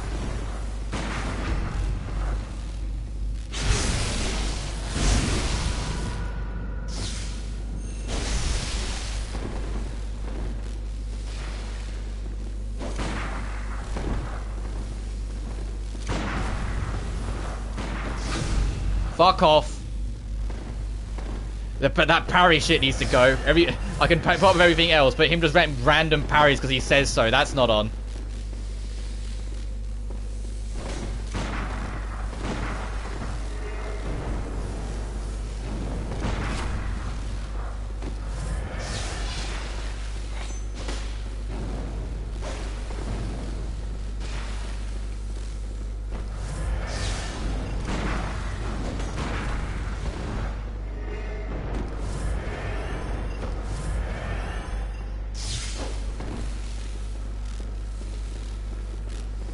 Come on, do an attack I can try and parry.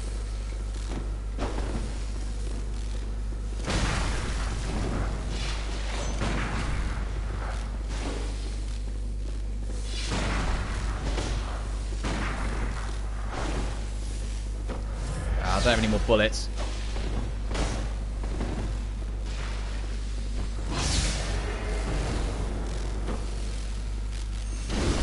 Oh, I'm glad you just took that on the chin. Can you do that more often?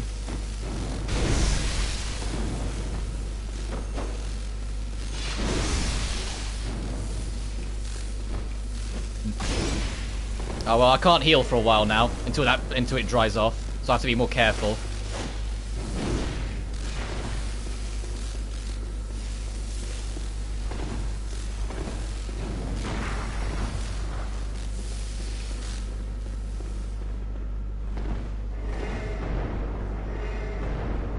Wasting your Quicksilver bullets. I know you've got unlimited, but it's only to show off.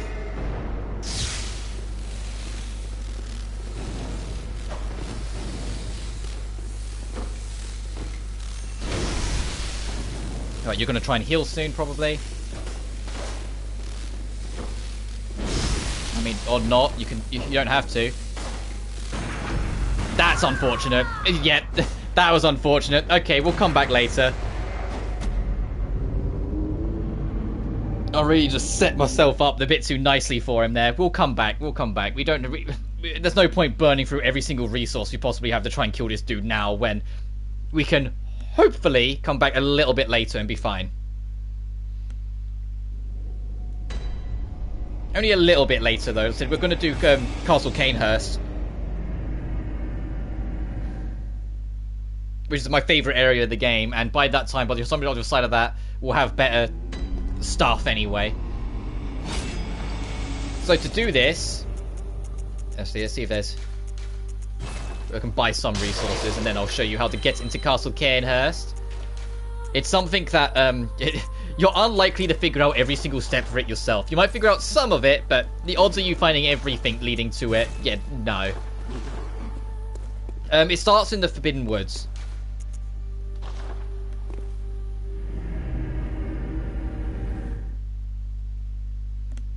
So we'll come back to that guy, and hopefully we'll get back quick enough that it won't advance time and our crow friend gets up. It's not that she dies when she gets it, it's that she gets corrupted as she loses. Oh, right, you exist. Oh, God, right, hang on a minute. Hold on, hang on. I forgot you show up after you killed... Yeah, nice one, dipshit. I forgot this happens. This is because we killed the League dude. This is like someone who works for the League who's now after us. I forgot this happened. When you come back here, he shows up after you killed a dude from the League.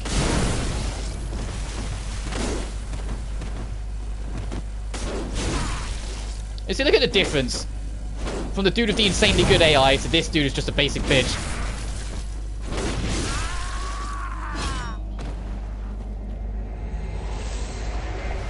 But he drops the Madara's whistle, which you actually saw him use when that giant serpent came up from the ground, or the mouth of one. Yeah, that was that spell. I said you kill him, the sidekick comes back, and then you fight the sidekick, and then you get it for it. Excuse me, gents. All right, so when you get to this split, go left up the flower field, hug the left wall as much as you can until you get to like the weird little village-y bit. Not this bit, like go left here.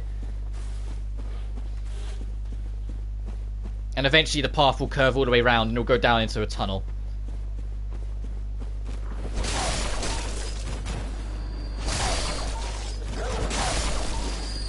Kill these fucks though, just so none of them try and break out. And it's way back here.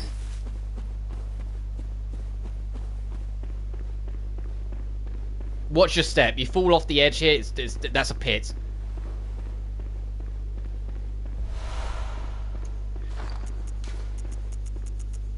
Where's Antidote? It's out at the top, isn't it? Yeah. So I think this is a poison swamp. Yeah. Right, you don't have to actually travel around too much. Be wary of these guys, because they don't have anything holding them back, like no chains or heavy weaponry, so they will come at you and come at you hard. The only two things of real relevance here is getting this and getting back here. You can just... There are some items, but nothing like major. Like, you're not going to find new weapons or stuff. It's just items. So now we have the Snake Eater ladder, as I call it. If you don't know what I'm talking about, Metal Gear Solid 3 Snake Eater has a ladder that takes you up an entire cliff. And it takes you about 2 minutes to get up. And it does because it takes you so long to get up it, they played the whole game's main theme whilst you're climbing the ladder. So anytime there's like a super long ladder in a game, I always call it the Snake Eater ladder. Tales of Arise has one. Hang on, there's a note there. No, there wasn't. Tales of Arise, that one I think legitimately is as long as the Snake Eater one, if not only slightly shorter. But you do have the ladder apocalypse. So we're going all the way from the woods at the very bottom, all the way back to Yharnam. To know exactly where you are, open this. This is the opening room of the game. That's Yosefka's clinic that we started in. And we came down, and went that way and faced the sky and went all that way. It links all the way back around to here. Our reasoning for doing this... Firstly, there's this over here. But it's ultimately because we're going to go into the back of... Actually, can I open this? I know I'm mumbling to myself. I don't think you can. No. It's because we're actually trying to get into the back door of Yosefka's clinic. If you sent anyone to the clinic, now is the time they are dead. Once you transition into Act 3. But there are some enemies around here. Oh, yeah, another insight stealer. Hang on, let me just give myself some bullets.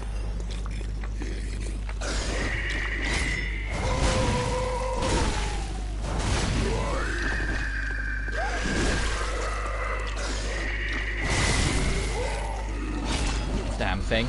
Yay, give me some more actual bullets. I'm low. More knowledge. Is there anything else in here before we proceed?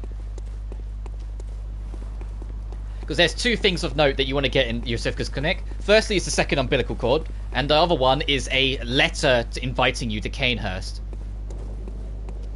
That letter is how is going to be part of the puzzle to actually getting into Canehurst. Like I said, like, you might by chance happen to stumble into how to get to Canehurst by yourself, but I can almost guarantee you won't without a guide. The odds of that happening are slim.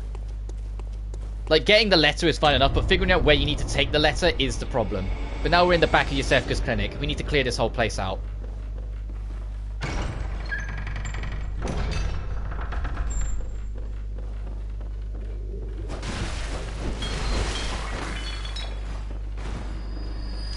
This is actually the opening room. And there's a Yosefka blood vial.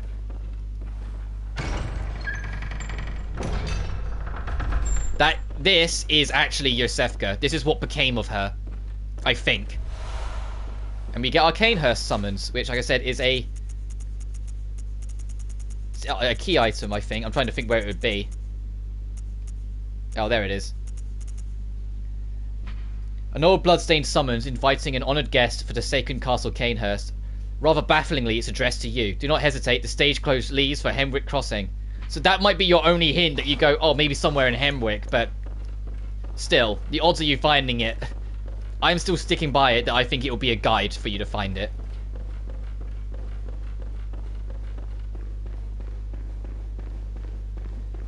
But I'm pretty sure that's Yosefka, because we're going to find someone that looks like Yosefka, but it's a little more complicated than that.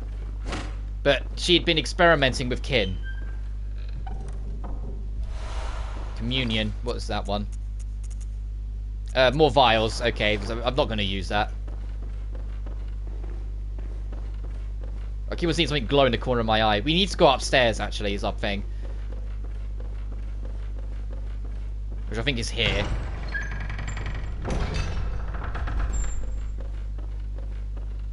I vaguely recall there being an enemy of an alarm here. If you get here before Act 3, when you get to this point, you'll be told to turn back. Because things are happening, you know? You can't actually interact with stuff yet. But when you come up here...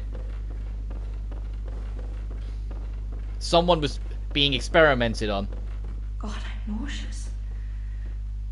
Have you felt this? It's progressing. I can see things. I knew it. I'm different. I'm no beast. This is another person who was falsely chosen to become the next, like, birth the next god, but because it went wrong, something is manifesting in her. Don't you see? And she's gone crazy. Rather rapturous. Okay, just because I shifted my seat. So, kill her. And get your second umbilical cord.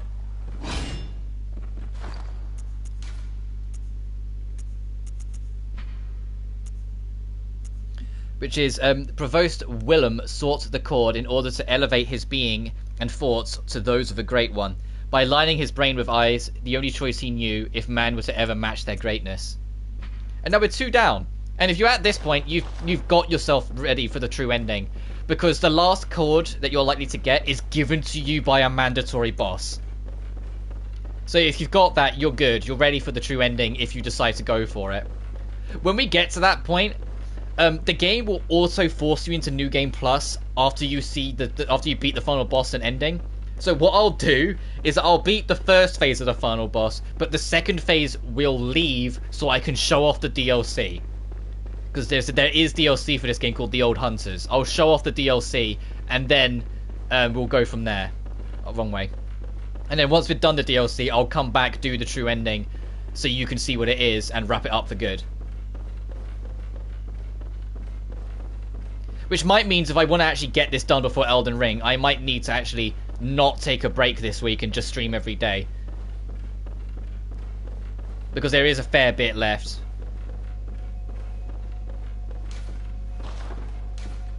Let's get back to the dream, and I'll show you where to take the Castle Canehurst letter.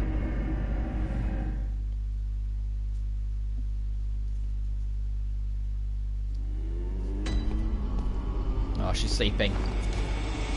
Oh, he won't tell me here. What? Very well. Okay, I don't have enough to level up. No worries. Farewell, may you... We'll find our worth in the waking world, don't you worry. How many can I get? 40. Okay, I don't want that many. That'll do. That'll do. Right. I think Witch's Abode is closer to it. But in Hemwick Channel Lane, there is a like a statue-esque thing I mentioned before that's like faintly glowing. Once you have the letter, you just have to approach it. And you'll be invited to Canehurst.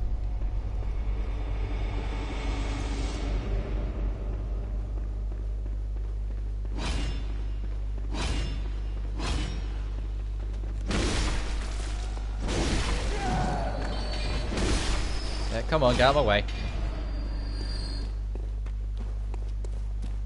Wait, when you come back this way, the executioner comes like rocking it at you.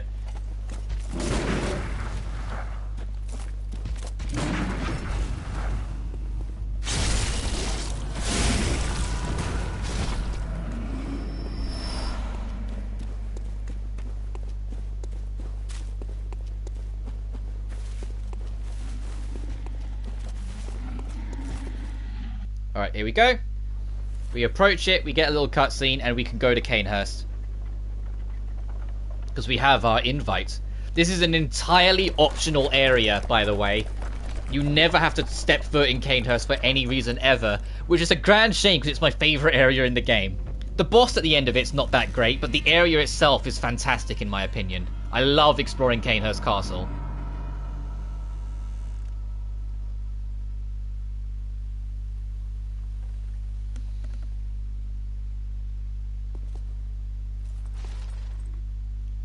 So let's hop on.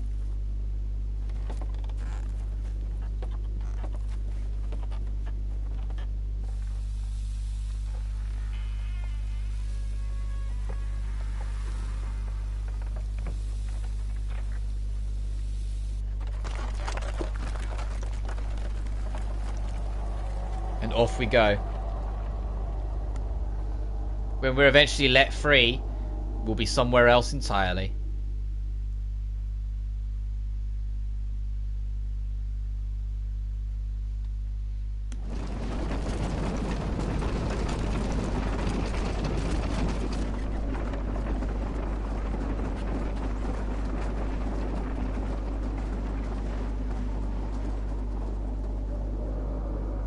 Welcome to Castle Canehurst.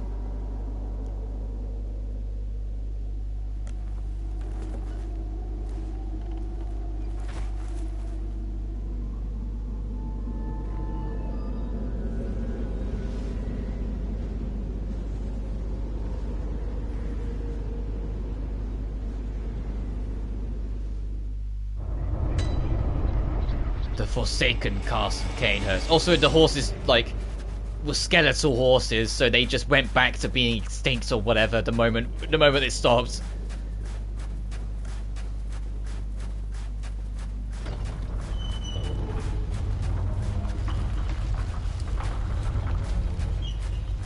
As I said before, I love this area. When we actually get up inside the castle, it'll express itself a lot more, but there is a fair bit out here as well. Over here is one half of the inevitable shortcut, so keep that in mind for later.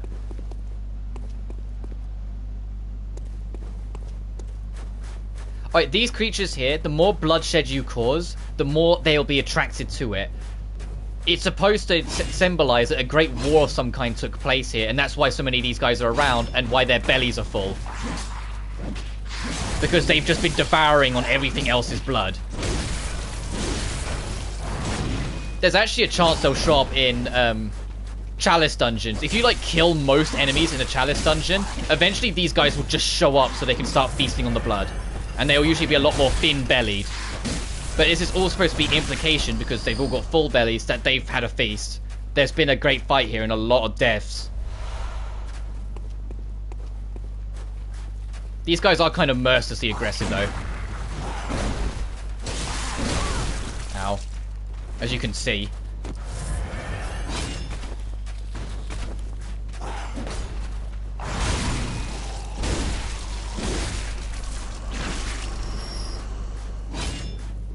So yeah, if you ever do get in this game, you go through chalices, be wary if you go back the way you came and you've like killed everything en route. There's a chance these will show up. And you see, like, these two haven't eaten as much, but there's one in the back that's like feasted on it all to its own, so it's become a lot more bloated. Oh fuck! I just got womboed. All right.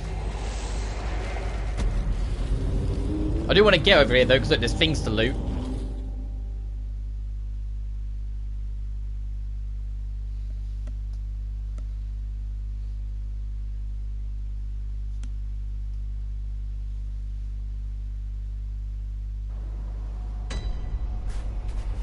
Alright, let's get over there and try that again.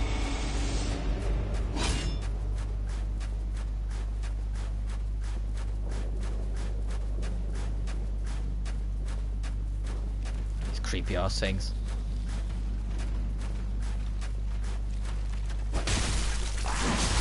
Ow. Ow.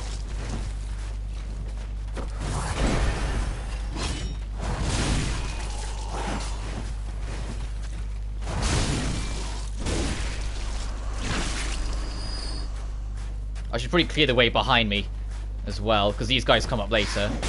Ow. Oh, it just barely got the interrupt.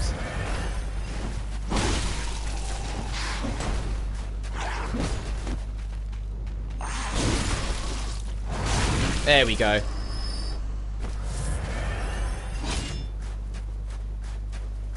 Right, now lesson learned. Try and... Actually, I still have... I don't have much high hopes that the mods will be that useful at this stage, but I am tempted to try one. Hang on. Yeah, that did fuck all. Okay. And you outright have my echoes. But we managed to lure you away from the other one, so we can deal with you one at a time. Ow.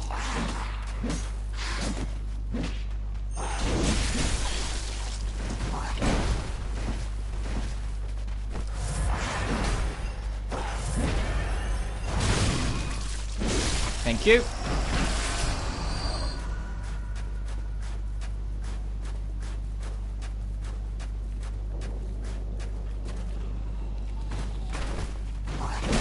Ow, fuck.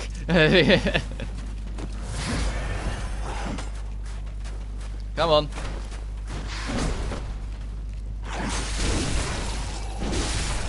Alright, now it's time for the really big one. Let's see if we can sneak up on it.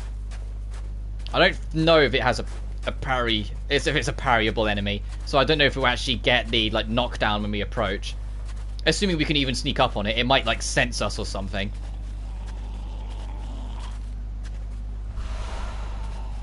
But this guy, yeah, you feasted a little bit too much. You're a bit greedy.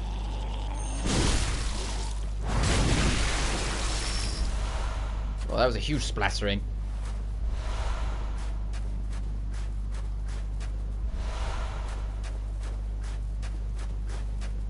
Right, that's almost all of them.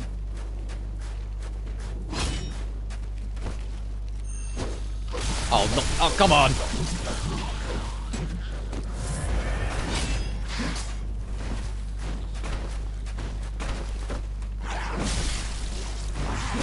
So this is a real awkward angle. Let me get out of here.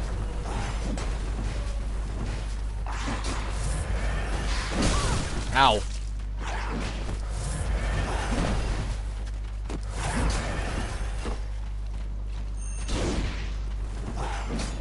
Come on then.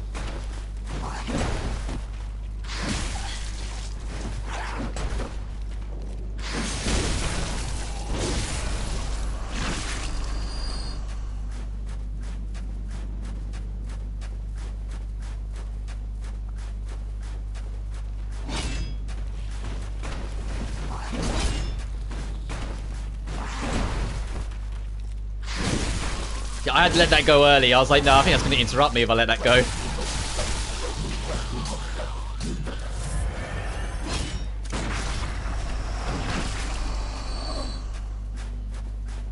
Right, and the last thing before we actually enter the castle is that you can kind of slip your way down there to look around for stuff, which I'll cautiously be doing.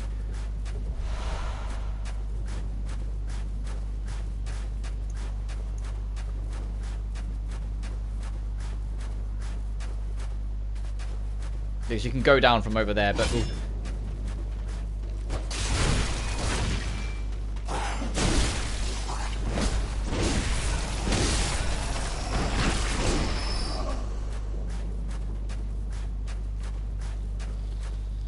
Oh, you're a bit more full. You're a bit more of a blob on you.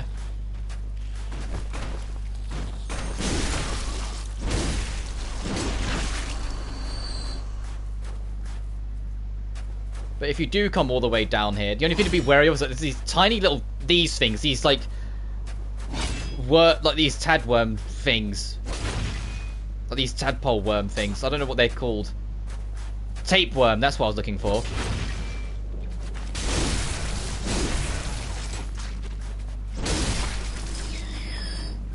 There's like a whole bunch of them you can find down here.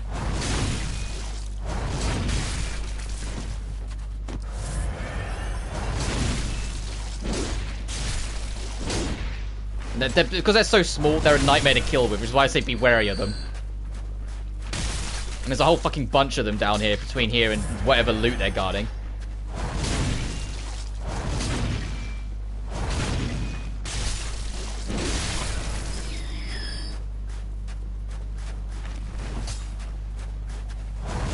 Yeah, let's calm down, tapewormy dude.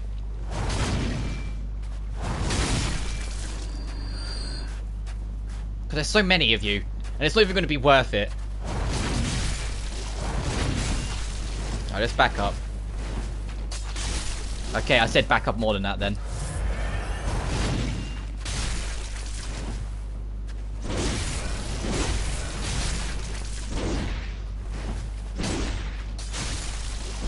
Will you just... Thank you.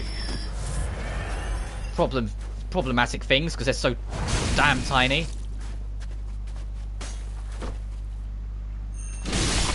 Yeah, that's what I want to see.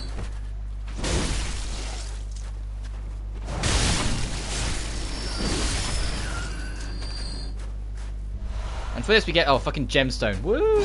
So worth it. Alright, let's actually go into the castle.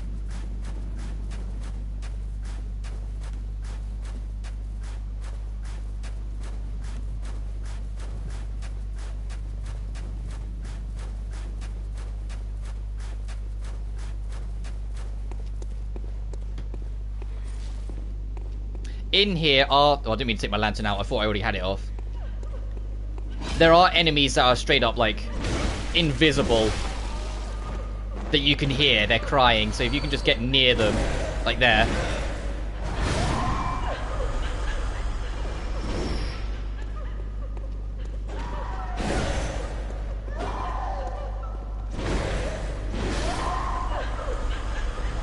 They're a lot more... manageable than some of the things we dealt with outside. These little guys, when they actually start getting up, are a nightmare. Because they can be very quick, but that's about it.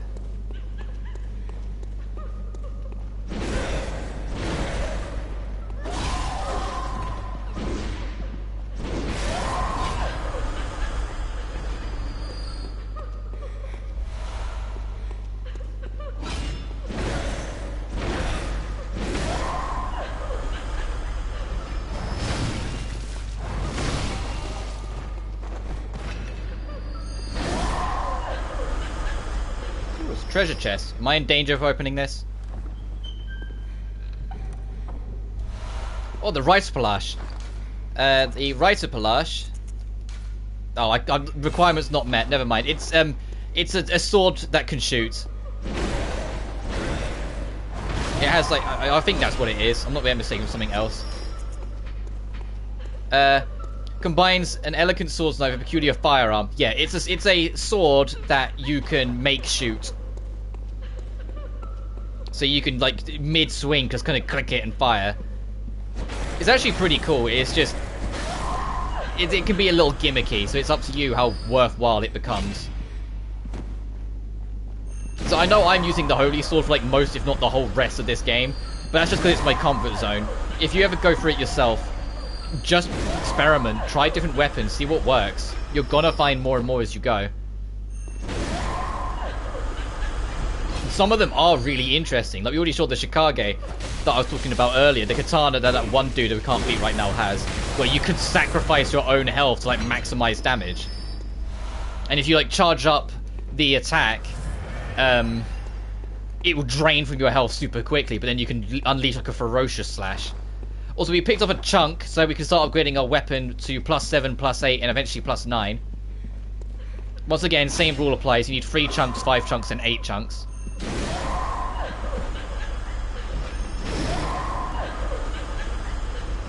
But this is the last time that ruling works. When it comes to the blood rock to get it to +10, you only need 1 rock. Which makes sense considering there's only 1 in the base adventure, only 1 in the DLC, and all the rest you have to get lucky with in Chalices. Through randomize.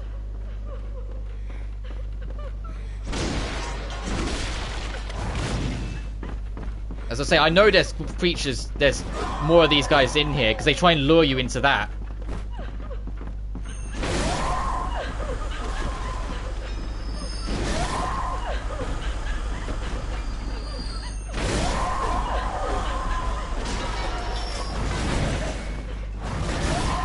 Well, I just noticed our clothes are a lot more red than anything else right now. Like, we're super bloody in the blood of our enemies.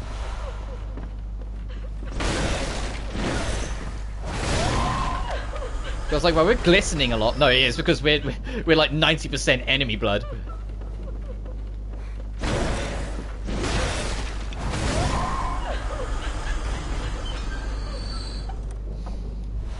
Noble dress. I think that sells for a lot. I wouldn't recommend wearing it, funnily enough. Sort of like how the top hat's kind of worthless. Yeah, if I actually went to check. Yeah, it's not good. It makes you more blood defensive because it's tied, because this castle is owned by the Vile Bloods, so of course they'd know blood defense. It kind of hints in the name that they have evil magic know-how surrounding blood.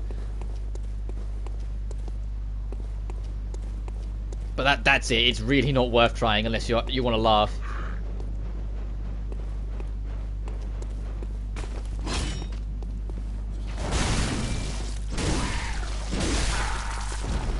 go.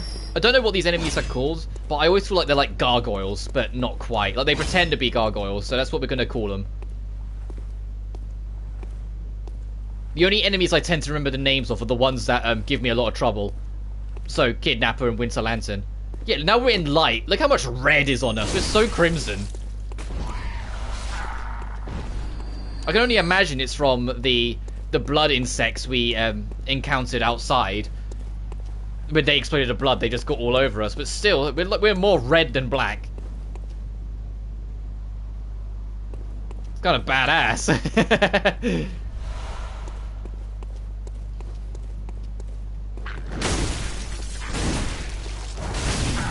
Imagine you're an enemy and you just see this coming at you. Just nothing but blood and carnage with a red eye.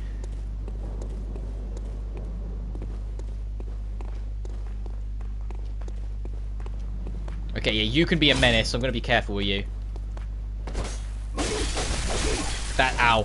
Because they are quick when they want to be.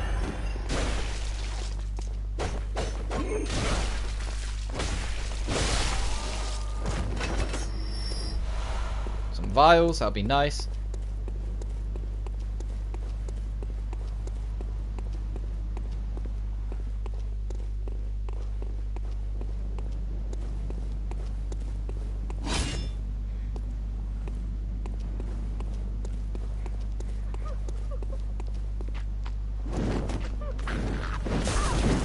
Fuck, I was hoping I'd better get away with that.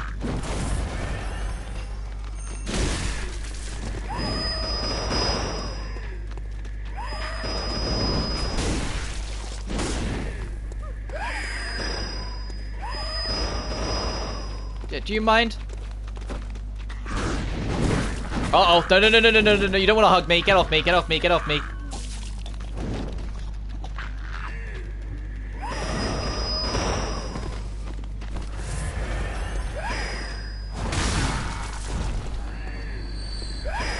It's like I'm like a Maki and that was Kaito. Like as it comes from the hug and Maki's like, get the fuck off me, get the fuck off me, get the fuck off me. I hope that, I know it's not gonna. Like I said, I haven't started chapter 4 yet. I know like it's not gonna last. It's a happy thing between those two. One of them's either gonna die or end up a killer or something.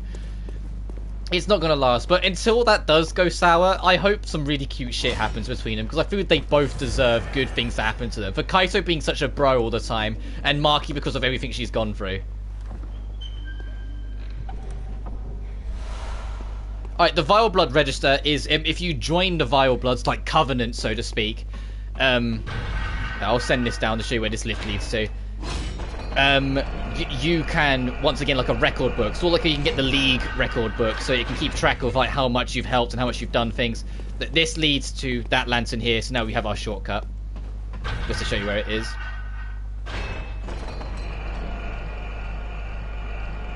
Like, we all know it's not going to last, because there's no way the game's going to let a nice thing continue. It's just, whilst it is nice, I want it to get really nice. I want it to be really goddamn cute between the two of them.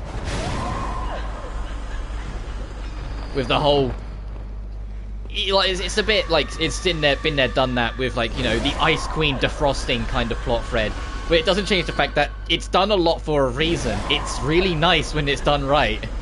And this is really nice right now. It's really cute having Maki like go around from like hating his guts and wanting nothing to do with him to like kind of almost half laughing, calling him idiot all the time. But she's coming around. Or like her being the one to insist we keep up the nighttime training, even though she had wanted nothing to do with it originally.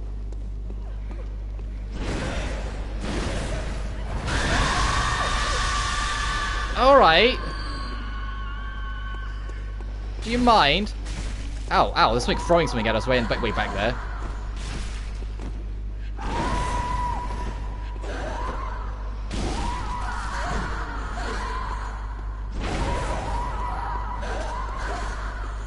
So I know what it is that's catching us. There's an enemy with a blow dart way back in the end. And the reason why the enemy screamed is because the first blow dart hit us, and it causes a berserker on them. It's that little thing there. But I wanted to go over and get this because the Evelyn is here, which is a phenomenal gun. If you're going for gun builds, the Evelyn does insane damage. So So that now these girls have gone back to kind of being their normal way because the berserk rage has gone off. So if you see a little enemy in the back, check to see they don't have a blow dart on them, because they could, like, berserk the whole room on you. Yeah, if I check... well, yes, you need 18, first of all. But its damage is great. It's a slightly slower shot, so you have to be wary of that, obviously, but...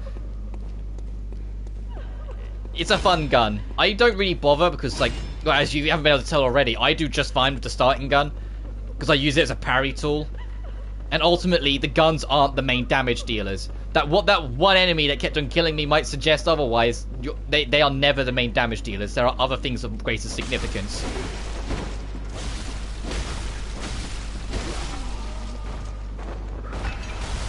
Ow. Oh, you're trying to do more blow darts.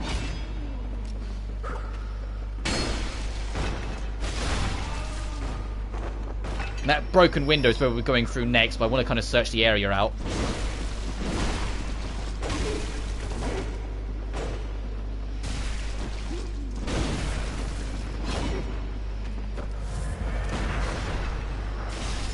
Fucking... okay, I'm going to go back here so we don't get blow darted all the time.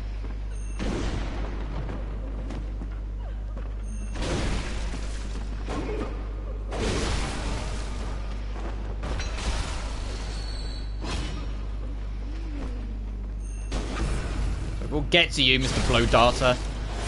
Your days are numbered. I just want to loot this place first, and then we'll go deal with you.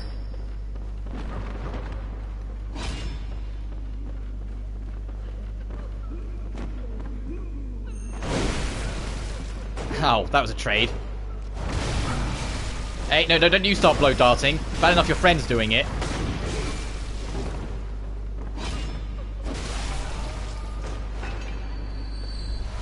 More chunks. Okay, so we can get... I think that's 3 chunks now we're on. So we can start leveling up our sword even further.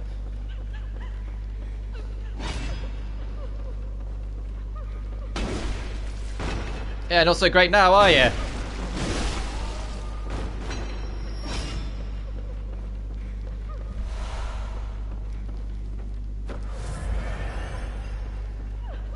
Be careful popping out of here. You don't just, like, sprint off like a maniac.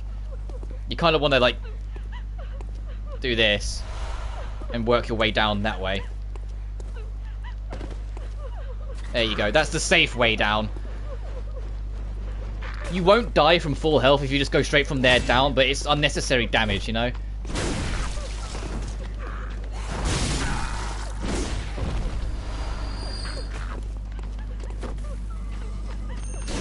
Alright, don't rush to get at me then. Come on, like, rush at me.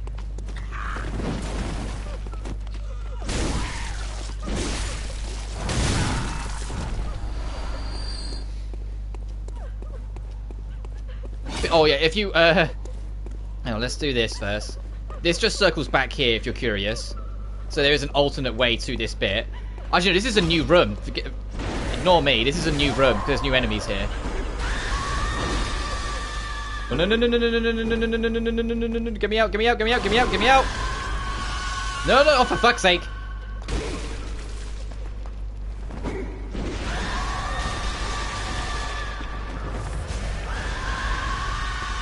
Okay, now someone blow darted me. So now they're all angry.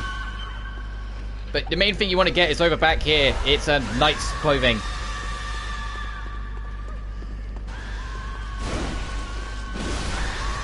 But yeah, be wary of the headless variants, because they can scream, and their screams count as imprisonment. The thing I want, I think, is this one then. Yeah, Executioner's Gloves. It's another magic. It spawns like skulls that will fly out forward and like hound onto enemies. It's actually pretty helpful if you're going for magic builds. It's a nice one to have. Oh damn it! I was just in range. Oh, and that's a grab.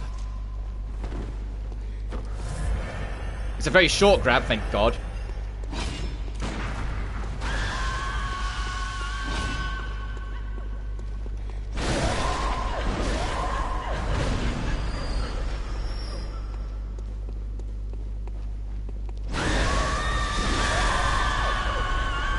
enough of the screaming. Fuck, I hit the wall. I think that's the only thing that I kind of always been a bit whiffy with every FromSoft game. Is the fact that your weapons can wall bounce.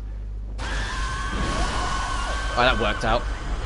Oh, look, she's going to try and get around to me in time. It's not going to happen. To try and go for the grab.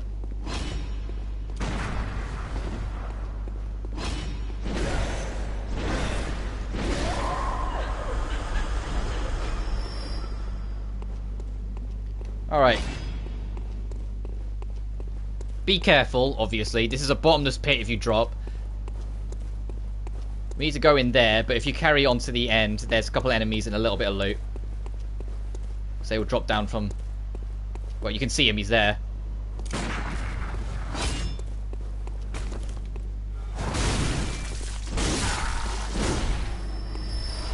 And blood. And then hug the wall back. And squeeze in through this window. Because firstly, opening it will open up a shortcut, but it will also open up the way forward at the same time. See, this opens this, but there's a ladder hidden in it. So now we've got our shortcut, which leads to that shortcut that was over there, and our way forward. So it's a bit of a shortcutception. It's a shortcut into a shortcut. Which after we've cleared this out, I'll probably take, because I've just glanced at our blood echoes. It'd probably be wise for us to bank that in before we go too much, before we actually start the boss. Yeah, up there will lead us round to it eventually. Just want to double check if there's anything around here of worth, anything at all. I can see an enemy, I think, way off in the distance.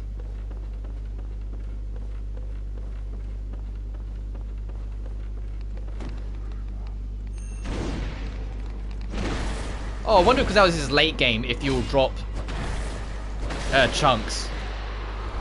Yes, you will. Okay, that was well worth it then.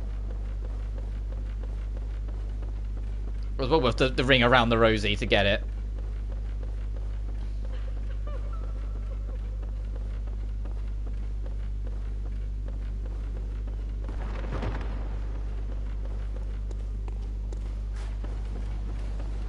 Now we go back into the light so you can see how much blood's covering us, and onto a part of the roof.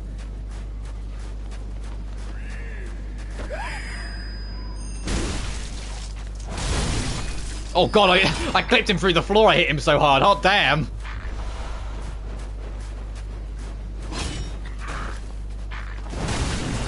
There's something weirdly satisfying about that glitch happening. Hitting enemies so hard they go through the fucking floor. I mean, yeah, sure, dude. The idea is that you're hovering around over in the end here. This will feel almost like you're out of bounds, but no, you are intended to do this. You're like hugging corners and walls and pieces. I don't think there's anything around this edge all the way. No. You're dropping down onto this, following it along, dropping off onto this corner. Like, it feels like you're almost out of bounds in like an old, like, early 3D game, but no. You're expected to be doing this to figure out your way here. You've come this far after all. I like it. I think it's kind of cool that you have to actually like think outside the box and find your way through to get through the rest of this area. And I think this marks the end of it. I don't... Yeah, this is. Okay. I won't go through the door over there and start the boss. If they even give you a bold hunter mark because they know it's been a while since your last lantern. This boss ahead, it isn't necessarily that it's super hard. It's that you're fighting on, oh, you know, a rooftop, and so you can get knocked off easily and fall to your death. So, to spare the loss, I am going to bold hunter's mark, and then we'll do the long run back once we've spent our echoes.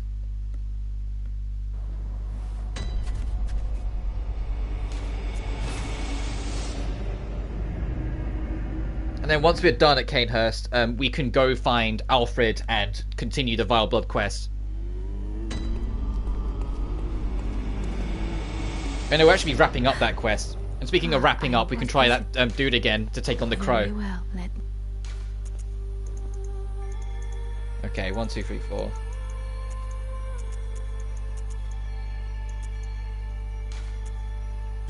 Do that.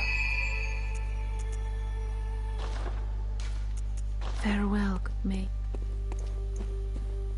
I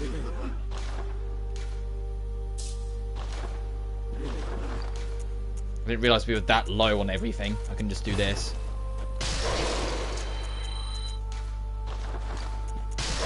But we're going to be fine when we start using the Madman's knowledge to get our insight back up after we next have to get rid of it.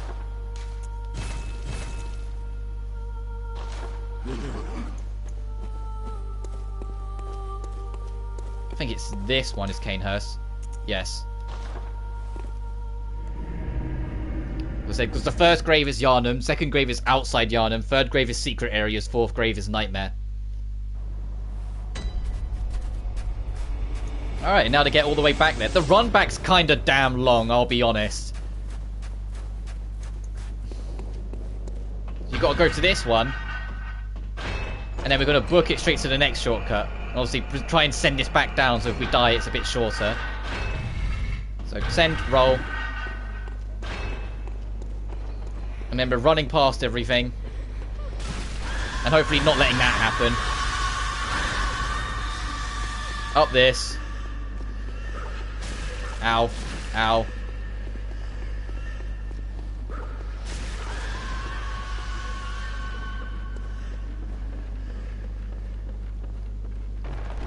Over here, which eventually leads back to the rooftop. Then it's the rooftop shenanigans. Once again, be careful not to just like waltz straight off the edge.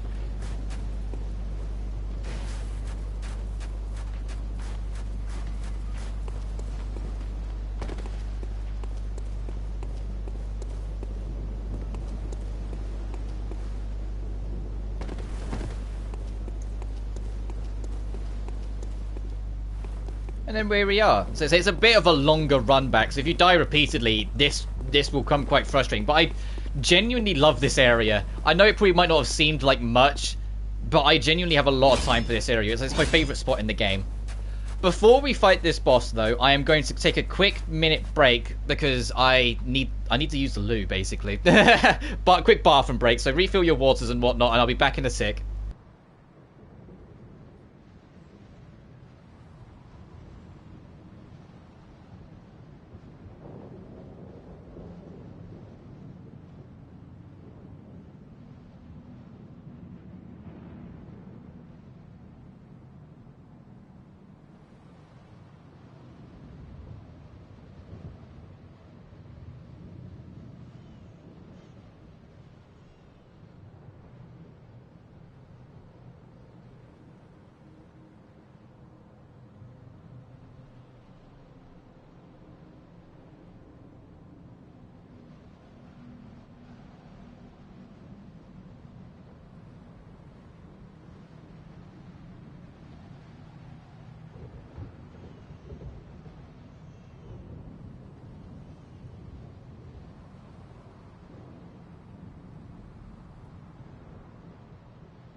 Alright, I'm back.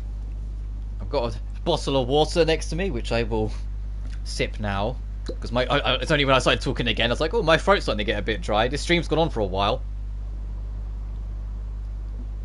But once again, it's the same when we was playing it yesterday. Hours just slip by me when I'm playing this. I genuinely adore this game. But let's proceed onwards.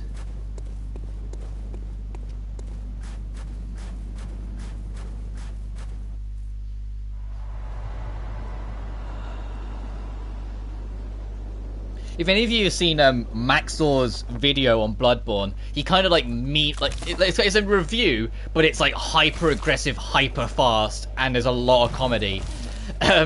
He makes a joke that this boss is Prince Philip, and when that video came out, it was like a month or two before Prince Philip passed away. And I just remember looking at it going, yeah, because Prince Philip, if you see any images of like his last few weeks, like last few months, he didn't look good, the poor guy. Regardless of what you think of him, he really didn't look good. And so, he made the joke. He went, "Yeah, you just got to kill Prince Philip here." And I was just like, "Oh God, right? That's kind of not too not too completely off." But it's just Ligarius, Master Ligarius. If you're at range, this dude will do these big magic doom balls, which explode and have a huge AoE, so push up on him. When you're close, that sickle is going to be on his at his main cool.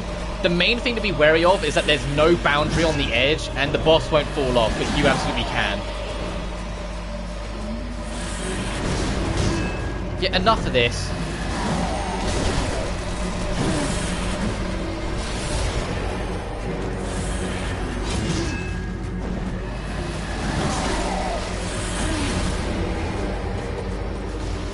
I want you to actually swing that thing. As in, actually try and hit me with it, so I can, because you can parry this guy. At least I think you can. That's actually Executioner's Gloves, what he's doing. The skull's coming out like that.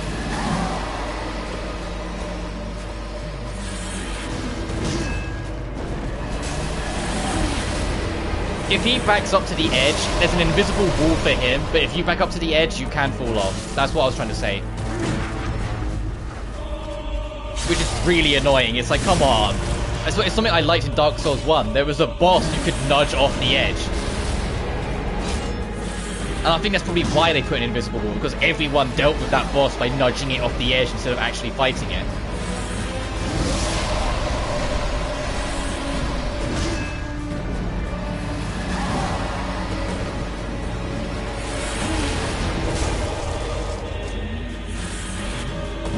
So I was like, this fight isn't too hard, it's more just annoying, and you have to be careful that if you're caught by something, the knockback could send you off the cliff. Or off the building.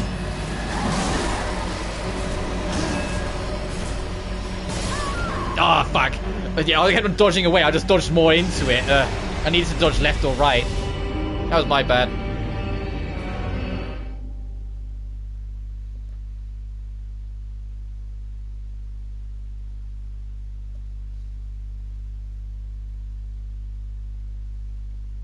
I have to sit for a long load screen and do the full fucking run back.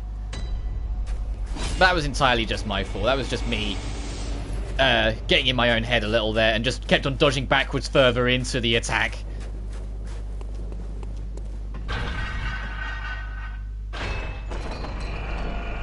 Well, at least we're clean of the blood now that we're dead.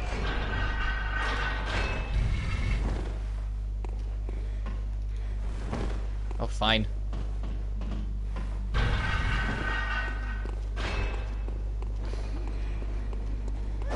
Ow! Hey, hey, fuck you!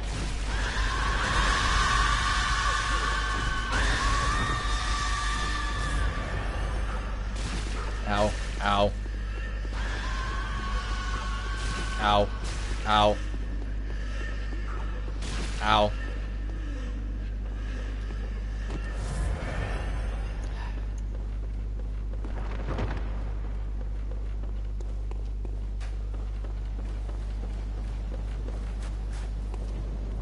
Alright, let's start our dropping field again. What I'm doing is, what's the time? 20 past 2. Okay. I'll go until like 3-ish, maybe? We'll see.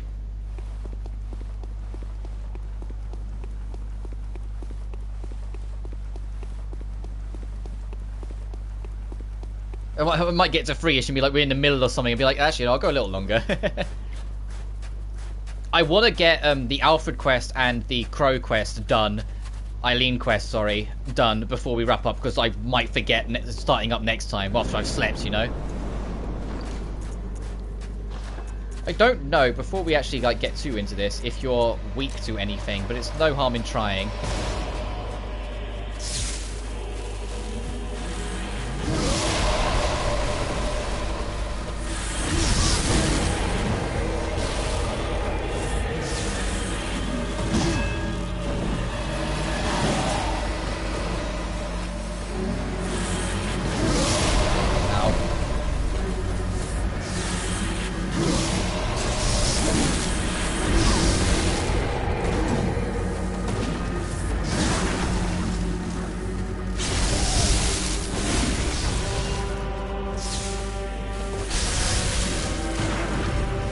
So at this point, it would be great if you could just throw him off the cliff. But no, he invisible walls. But if it was the other way around, we'd be off.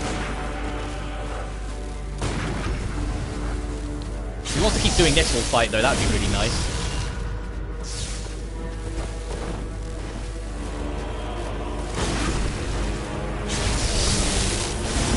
If he wants to do this all fight, he's more than welcome to.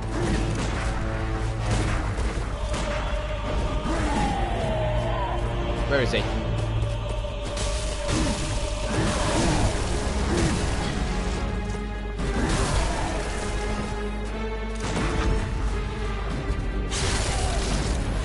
We'll get some health back because of our ability.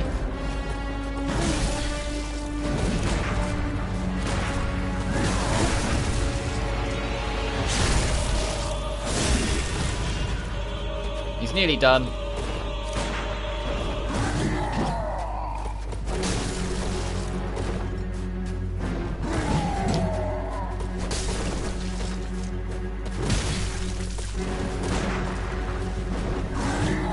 I'm glad he gave up on magic, like, instantly.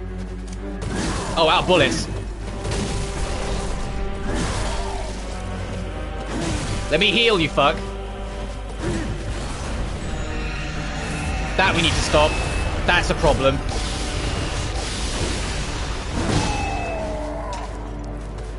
There we go. If he leaves that in the ground, flying swords will appear in the sky and keep on raining down on you infinitely until you destroy it. There we go.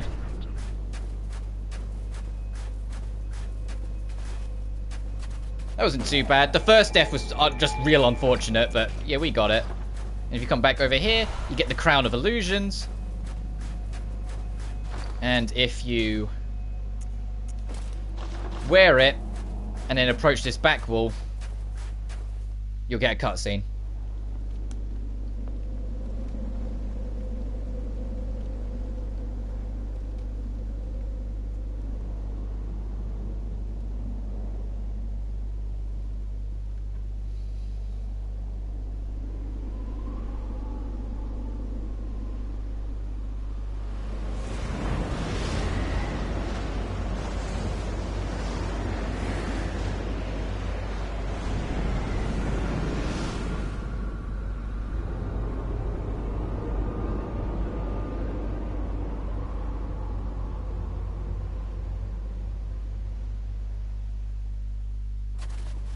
Alright, then we can take this goddamn crown off.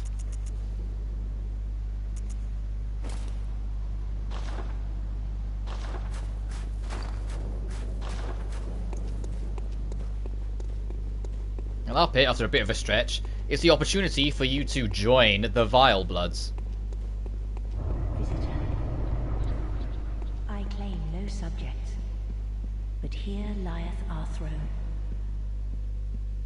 Kneel afore us, or get thee gone. Yeah, she says, if you want to serve us, you can. We won't force you. But if you are, kneel.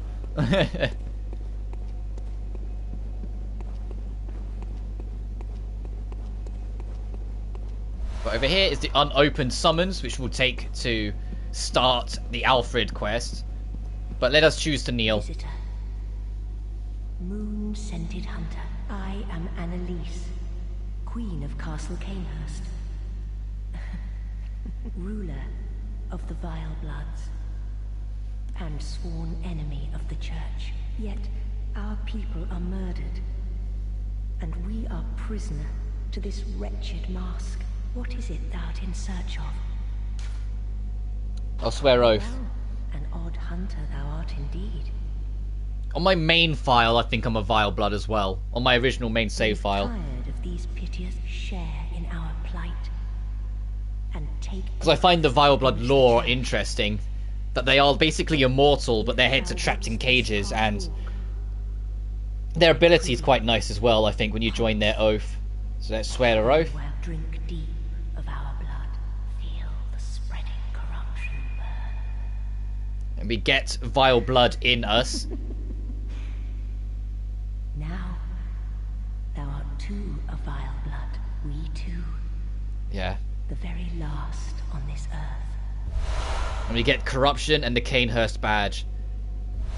And we get the ability to do this respect. We don't have any dregs. Dregs you get from invading other worlds and murdering people. Honor of Canehurst. So we will honor Canehurst. We won't in this, really. The main thing of significance is we now have another oath, which is when you're close to death, you will get slight health regen. Which I will want more so than, you know, hey, extra health in co-op that, you know, I'm not going to co-op. She's also immortal, so if you start attacking her, it will do nothing. Not that that will stop Alfred when we give him this in the unopened letter. And we also get the ability to go right and buy the katana, the Shikage. I keep on saying that, but I'm not actually sure if that's what it's called. Yeah, it is the Shikage, okay. Like I said, the Shikage, firstly, very fucking pricey. Secondly, it's based on your blood. Because you stab yourself with it and then use the blood as damage. So if you're going for a blood tinge build, this is your best friend. Because this thing will rip heads off if you get the blood tinge in. And you can buy the Evelyn as well, but you can get that.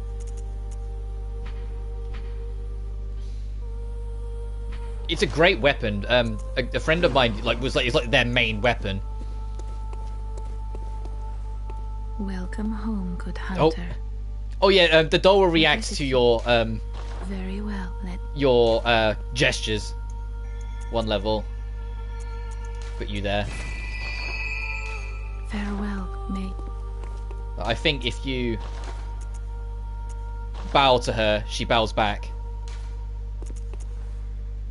If you do something dumb, she claps for you.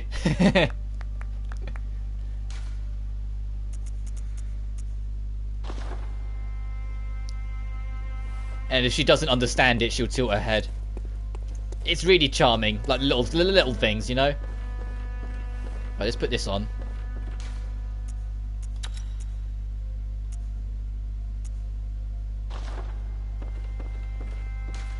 See if we can upgrade this. Okay, we need more to upgrade it any further, but that'll do. I don't think we got anything better.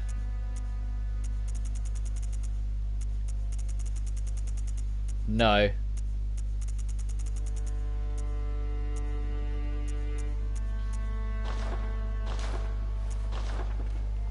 Actually, can we put anything on our gun? More than just the one thing? Still no.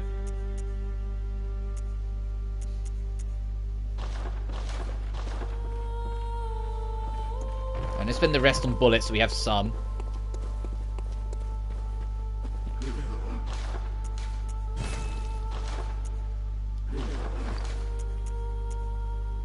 Oh, I don't have any more of them. Okay.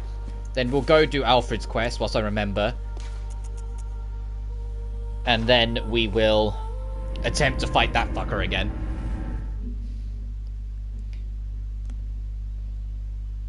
You probably can hear a lot of rumbling outside. That is, you know, the good old it's garbage day, to quote that film.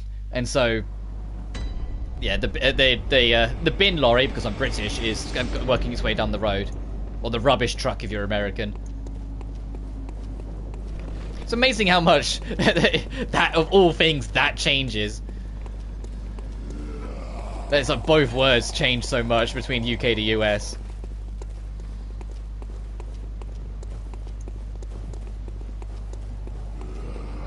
But anyway, if you come over to Alfred, you can give him the unopened summons, and he will go and attempt to massacre the Vile Blood Queen. It won't mean anything. I mean, he will massacre her, but she's immortal, so the little glimmer of a pulp that will be left behind, you will then restore back to her after he's gone. Oh, no. Just...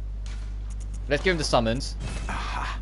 Is that the sigil of Canehurst? I've heard tell of Canehurst nobles and their amusingly pompous invitations. But he will take this as a... I will depart. Now he can go. He'll give you the Wheel Hunter badge, so you can buy his weapon and the male version of the bow. Praise the good blood, and let us cleanse these tarnished streets. And then if you go meet him again back at Canehurst, you can see the result of that quest. But before we vanish, I am going to attempt to fight you-know-who once more, assuming it isn't too late now. We haven't left it too long. But I don't know if it's time-based or boss-based, which is why I'm nervous. It's one of those details that's deliberately kept vague, so you, the player, aren't sure. Okay, she's still here, so she's fine. She's not... I pray light. Yeah, we're fine. For now.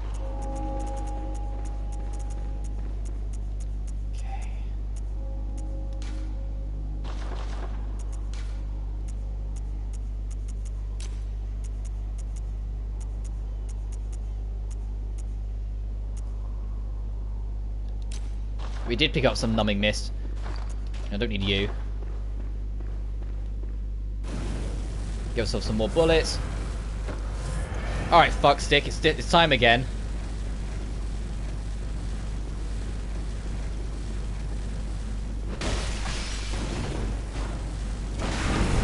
Okay, that... Alright, next time. Alright, it was a rough start.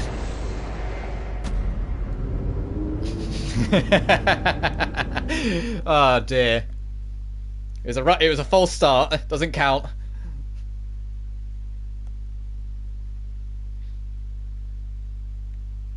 I immediately just tried to go for the easy shit and it just killed me immediately. Alright.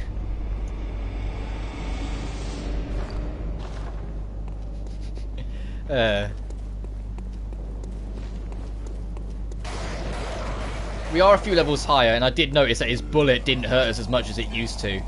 So that's a plus, I suppose. Still hurt way more than there's any real right to do, but at least we can turn the odds a little bit more in our favour.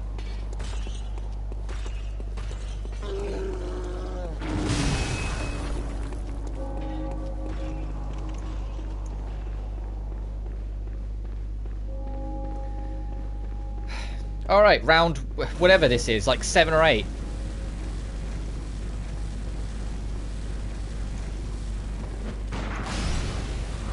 Alright, we stopped you from being able to heal for now. Ow. Yes, it still hurts, but...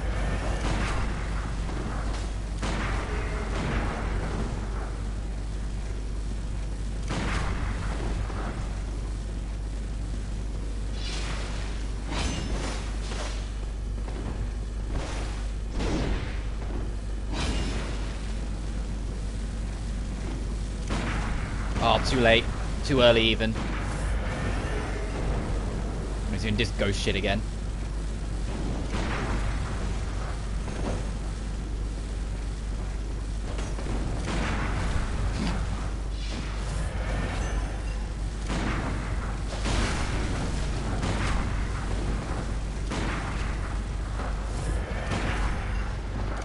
Oh, wow, bullets.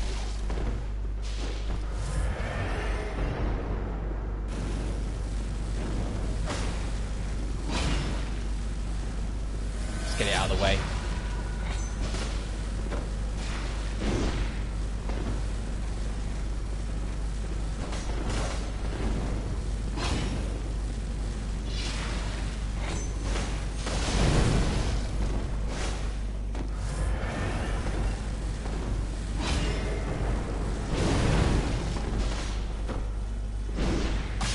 You missed. I can do that too.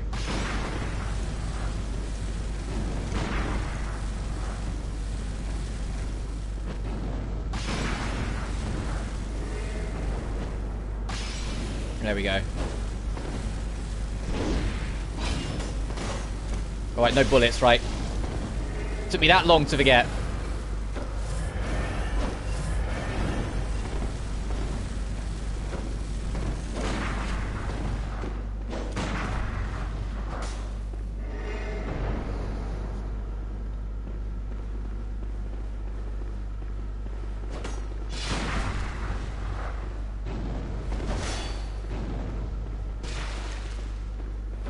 Fucker, he waited until it went and then healed. Because I knew it was about to end, so I started lining it up, but it was just barely too late.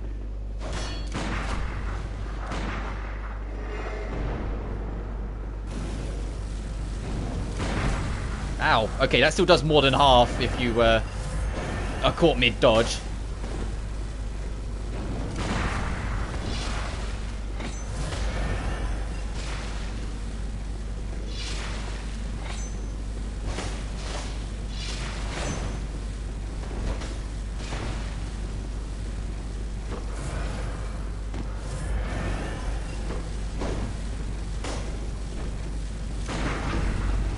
There we go, that's what I wanted. Took a while.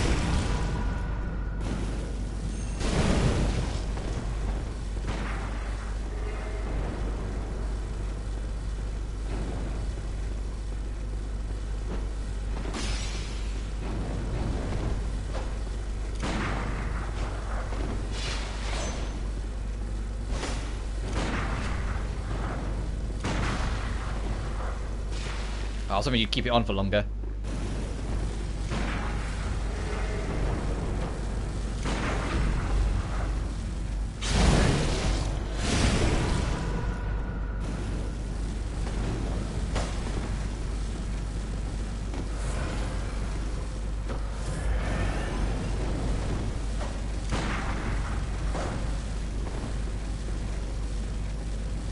Come on.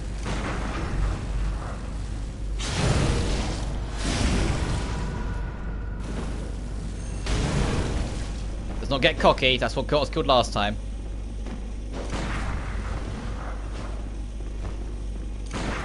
Got him. We got him. Fuck you. Oh. And we get our dreg, because that counts, so we can give that. And Blood Rapture, what's that? Oh, more health and viscerals. Okay, so that's just an upgrade.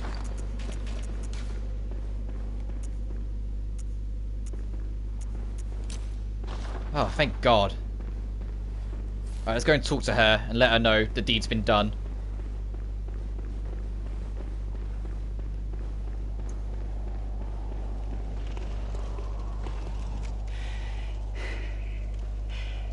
Don't you ever listen to your elders? No. No matter. You did save my life. I don't seem to be apt for this life anymore. You're getting a bit too old for this. My glory days were long ago now.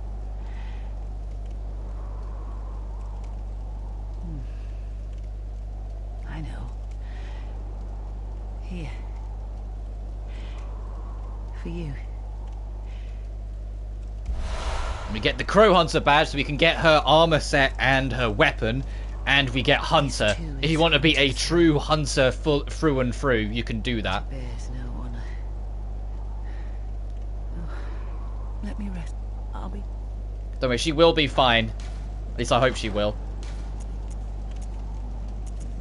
Stamina recovery speed up. I'll stick with Vile Blood just for now, but I'll probably put that on eventually, because that's good. No, wrong one. Let's get out of here.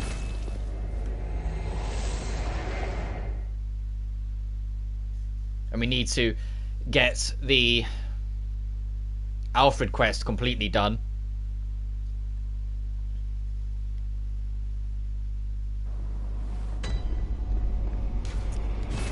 So we have to sit through a couple load screens. We need to go back to the Hunter's Dream and then warp. I wish you could warp between lanterns instead of having to go back to the dream each time, but it is what it is. Thankfully, it's a quick load. The Queen's Chamber.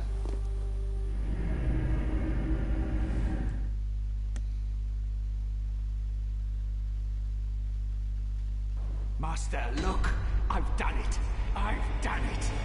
I've smashed and pounded and grounded this rotten siren into fleshy pink pulp. There, you filthy monstrosity! What good's your immortality now? Try stirring up trouble in this sorry yeah, this is Alfred.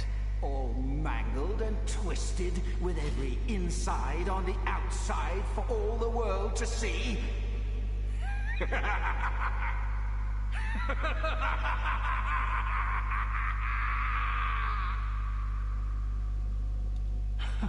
Oh, you, is it?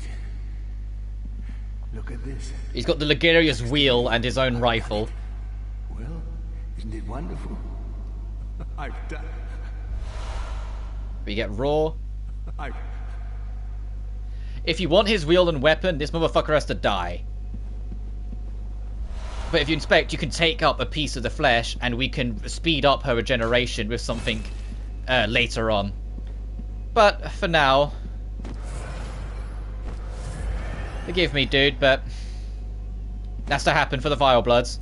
You're jealous, aren't you?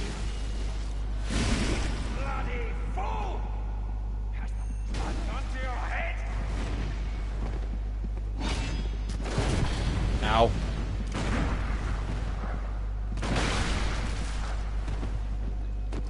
What did you just drink? Oh, he probably had a stone elixir, didn't he? So he can't be staggered till it ends. Oh, and the fucker can heal. Great.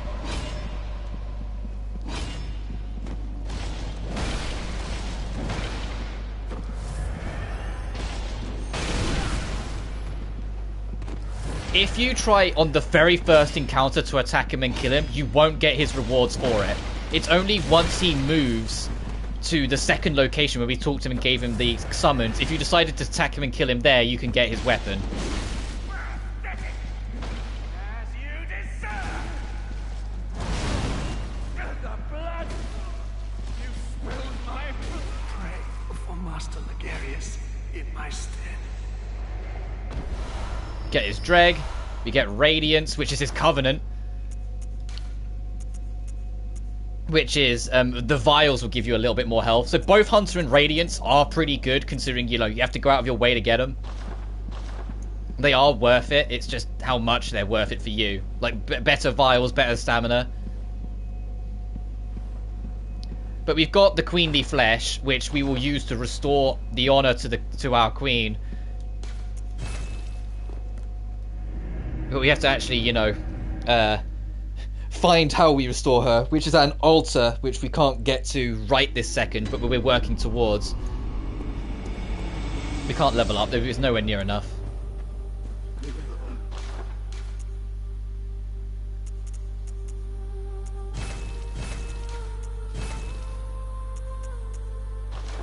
But yeah, actually, if I go to this, you can buy the Blade of Mercy, which is Eileen's the Crow's weapon, which is a single sword that splits into two, that you can snap it off to become two weapons. And the Ligarius wheel, which is, you know, a wheel that you can imbue with magic, which is what you saw Alfred use.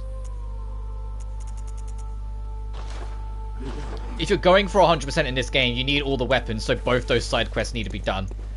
Eileen the Crow, if you kill her at any point, you'll be able to get her weapon. Whilst Alfred, like I said, it's the second encounter onwards. If you kill him, you can get the weapon.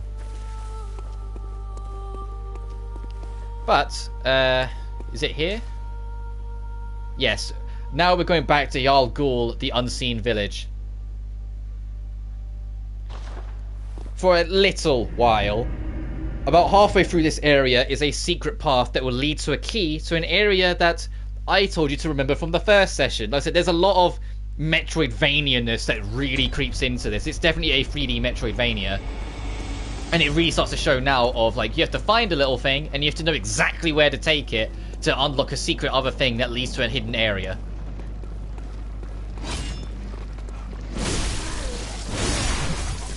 But this is now back in a you know, danger zone, Yharnam.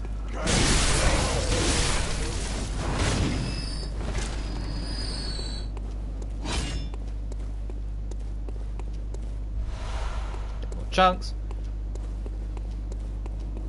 And yeah, the amygdalas are everywhere, so be wary as you move. It's not over here, it's later on, but there's something down here if I recall correctly. Oh yeah, you can go full, like, iron helmet, iron armor if you want to, which is extremely defensive, but, like, nothing else. Like, it boosts your physical defense through the roof, but doesn't really help in any other sense.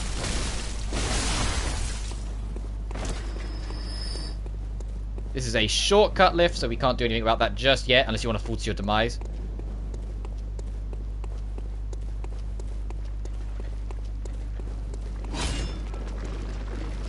And the enemies here, similar to the Chalice, there is a singing lady bringing them back. Which is why, if you linger around too much, you'll just have more and more threats to deal with. Alright, time to pray. Okay, that went fine. The Amygdala will try and grab you if you stay in that area, which is why I just try and push through it all at once. But there's been a couple times where I've got unlucky and chipped a whole bunch. Oh my god, will you, like... Can our attacks line up so you die? Thank you. I need to find the lady so you all die. There she is. So all of them made specifically by her die. Anything that isn't related still lives on.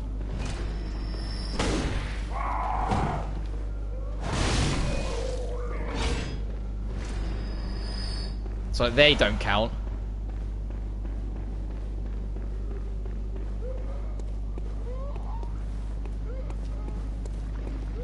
This is an interesting one.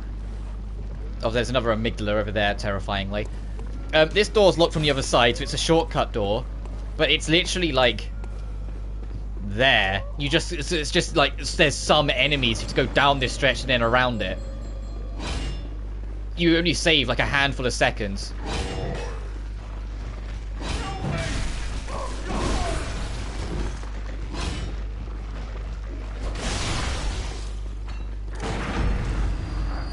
But I think there is another summoner here.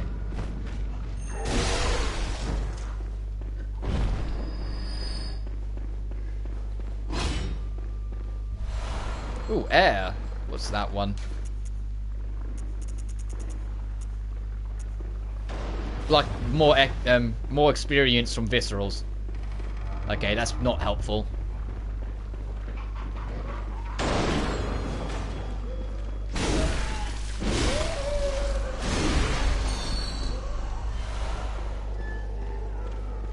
But yeah, this door is literally just for here.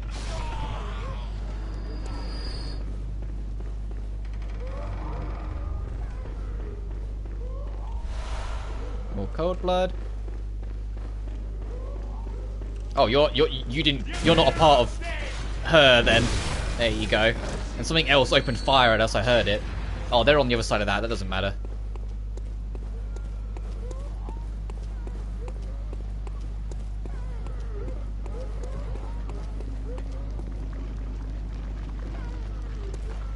Okay. Let's get rid of you. We are at that bit I was talking about, which will eventually give us the tickets to another area. And it's once again pretty well hidden, so good luck finding it yourself. Ow.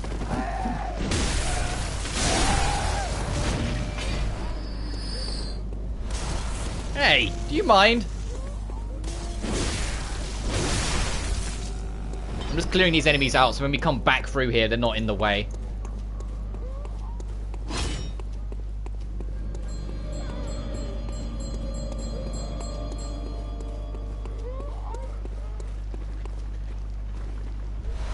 It really sounded like she was like right here. But it's this bit. Careful.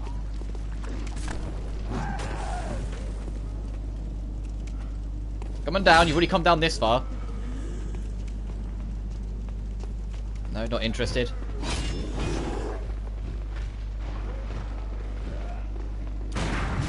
Ow. Ow.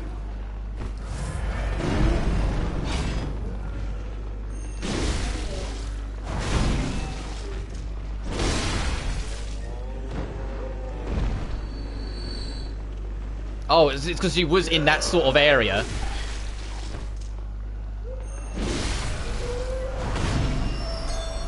It was just underneath. That's why it sounded like she was right there.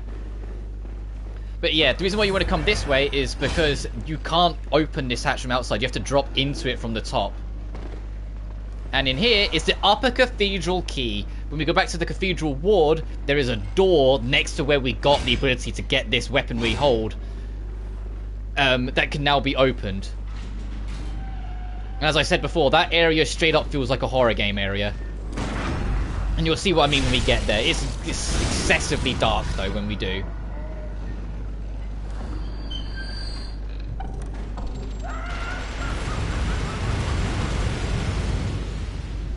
Thank you for Tiny to Nitrous, which is a magic spell. You slam it in the ground, and it makes an electric current, like, shoot ahead across the floor in front of you. Then I won't retreat back to the last lantern. It's just the next lantern we reach, I will go show off the next secret area. Also, there's an Amygdala right here. And it's an older version. An old Amygdala is easier to spot from a younger because, like, they have a lot more tentacles coming out of their, like, head thing.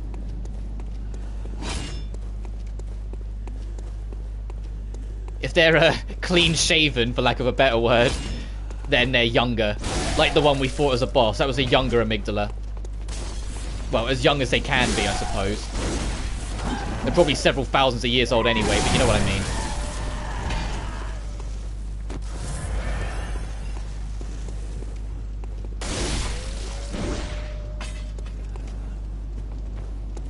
I'm trying to get that, because that Amygdala over there eventually, like, notices us and starts acting. Even though it's way over there, it acts on us here. So I'm trying to, there we go, piss it off enough that we can back up. Because it draws the exact same path with its laser every time. So you can identify that to make sure you're out the way.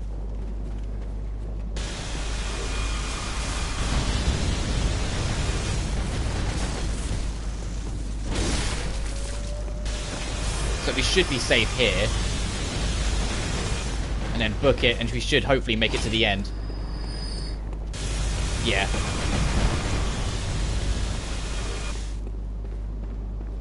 And this should look familiar to you. The reason why this lantern spawns in is because the old one just despawned. We are actually in the Hyperion Gal. But now the Hyperion Gal's gone because it's been devoured into this. Which is why this one spawns in when you get here. It's transitioned from the original version to the new version.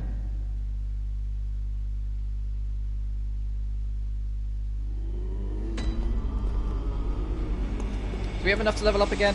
Welcome. Before we go back, before we go to like the horror location of the game, or just barely. I'll try and get the health to level 30, and then we'll start spacing things out across this a bit more. Farewell. Oh boy. I say, oh boy, it's another like super well hidden secret location, so it's kind of satisfying to be able to explore it when you get there. By nature of you have to work to find it.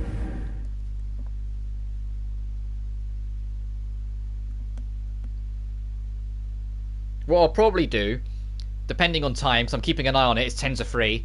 By the time we're done with this section, assuming if things go smoothly, it'll probably be like 3:15. I think that would make a good wrap-up point, and then the next stream we'll probably do the rest of the main game and maybe start the DLC. Because we've got, of the main bosses, I think it's One Reborn, Mikolash, Wet Nurse, and then we're in the finale.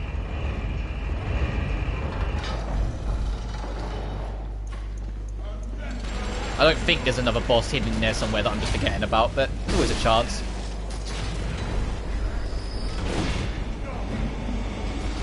Yeah, don't have time for you guys.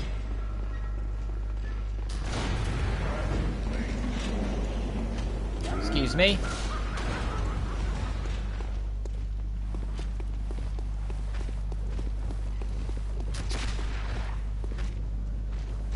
This stream's over 5 hours already, so I think it would make a good ending point.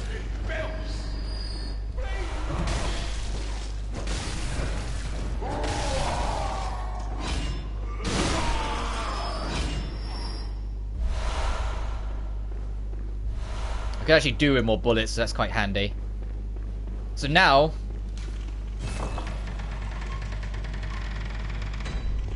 Upper Cathedral Ward.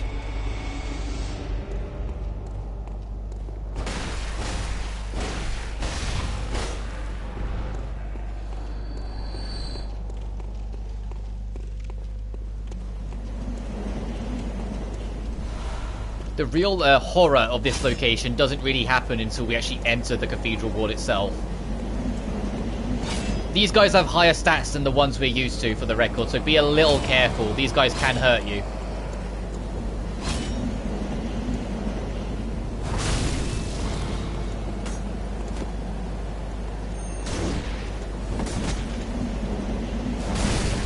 So I'm being a little bit more cautious of them, because I know these guys can fuck you up a little bit more, because it's just higher levels, but it's still, you know, ow, higher level.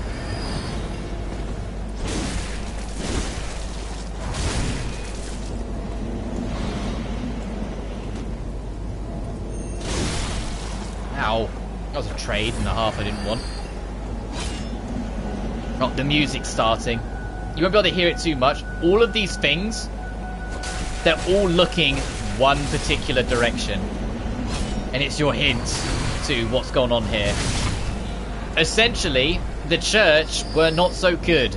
They weren't so pure as they like to make out. They wanted to reach godhood themselves. They wanted to become one with the great ones. They found one. Murdered it so hard, it literally eliminated it from the spirit dimension, so to speak, as well. And used its body to experiment as they see fit. And it resulted in a whole host of failures. They're in that building. All the failures are in that building. These are also some of the failures, though.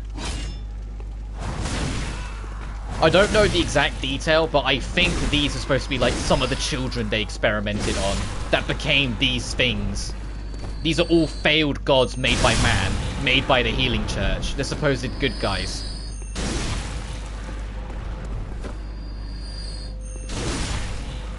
So yes, it is more Thesis Deletus. I think we are basically killing kids, but that's the general gist. And so, of course, this is a place where horrendous experiments took place. This place is the most haunting location in the game, and they lean into that completely. And we got Great Lake, which is all types of damage reduction by 4%. It's why there's actually a music piece to play here in the first place. They want you to be unnerved by this area when you start learning what actually happened. That people, like every single one of these you see is yet another person that was experimented on, you know?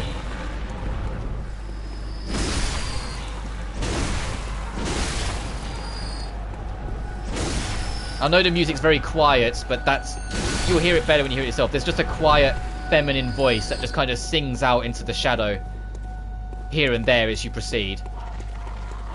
There are still some familiars here, like the Chromageddon, that just like the masked hunters we saw are higher level because they don't expect you to get here to, you know, end game, or, you know, late game at least.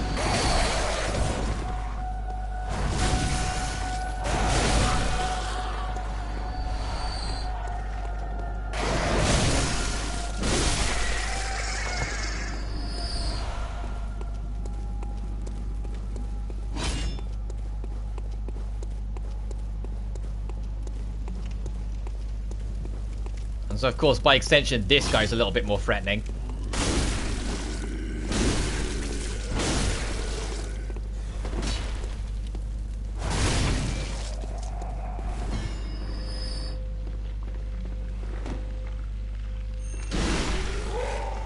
Oh, there's a lot of these enemies in here.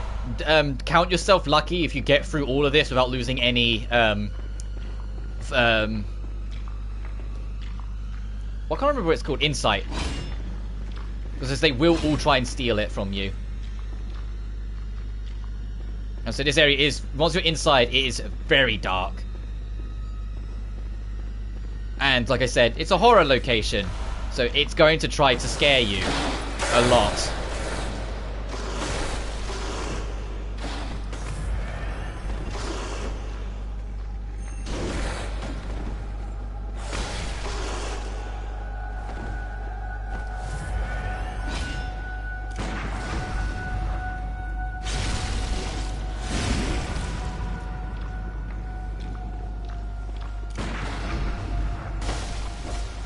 It's fine, he was dying anyway. This door over here is locked for now because it's open from the other side. It's a good thing enemies have glowing eyes, so I'm looking at the YouTube compression and holy shit is it dark. The trick for this section coming up, there is a little bit of a cheesy trick, sort of like how we poisoned that guy. You can kind of see it. On that chandelier, there's not one, not two, but 3 werewolves. And they will mangle you if you try and go down and deal with them. So what you do is that you come down here, get them to notice you so they break the chandelier. Yeah, aggro, okay. And then run back to this door. They can't get through it.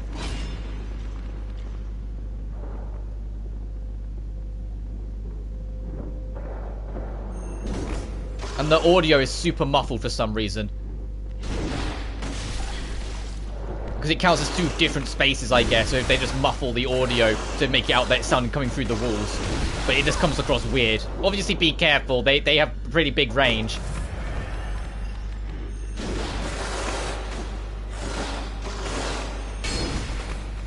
But it's a better option than trying to deal with all of them together. Just do the clipping war.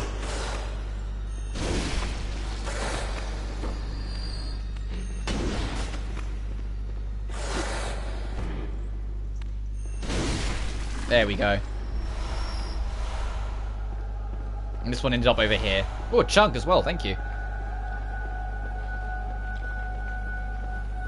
Of course, not all is safe here, so still be very cautious as you waddle around. There is another werewolf down here, so you could have alerted 4 of them to you. But this one's on its own, so this one's a lot more manageable.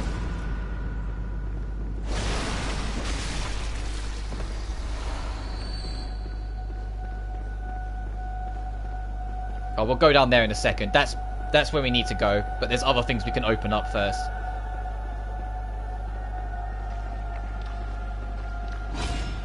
Because you can hear the thing. It's over there. Such a squirmy sound. Ritual blood. Okay, we need something to open that. I think it's a switch above us.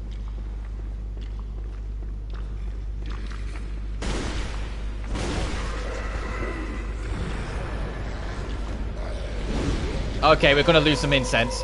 Not some incense, some insight. Look at that 18 in the top right. 17. 16.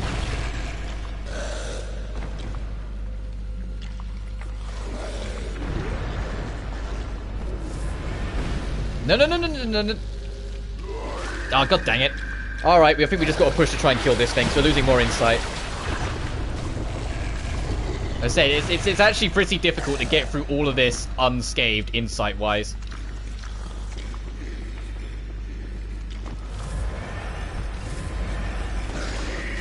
Oh, fuck you. that was unfortunate. I think it was just going to go straight for the grab again.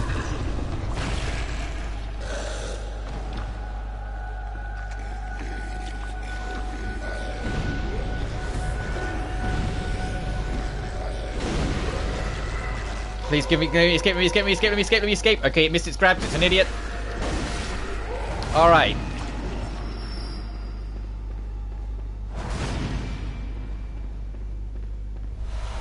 Cosmic Eye Watcher badge. I can't remember what that gives you, we'll have to check.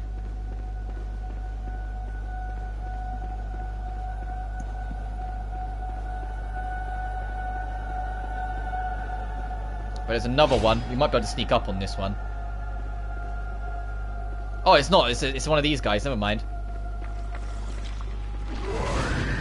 Yeah, that tries to bait you into this motherfucker.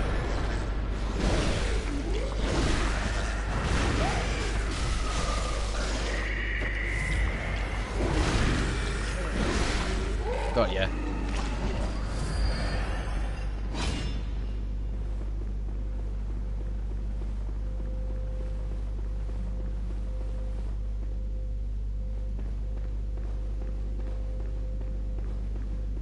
God, look at all this loot that we have to get past this fucker to use. In fact, they give you a bunch of blue elixirs because it's what they want you to do. Okay, that didn't work out. They want you to use it to make yourself partially invisible so you can sneak by a lot of this stuff. They want you to kind of stealth it, but where's the fun in that?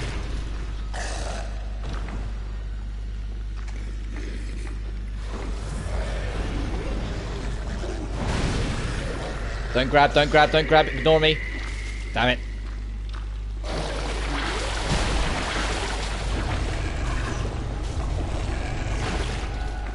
On the plus side, we're inadvertently making a boss later on easier for ourselves. Because the less insight we have, like I said, the easier it becomes.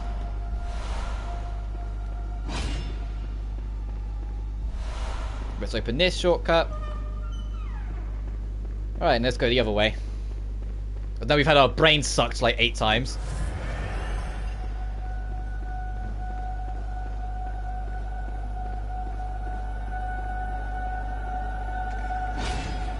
Don't suddenly turn around.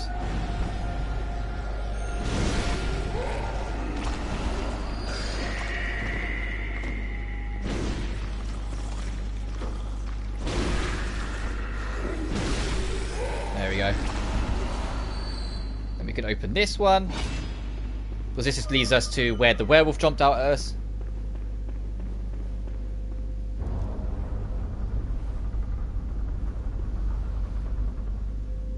Alright, this. Make contact. This is only useful for one little thing way later. It's the way you try to make contact with the gods. Oh, no, I wanted to swap that with make contact. And it's literally, you do this.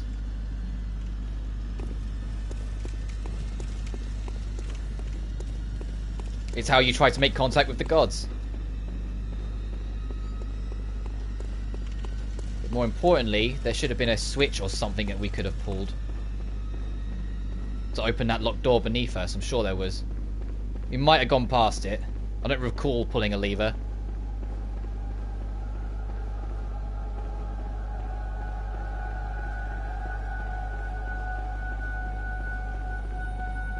I don't know, we got the badge. I think that was the... Was it? I don't know. We'll find out together. Let's try and open that door again.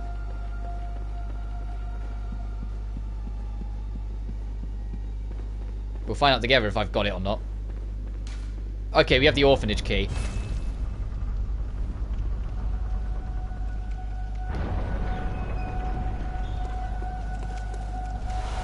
Frenzy, and opening this makes us a shortcut back to the lantern. It's literally, you know, the front door of the building. If we come over to the side, we can start doing our boss. We can go to where all those failed experiments ended up. And I know I only have 4 insight, but... although I have died to this boss before by just accident, this boss isn't really much of a threat. Let's just make sure I have vault paper on, because it is kin-based. Only have 1? Oh, okay, better make it count. Alright, this is the Celestial Emissary we're approaching.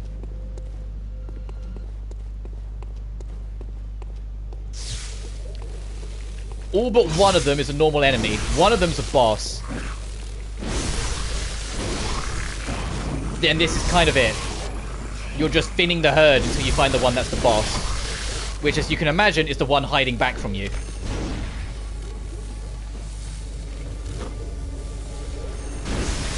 And look at its health vanish. Once it's halfway down, it gets a bit bigger. But it's still, you get the gist.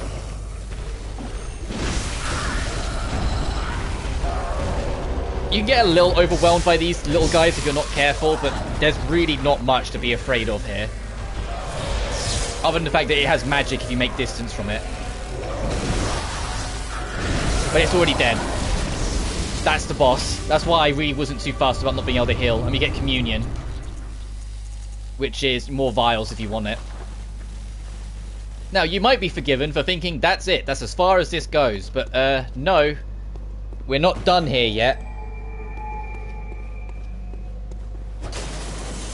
You can carry on. But that boss over there is one that I want more vials. Because that's actually, you know, the real boss that you're here for. But yeah, that's all the failures that we just dealt with. Celestial Emissary is another one of those joke bosses. You kind of sit there and you go, oh, that's it? Okay. But I want more bolt papers and...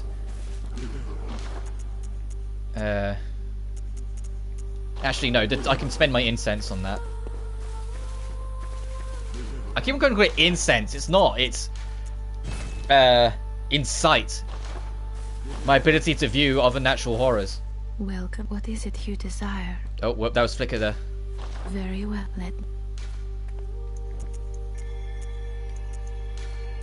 Alright, level 65. Farewell, mate. Right, the old church, they didn't just kill a god, they found another one and imprisoned it. That's what we're about to head to.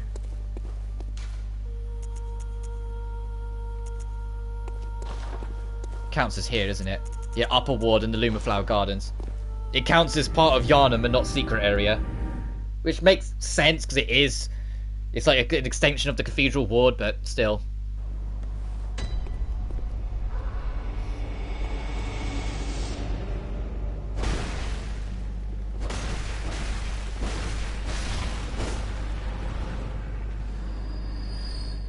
And down beneath us, I believe, is where we've been like, fighting, you know, Vicar Amelia.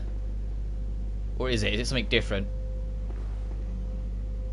It might be the top of the Grand Cathedral.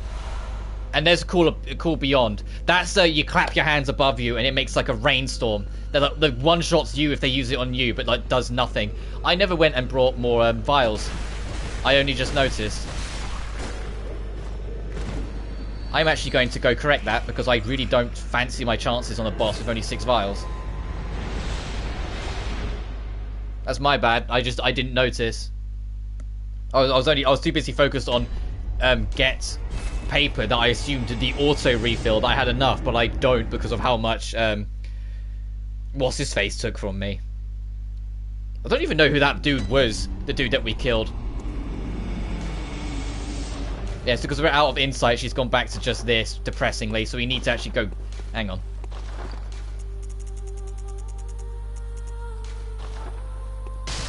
Alright, she'll come back alive soon.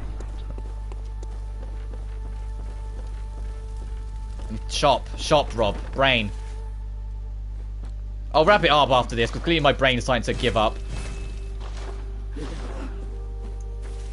And she'll come back to life next time we see her.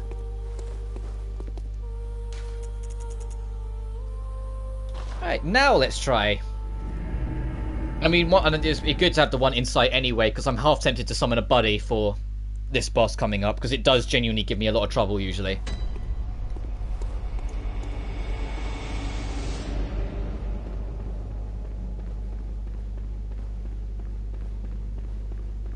And then, yeah, looking at the time, it'll be a good point to wrap up after this.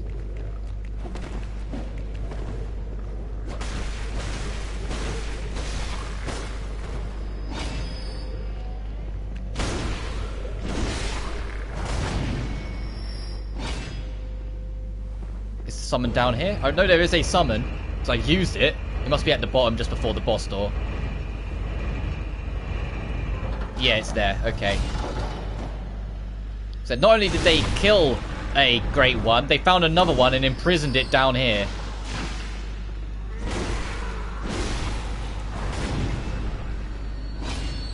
You can see it off in the distance. I am going to get Damien and Mensis. Because this boss does give me some trouble, and I'll put on some bolt papers while I remember.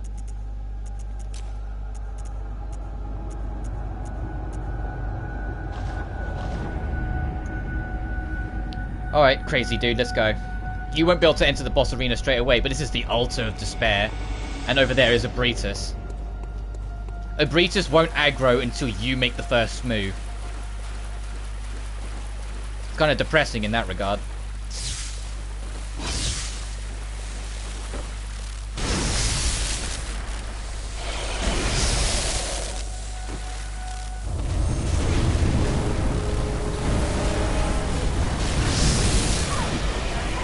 Let's be careful. Where's it now? No, he's running. So now he can be allowed into the boss arena. And it's going to be a similar deal. I want the boss's aggro to be drawn to him, so I can focus in squeezing in positions I shouldn't to get free hits.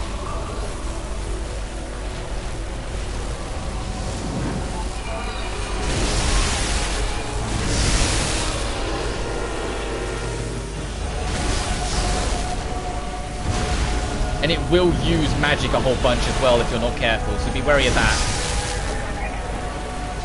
And the music is weirdly heroic considering we're mercy killing a tortured god. That's basically this fight. Well, I always found that kind of weird when you listen to the music for this section. It sounds like a lot more like positive and upbeat, despite the fact what we're doing is kind of horrific.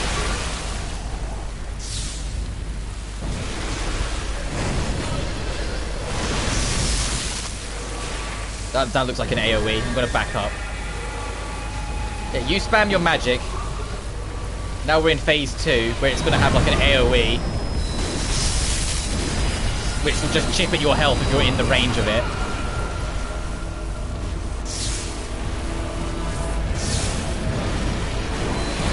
Ow!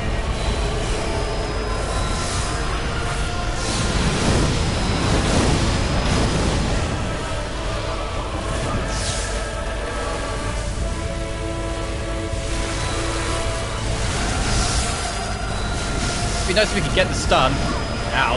I got too cocky trying to see if I could push a stun there. Oh, excuse me. Yeah, this one of the magic spells, one of the ones we're missing, is literally like a healing circle. That's what he's doing. That's like the only spell we're really missing.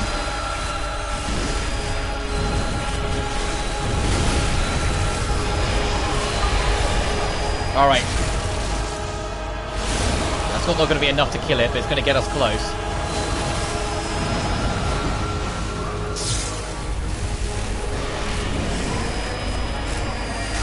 There we go. I said it is very much doable on your own. It's just that boss I always prefer to have company, because you can keep it distracted. And we get the Untitled Chalice. So now if you've got this far, you can technically have access to all chalices. You just got to work through it.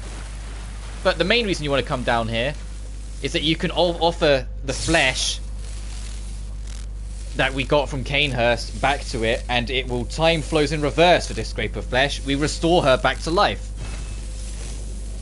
So now if we go back to Castle Cainhurst, which will be the last thing I do before I wrap up, we can now give her the dregs because she's back alive. Which is appreciated because there's times in the Dark Souls games in particular where if you get someone killed through your side quest actions, they're gone for good. Whilst in this one instance, you can undo it. Hello again. Sorry I made you a normal doll for a while. Very well.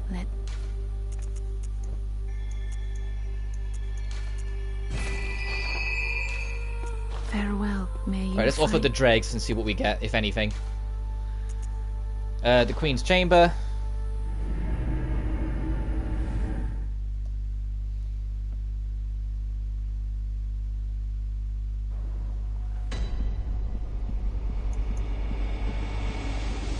Closest of kin.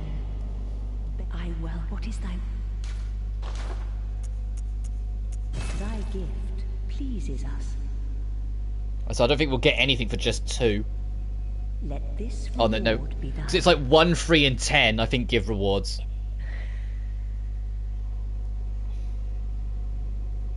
As in dregs given. Yeah, we get deep respect. Okay, I think it's 3 where you get a free Shikage, and I think 10. I can't remember what 10 gives you.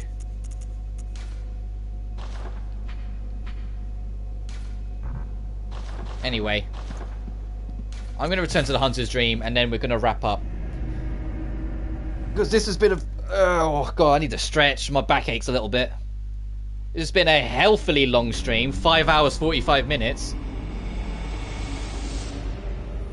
God, so these are the ideal length streams I'd like to do. You know, like, anything over 4 hours I'm usually happy with. But like 5, 6, and 7, that would be great. It's just I don't always get the time. Which is why I was like saying I might stream tomorrow, I might not.